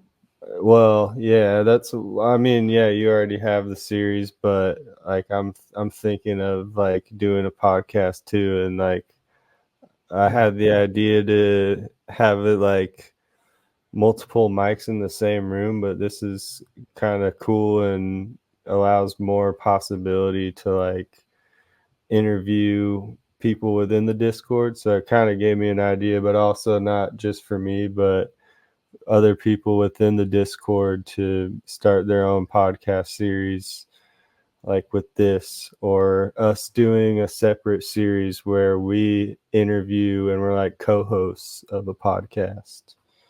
Yeah, that'd actually be really cool. I was even thinking it would be cool to have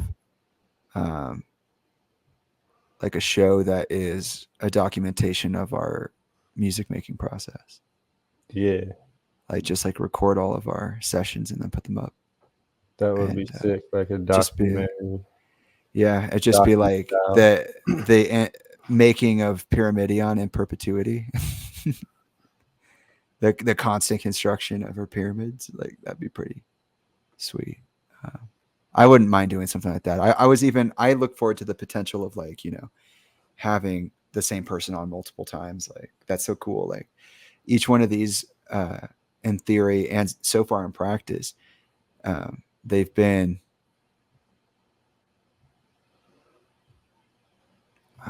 like very interesting slices of life.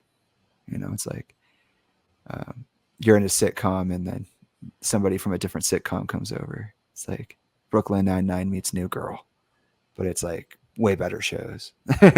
Yeah.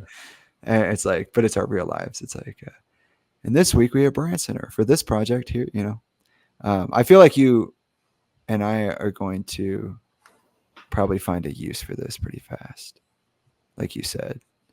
But these interviews underground are, just like super cathartic interactions with people that I want to interact with. Like, this was super fun, and I appreciate your time and energy as always. And do you have anything you want to share with the audience, like any socials or anything to look out for, or anything at all, like last call? Pretty much my Instagram at Elevated Stone. That's where I post the most updated things I'm working on. The UFC projects, spring semester, fall semester, those are some of my recent work. And I have a single coming out with my friend Bear from the UK. It's called Ohm. And I also make the drawing time-lapse videos on TikTok, bstone47. I'm also going to be putting those as reels on Instagram. But I think the main one, and then Spotify, $Tone, YouTube, same thing. But Instagram will take you to all those places. Elevated Stone. Yeah. Okay, I'll put that in the description too. So sweet. Yeah. Well, thanks for being here. Thanks for your time, and I hope that you had fun. That was a lot of fun for me. I enjoyed the exercises were really fun. I'm glad that we got to do that, and it's nice to finally be able to have these interview/chats with people like you, because I've been wanting to do this for a long time. Yeah, dude. Thanks for having me. This is awesome. It opened up my eyes to the possibilities of online interviews and podcasts. And it's this is probably the first interview where I've got to talk a lot more in depth about the process, the journey, and my catalog that I put out. So thank you. You're welcome. And I can't wait to circle back about the fight track, because that's still happening. But yeah, I definitely want to make new stuff. And honestly, I want to kind of like push Cakewalk a little bit. I haven't used any recording functions. I've been doing all these SoundCloud edits, so I haven't like messed around with music like that yet. But and then the last thing, I wanted to bring it up here so that it's a part of the main canon as well, between us, because it always kind of slips out. But G and I still want to like make something. We were talking about like making a painting or like some bigger mixed media thing, and the art that you showed me was super cool, and I'm very excited for that and appreciative. But we are also, with that being said, very excited to do the other thing. And I can't wait for your mural to be finished. I keep like I saw it the other day. I saw the concept art and I was like, oh, they finished it. And then it was just the concept art, which is not like, oh, it's just the concept art. I just thought it was done. So. Yeah. Well, I mean, the finished thing's going to look different from that. I'm going to try to get it as detailed and close to that as possible. But I have different spray paint colors than I do in Procreate, so I was able to just access like all the exact colors digitally, but yeah, for the actual paints I had to improvise with what I have, but it's still pretty cool. I didn't think about that. That's a really good point, that the colors would have to be found still, because I'm really curious. I like the green. You said you used that, so the green and the lines got a bit different colors, but that's just the challenge right now. I gotta do like the fine details, get like either a paint marker or a stencil cap for spray paint, so I can get those fine lines, and then I'll tie it all together. Yeah, that sounds awesome. Well, all right then. I guess I'm not sure how to dismount entirely, but I think we covered everything. And until next time, guys, hopefully we'll see Branson again sometime here soon. Yeah, sure, dude. Part 2 down the line. Part 2 is definitely on the table. But yeah, dude, this was fun. Thanks again for having me. Yeah. I'm gonna make this super awkward. No, just kidding. I hope that you have a good night, and tell your family I said hi too. I didn't realize they were around. Yep. I live with my family right now. It's the murals in the backyard, so it's pretty cool. It's cool. Good to spend time with them and help out and shit. We all help each other. I love that for you. But yeah, all right, dude. Bye. I'll catch you later.